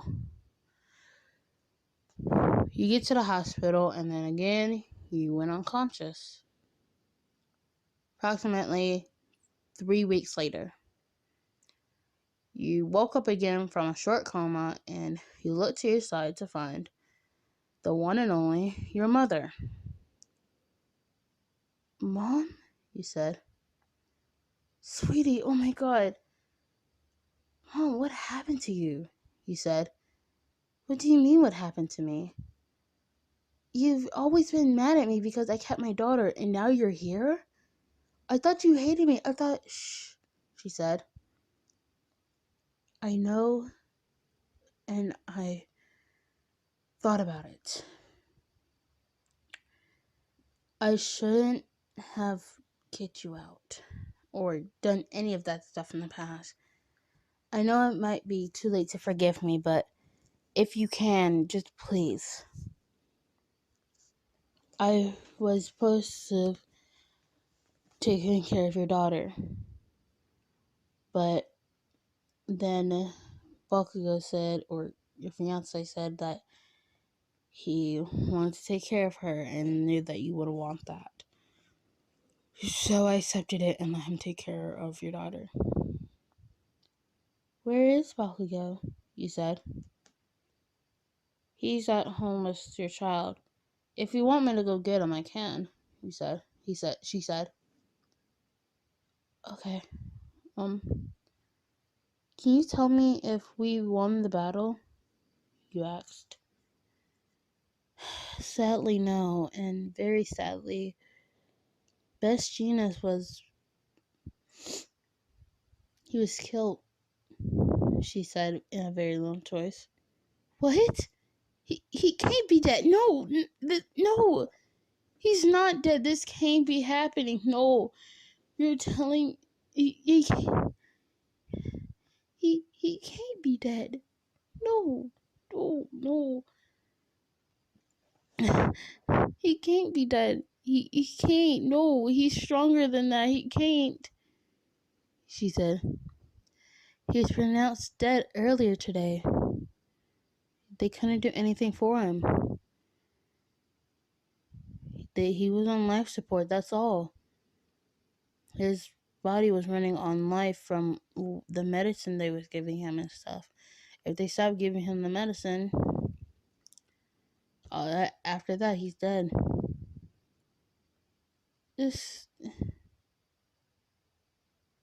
Can you just get Bakugo for me? You said. Sure, I'll be back. 1 hour later, Bakugo comes running in. Babe, are you okay? He says. I'm fine. It's just he's dead, he said. Who's dead? He said in a weird tone. But Best Jeanist. I don't know if anybody else on the mission is dead, but all I know is Best Jeanist, she said. All of a sudden, Bakugo hugs you. He felt sorry for you. This was something that you didn't like, because we all don't like when people die. When your father died, you was upset as can be. And Best Jeanist was basically just a father to you. He cared for you. He sometimes even bought stuff for you when you couldn't. So he was basically another father that you kind of never had. Now that he's dead, it's sad. The next day, you got released and got to finally see your daughter. Your daughter, who was now currently 5 years old, who recently just turned 5, is so happy to see you. Well, you didn't know that until you essentially got into your apartment. Jeez, I can't talk. Mama! She comes running up to you, hugging your leg. Or the leg that wasn't broken. Easy there, kiddo. She can't balance so well on crutches, Bakugo said. Oh, sorry. Mom, what is it like to be a hero? She said. You realize that you didn't win the battle, but you could still tell her what it was like because, of course, you've been a hero before. It's kind of like, how do I say it? After you save someone, it's like so much power in you and being so happy. Now, it's a difficult job, but after becoming a hero, you are basically now just a superhero. After all the work of your way and after everything, you're basically somebody who everybody loves because you save people, he said. That's so cool. One day when I grow up, I'm going to be a hero just like mommy and daddy, she said. Sure, kiddo. Bakugo walks in and starts cooking, and you sit down on the couch watching TV while your daughter's playing. Essentially, your daughter was very known with Best Genius because she kind of, let's just say, since you thought of him as a dad, she thought of him as a granddad. And when she was looking at the TV for 1 second, you wish she didn't see it because it was the news that Best Genius has died. Breaking news. Best Genius has been reported as dead. We'll repeat. Best Genius has now been reported dead. After hearing those very few words, you was now crying, sobbing almost. And Bakugo knew what it was. He stopped cooking and walked over to you, just to find both you and your daughter crying while your daughter was hugging you. He can't be dead. He's strong like you, mommy. He can't, she said. I'm sorry. He is. Bakugo came over and hugged both of you. It's going to be okay. He did his duties, and that's all that matters. I promise you, he's still watching over both of you right now. And either way, he loves you with both of your hearts. With his heart, with everybody's heart who died in there. They all love you. You're family to them. Jeez.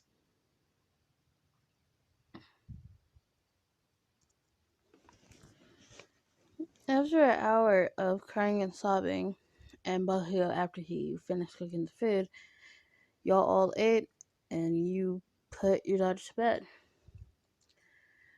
You were laying in your room while Bakugo was taking a shower. You was currently, again, crying. You don't know why, but Best Genius felt like family to you. Jeez. If it wasn't for Best Genius, you don't know kind of all the stuff you had from him. You had pictures with him. You had so much stuff with him in it. And, or what he bought. And it's just, every time you look at it, it makes you cry more. Eventually, you fell asleep crying.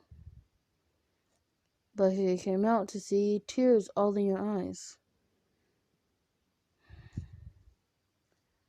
I feel so sorry for her. I wish I could do something. Fuck, he said. Him being so upset for you is kind of something he doesn't show his emotions. Besides anger. He was currently still upset about Deku being number one, since he had done so much work already in UA from being hero kind of in UA. He kind of got like how do I say it? A 4-month extra being pro hero. Essentially, instead of being a year of being a sidekick, a year and a half of being a sidekick, he was only going to be a year of being a sidekick, and he was recently a hero. Him being already done so much work was already at number one. And this made Bakugo very mad.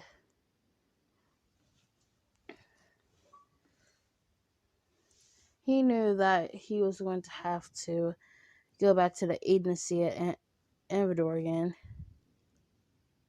And this just made him mad. Great. I have to go to work tomorrow. He's probably not going to let me stay home. It has been officially a week now. Life chaos. Every time you go out, some news reporter or somebody is coming up to you like, how well did you know Best Genius? Or how did Best Genius die specifically? You wanted to forget about his death. You didn't want to forget about him. You just wanted to forget about how he died.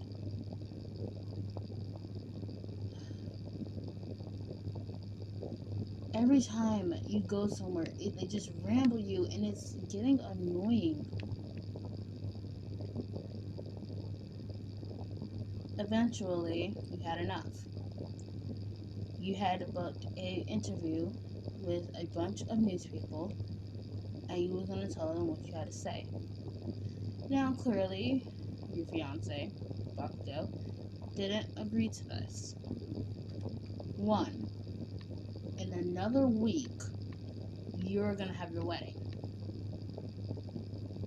2, you didn't want to be overwhelmed with feelings before and after your wedding. And during your wedding, basically. And then there's so many other reasons.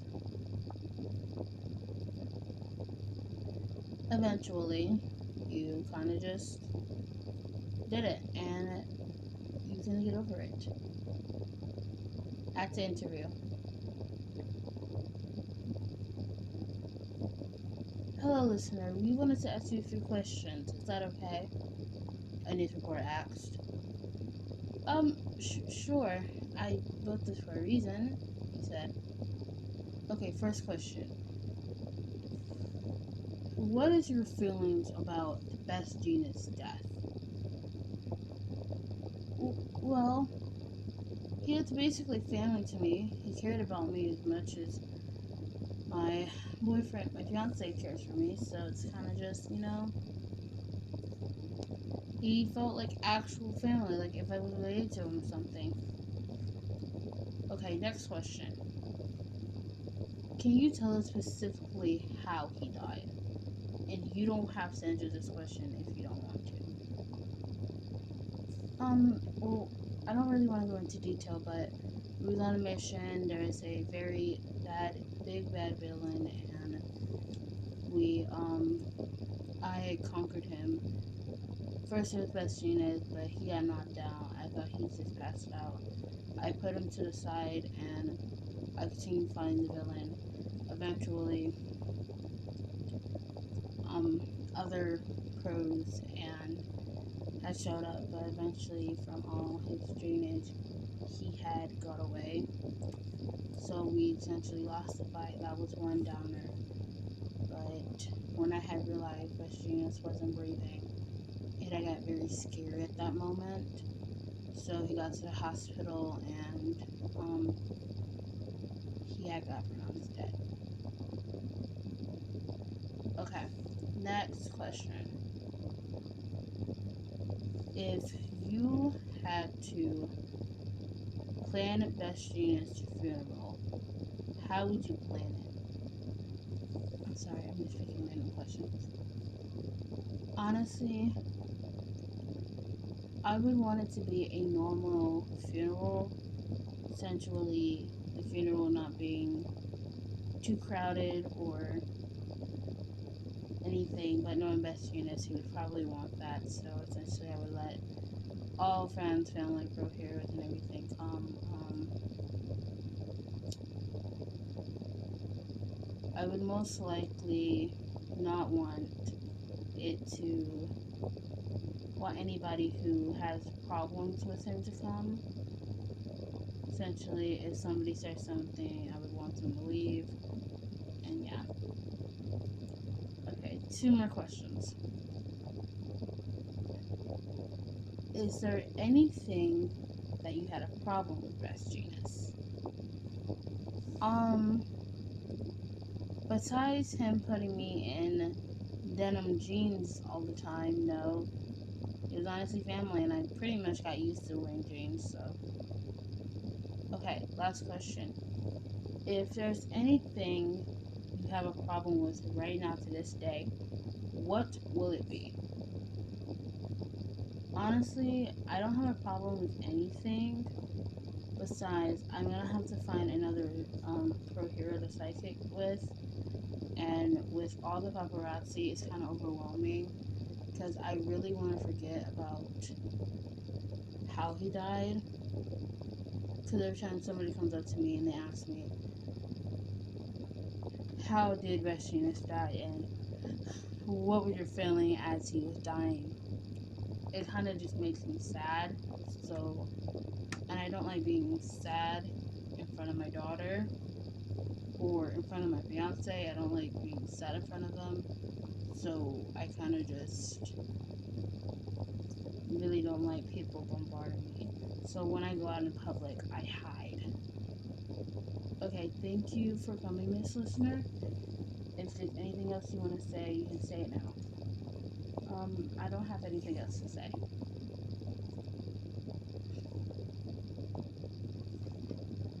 Two days later. The interview was going everywhere around. Every time you looked on TV, what was it? The interview. Essentially, they would have done it live, but they couldn't. Some problems and stuff. So they just had to post it like any other TV show or anything else like news. It officially posted today, so it was kind of nerve-wracking. You had officially decided on going to another pro hero, Cammy Woods. You was kind of happy about it. I mean, shoot, it's Cammy Woods. And to be honest, Best Genius was your favorite hero. But if it came to second people, it was Cammy Woods to the top. Then it was Mount Lady, and then it was yada yada yada. But that's not the point. Essentially, after your wedding and your honeymoon, you would be going to sidekick with him. Your fiance, Bakugo, had officially got permission from Emidor to go to the wedding and the honeymoon. So, Emidor would be coming to the wedding, even though what he did to Shoto was bad, but that's not the point. It's just, he's just gonna have to come. And then all procurers are gonna come, all your classmates are gonna come, and everything. Essentially, your daughter, who's at the age of 3, who should be soon being going on 4 in a few months, is going to be a flower girl. Essentially, your bridesmaid, Mina, is going to help your daughter carry her down the aisle. And your daughter, hopefully, is going to try her best to throw the flowers out.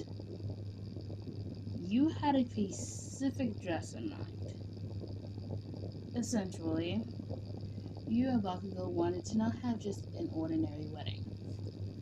Essentially, he's going to wear an orange tux, while all the other guys wear black tux.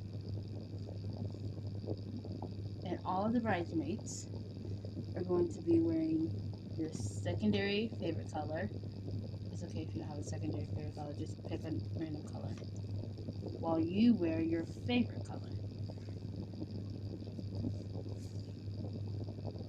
You was really excited because the theme was going to be black, orange, your favorite color, and your secondary favorite color. I mean, honestly, this was going to be fun. 1, you're getting married. 2, only 2 days after you get married, you're having your honeymoon. So this should be not only 1, interesting, but 2, chaos. Legit chaos.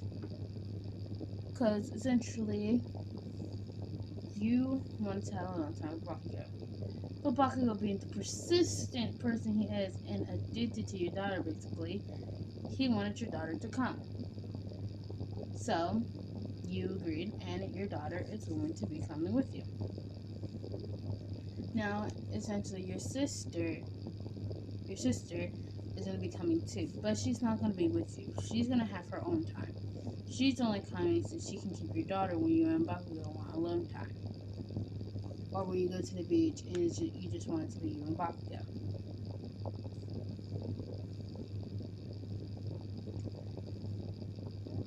Right now, you is getting the final touches on your dress. You have your favorite color dress with gems basically on the top half.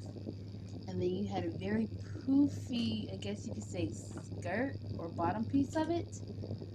And you don't know to explain it, but you was excited, okay? In 5 days, in 5 days, you're going to be marrying the man of your dreams / Bakugo.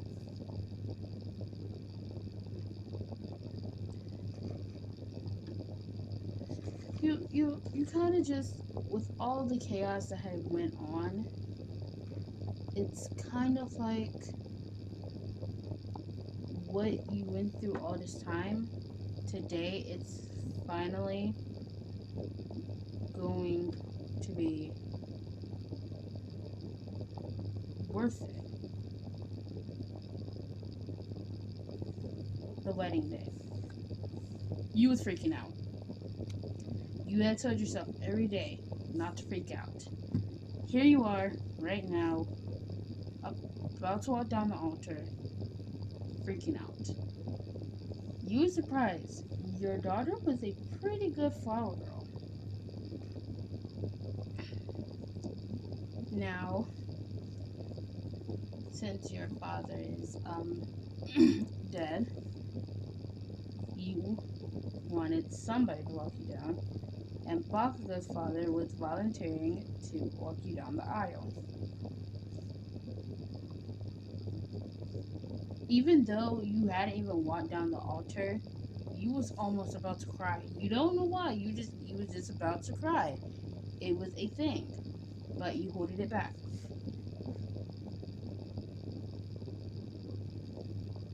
Essentially, the room, the wedding altar, and all that was essentially orange and your favorite color. The ceremony was going to be your secondary favorite color, and black. Ooh, this is going to be great, you said in your head. As the music came on, you started walking down the aisle. As soon as those crimson red eyes met your black ones, if it would have been a lie if you said you was a blushing mess. But you was. But the vow covered it. Thank God for vows, you said in your head. Time skipped to after vows and all that. Miss Listener, do you take Katsuki Bakugo to be your lawfully husband? The priest asks. I do. And Katsuki Bakugo, do you take Listener to be your lawfully wife? He asks. I do, Bakugo said. I now pronounce you husband and wife.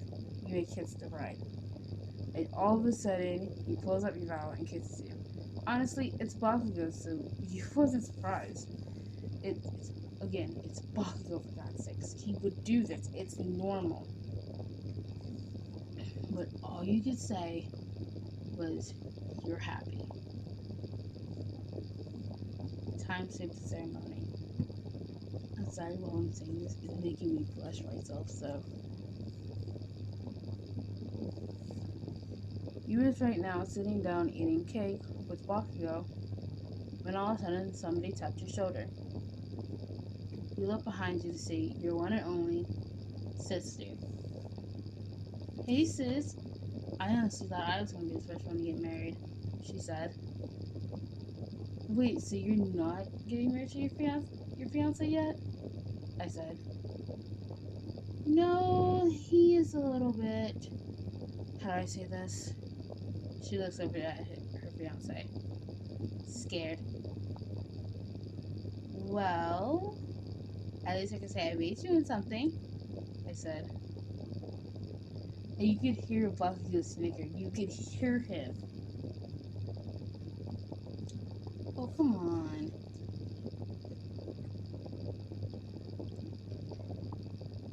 After you and Bakugo slowed down, he was finally going home. Honestly, the top part of the dress, was kind of tight. So as soon as you got home, you took that dress off. And honestly, you just put it in your closet like a normal dress.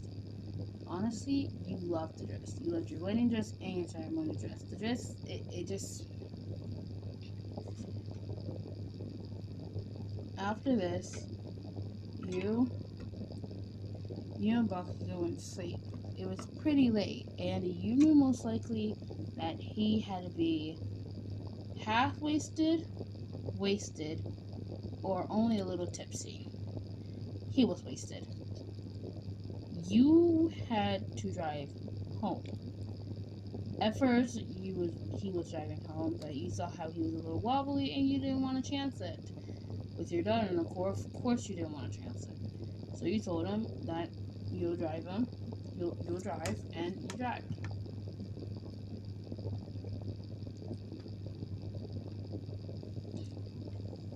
Time skipped to time you went to a honeymoon. Essentially, you was going to the one only Bahamas. Yes, it is all the way in America. Is that a problem though?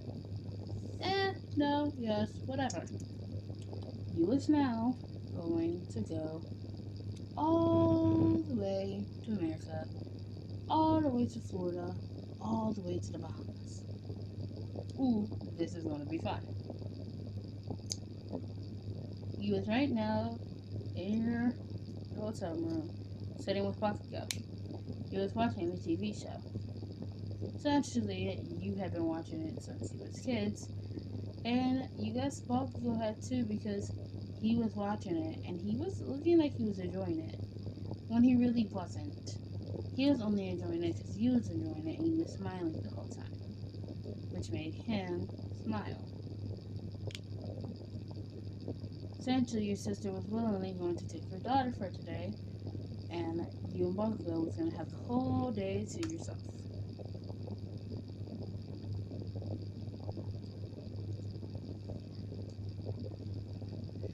Right now, you was walking along the beach with Bakugo until he popped this question, just all of a sudden, this question.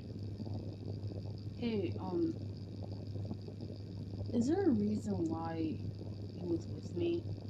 You know, just started dating me and now we're married? Yes. You was surprised. The Katsuki Bakugo asking this question? Now that was weird. Well, I mean, honestly, I liked you, so of course I was gonna date you.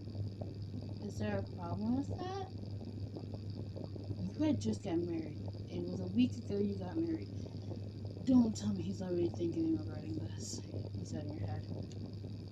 Well, it was just the way I treat people. The way I treat Deku, and the way I treat all of Class 1A, basically. And you still chose me. You could have picked Dawn's face for all I care. But why me?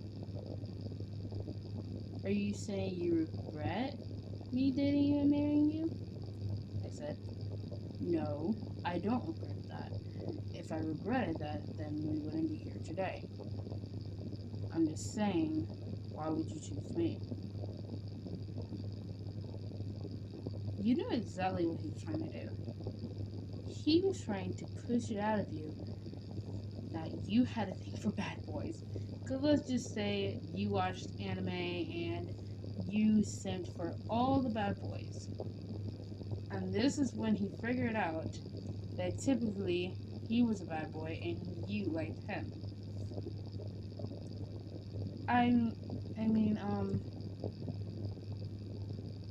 Don't tell me you figured it out, he said. Oh, I figured it out. You giggled. Eventually, you and Bakugo was tired and didn't have the energy to pick up your daughter, so you didn't. Essentially, your sister was willingly going to let your daughter stay over. Let's just say things happened that night. And now you was in bed with Bakugo. Both of you butt naked. Let's just say that. I'm sorry for the noises.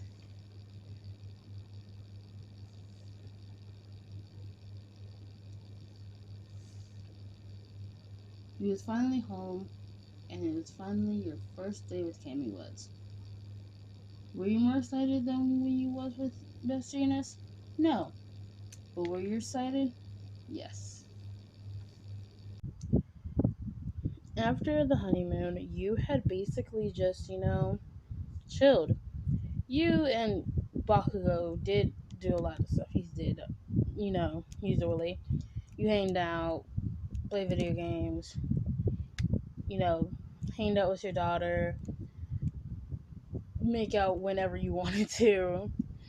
It was basically just what you normally did, but you was in a different relationship stage. You was married.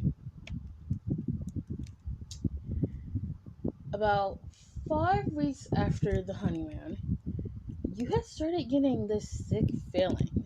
Like if you was about to throw up feeling. And then you started throwing up.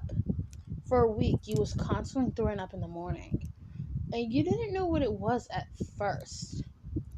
Then you remembered when you first was pregnant with your daughter, you threw up for a week or two before you knew you was actually pregnant. And then you started coming to yourself, shit. Luckily, Bakugo wasn't there. Bakugo was not, there. He had to go to Endeavor's agency. and he had to work there. So while he was working there, which he worked there for about maybe 14 to 15 hours. That's not just half of the day, that's 3 hours past half of the day. So for 15 hours of the day, you're alone with your daughter, which you really don't mind at all. The mention of your daughter being, 4 or 5, whatever. It's kind of just. And then she's very playful, so it keeps you busy a lot. It's like when she takes a nap, you finally get a break. Now, of course, even after your wedding and all, you was still kind of sad because of, Best Gina's death and how, it's sad. But still, even though Best Genius is dead, and even though you're married, nothing can make you any more happier than possibly anything. Essentially, you was now at the store that was right across the street with your daughter, and you got the test. All of a sudden, she asked you something. What is that? She asked, pointing to the thing. Oh, these? You pointed to the test. They're like a test, if you know what a test is, for, to see something. You didn't want to exactly spoil the surprise if you are yet. You went back home and took the test. You had left it sitting on the counter. You didn't put a time limit, though the time limit for it was 5 minutes because it was a digital. So you just went on and to cook dinner. Essentially, it was going to be ready past that time, but it only took you 20 minutes to make dinner this time. And in an hour, that's when your boyfriend, or I'm sorry, your husband would be coming home. After dinner, you had put the leftovers in the refrigerator so when he gets home, he can have them. He got home at around 10 and you cooked at 7. So he could just simply heat them up.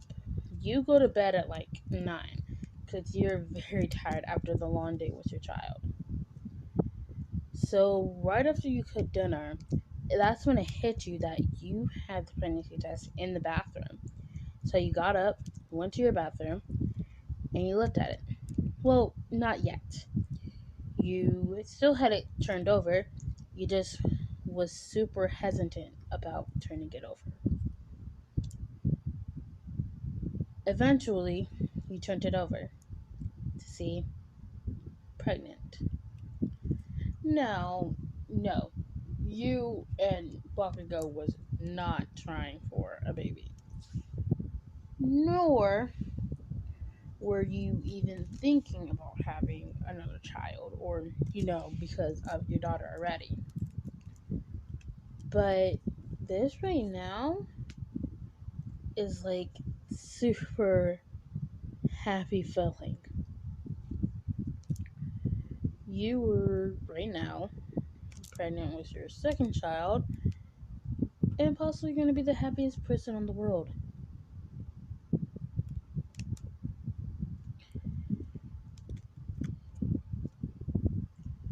So you looked at the time, and in exactly 1 hour, which it was 9 o'clock right now, your your husband would be coming home. So you thought of a way to surprise him. You was probably gonna surprise him tomorrow since when he gets home he's gonna be super tired. But then again, he does leave at around, let me think, like 7 in the morning. So you knew you was probably just gonna have to surprise him when he gets home. So you grabbed your daughter and you went out and you bought stuff. You thought the cutest way ever. You was gonna have 3 gifts in the bag. On the top, there was going to be a shirt saying number one dad. This shirt was possibly going to be referring to how he's like a father figure to your daughter, Amethyst, who had never really had a father in her life. Then there was going to be another shirt, but it was going to be a baby shirt. And just to make this perfect, in case he doesn't understand, there's going to be the pregnancy test at the bottom. And just to give him more of a hint, your daughter's going to be having a number one sister shirt on. Now, your daughter is going to be playing in her room with her toys. Eventually, if he gets it, you're going to call your daughter out and he's going to see the shirt. But if he don't get it, for some surprising reason, the shirt is still there. So you can still call your daughter and she'll come out with the shirt on. You had everything set up. The bag was on the table and you was just sitting in your room. You was watching TV when you all of a sudden hear the door open. And here's the thing, the door opened pretty harsh. Like if he had the worst day of his life, which possibly is what happened. So you got up and you went over to him to see that he was pretty angry. What's wrong? You asked him. Nothing. Just nothing. Well, I have a gift for you, you said. Really? Where? He asked. Even if he's mad, he'll still accept anything from you or your daughter. Especially your daughter. On the table over there, you pointed. He looks at it. It was his favorite color, orange. He walks over there, picks it up. What is it for? He asked. Nothing special, just a gift. He was basically smiling so wide at this point that the sun would be put to shame. So, he opens it and sees the shirt. He looks at it for a sec and then looks back at you. Keep going, you said. He puts the shirt down and continues looking. He finds the baby shirt. This was basically making his assumptions in his head right. And then he was like, keep looking, there's one more thing, he said. He drops the baby clothes, and then he looks all the way down at the bottom of the bag where there was a small little pregnancy test, which was the digital test which had pregnant on it. He looks at you, not only surprised, but happy. Like if you just made his mood totally shift, which you probably did just do. He runs up to you and hugs you. You're being serious, right? This is no like stupid ass prank, he says. No stupid prank. I found out earlier today, just like an hour before you came home. He said, he is basically hugging you so tightly. And then you called your daughter out. But she wasn't asleep. You knew her too well. She instantly gets up and walks over. And she hugs his leg. He picks her up and looks at the shirt she's wearing. You really went all out, didn't you? He said. I did. Essentially, I know how you are and how confused you can get. So, I planned out to where if you were still astonished or still confused when I showed you the test, this was plan 4, I guess, he said. You know, this is making me think you think I'm stupid, he says. No, that's not the case. It's just, sometimes you can be a little, how do I say this? dumbfounded at times, and then you act stupid. That's when you act stupid. You don't act stupid all the time, he said with a giggle. He acted like he was offended, but he really wasn't.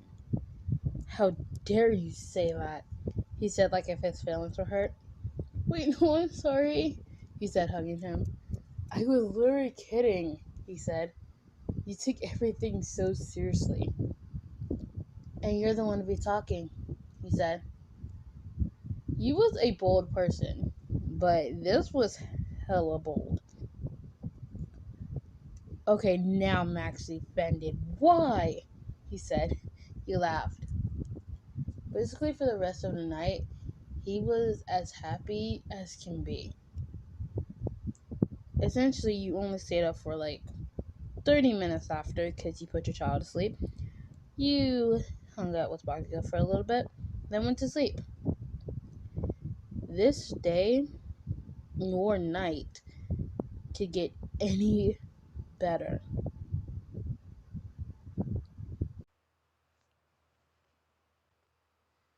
Month number 1 in the pregnancy.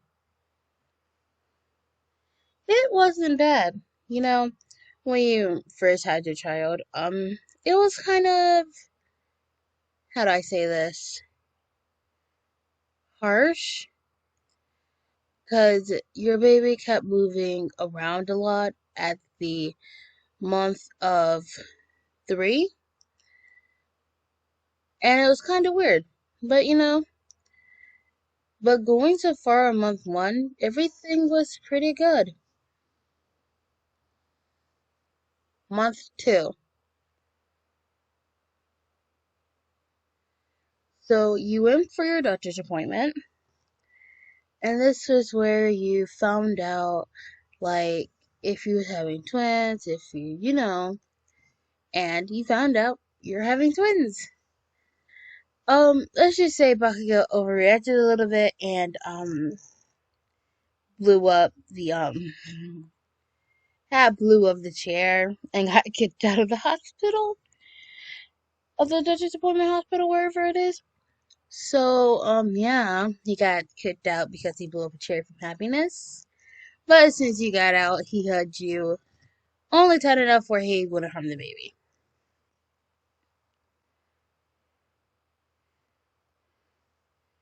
Month number 3. You had officially felt the baby kick, and you also found out what you was having, and you're having 2 boys. Honestly, you wanted a boy and a girl, but you're not complaining. Bakugo, on the other hand, was so happy, he almost blew up something again. But you had to stop him. If I remember, flashback. Bakugo, please don't blow up something again, he said. I'm sorry, I'm just happy that I'm having twins, he said. Twin boys, he said. Even better, he said, almost blowing something up. Please, Katsu, he said. Sorry, he mumbled. Flashback end. Month number 4. The pains, the morning sickness, and all that, it was getting a little bit worse. You'd rather stay in bed than anything, and the cravings were immaculate. It was like, oh my god, you wanted sour cream on your pancakes. You you wanted pickles that you never really want pickles. You wanted a lot of other things, like who knows? And you actually worried about how you looked in the morning.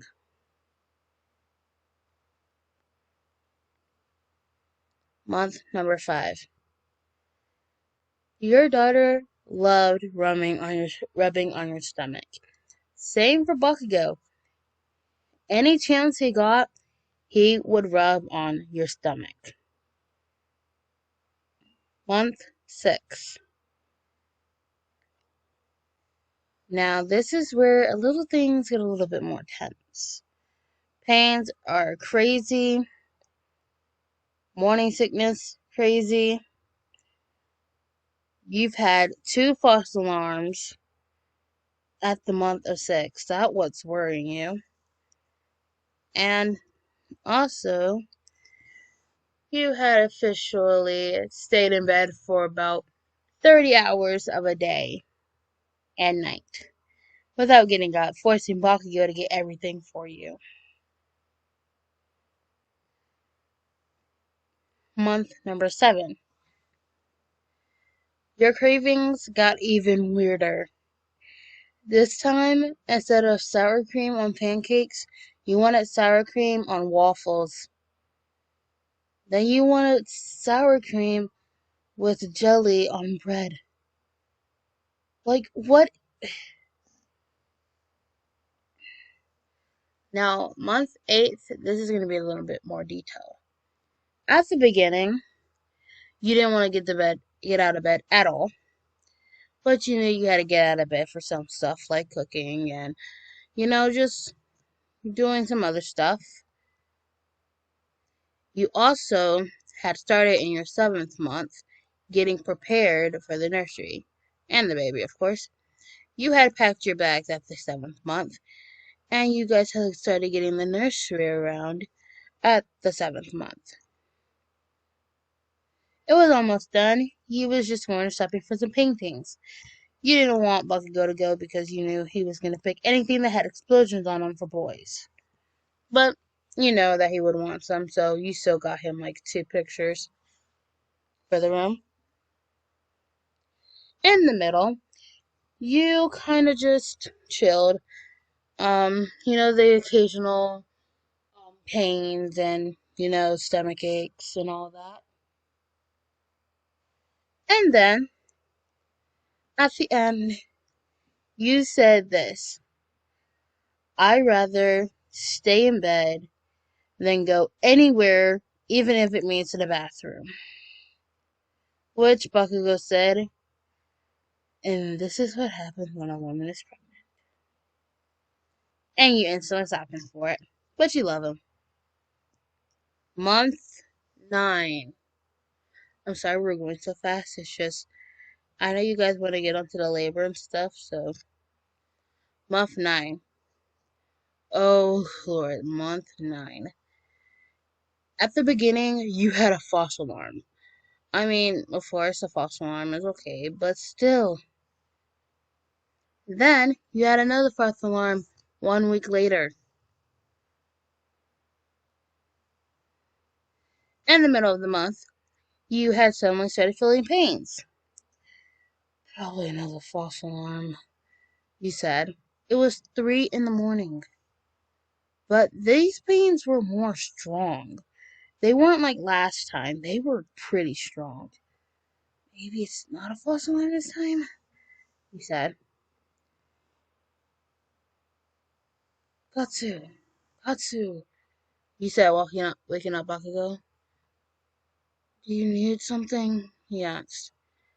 I think the baby's coming, he said. This better not be another damn false alarm, he said. I don't think it is. There's stronger, he said. He got up and started getting the hospital bags. You were putting on clothes. You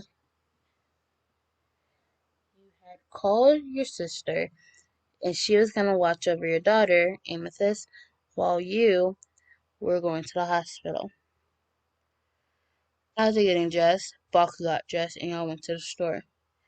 The contractions were getting more worse and closer together.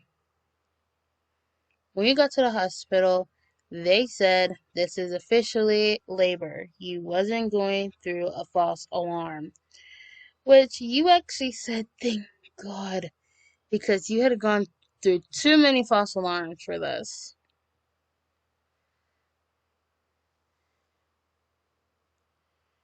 During the labor. You was in so much pain right now.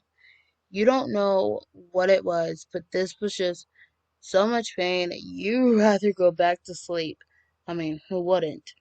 But you knew after all of this, you could go to sleep. after having the twin boys? Well, you hoarded one twin boy. Katsu hoarded the other twin boy. Now, I don't know if anybody else has seen this, but Katsu was crying. Katsu, are you crying? You said, trying to hold back tears of your own. No, he said, wiping tears. You are crying, he said. I don't know what you're talking about. He started looking away. Okay then, he said.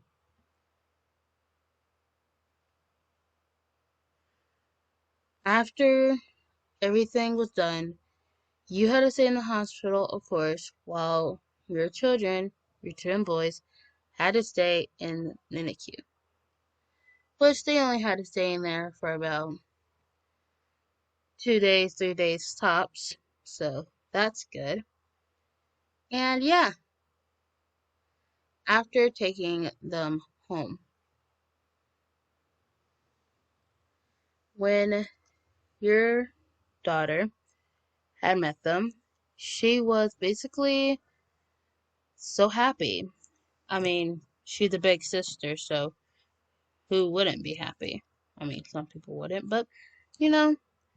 And she was so happy, she almost dropped the baby when she holded it, which you had to remind her not to drop it. This was the cutest thing ever. You guys had decided on a name, but you wasn't gonna say it just yet to her. Or to anyone, really. You're just gonna wait a little bit. Later, you and your two beautiful twins and your daughter were basically living a life. You and your husband also living a life. You guys decided that you didn't want no more children since you already had three. One who was from you, and three that were from both of you. Now, you loved your kids to death, but sometimes they can be a little annoying, especially the twin boys, Matsuru, Masuki, and Katsuro. They their quirks had finally developed at the same time, same point, same day.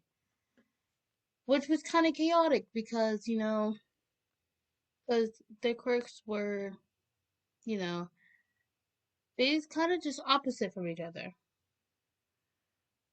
Matsuru, Masuki had a quirk where it's called Wild Flame, where whatever he touches something, it kind of just catches on fire. He can also shoot explosions out of his hands too, which just makes it every which more worse. On the other hand, Kasuro has basically an ice quirk. Same way for a Masu, Musky. It's kind of, just the same. It's just ice. Whatever he touches turns to ice, but he can also do like it coming out of his hands automatically.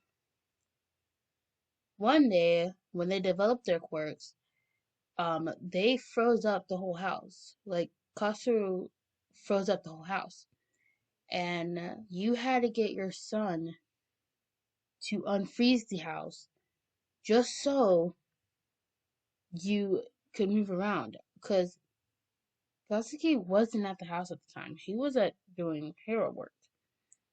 You had already done your hero work for the day, and you know the way your schedule works is kind of you know okay, because he has a morning shift, you have a night shift, which Bakugo clearly protested, but after some convincing, he let you do it. And yeah, after a while, of just trying to get their quirks to settle down, you had to force them to wear gloves every day, just so they wouldn't freeze or burn up the house.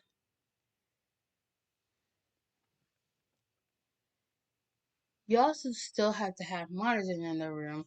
So just in case, let's say the glove all of a sudden stops working, you can instantly know when the quirk starts working.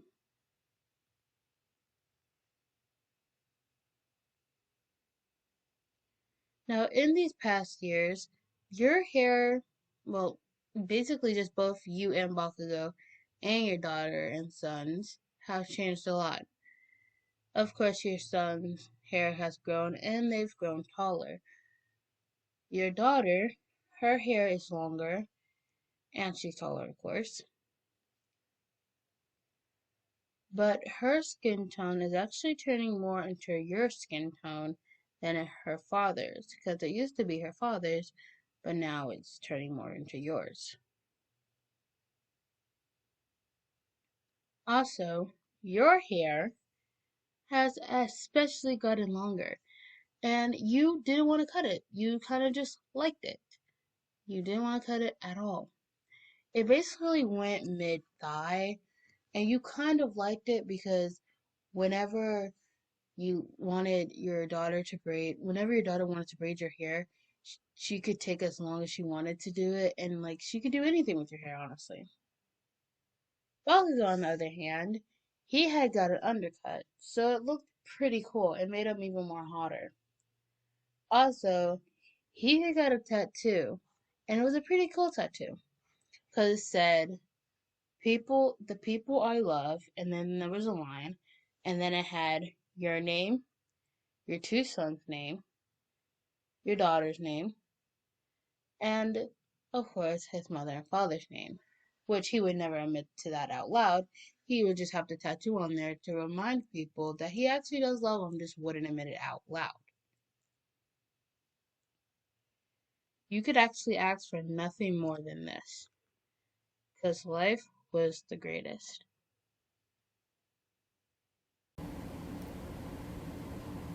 Thank you guys so much for watching the video. That is the end of the video. This video is probably around 6 hours long. If you watch the entire video without, pausing, going somewhere else, and then coming back, or, going to a whole nother video, thank you, first of all. That's surprising that you did my voice for that long. And, yeah, that's actually surprising because I didn't think people actually like listening to my voice. So, yeah, and as I'm recording this, it's actually 11:40 p.m. I think I just heard my phone go off. I don't know. And yeah, so if you guys could please subscribe, like the video if you haven't already, and just yeah. So I gotta go see what my dog Rocky is doing, and yeah. Have a nice day, night, or wherever you are, and peace.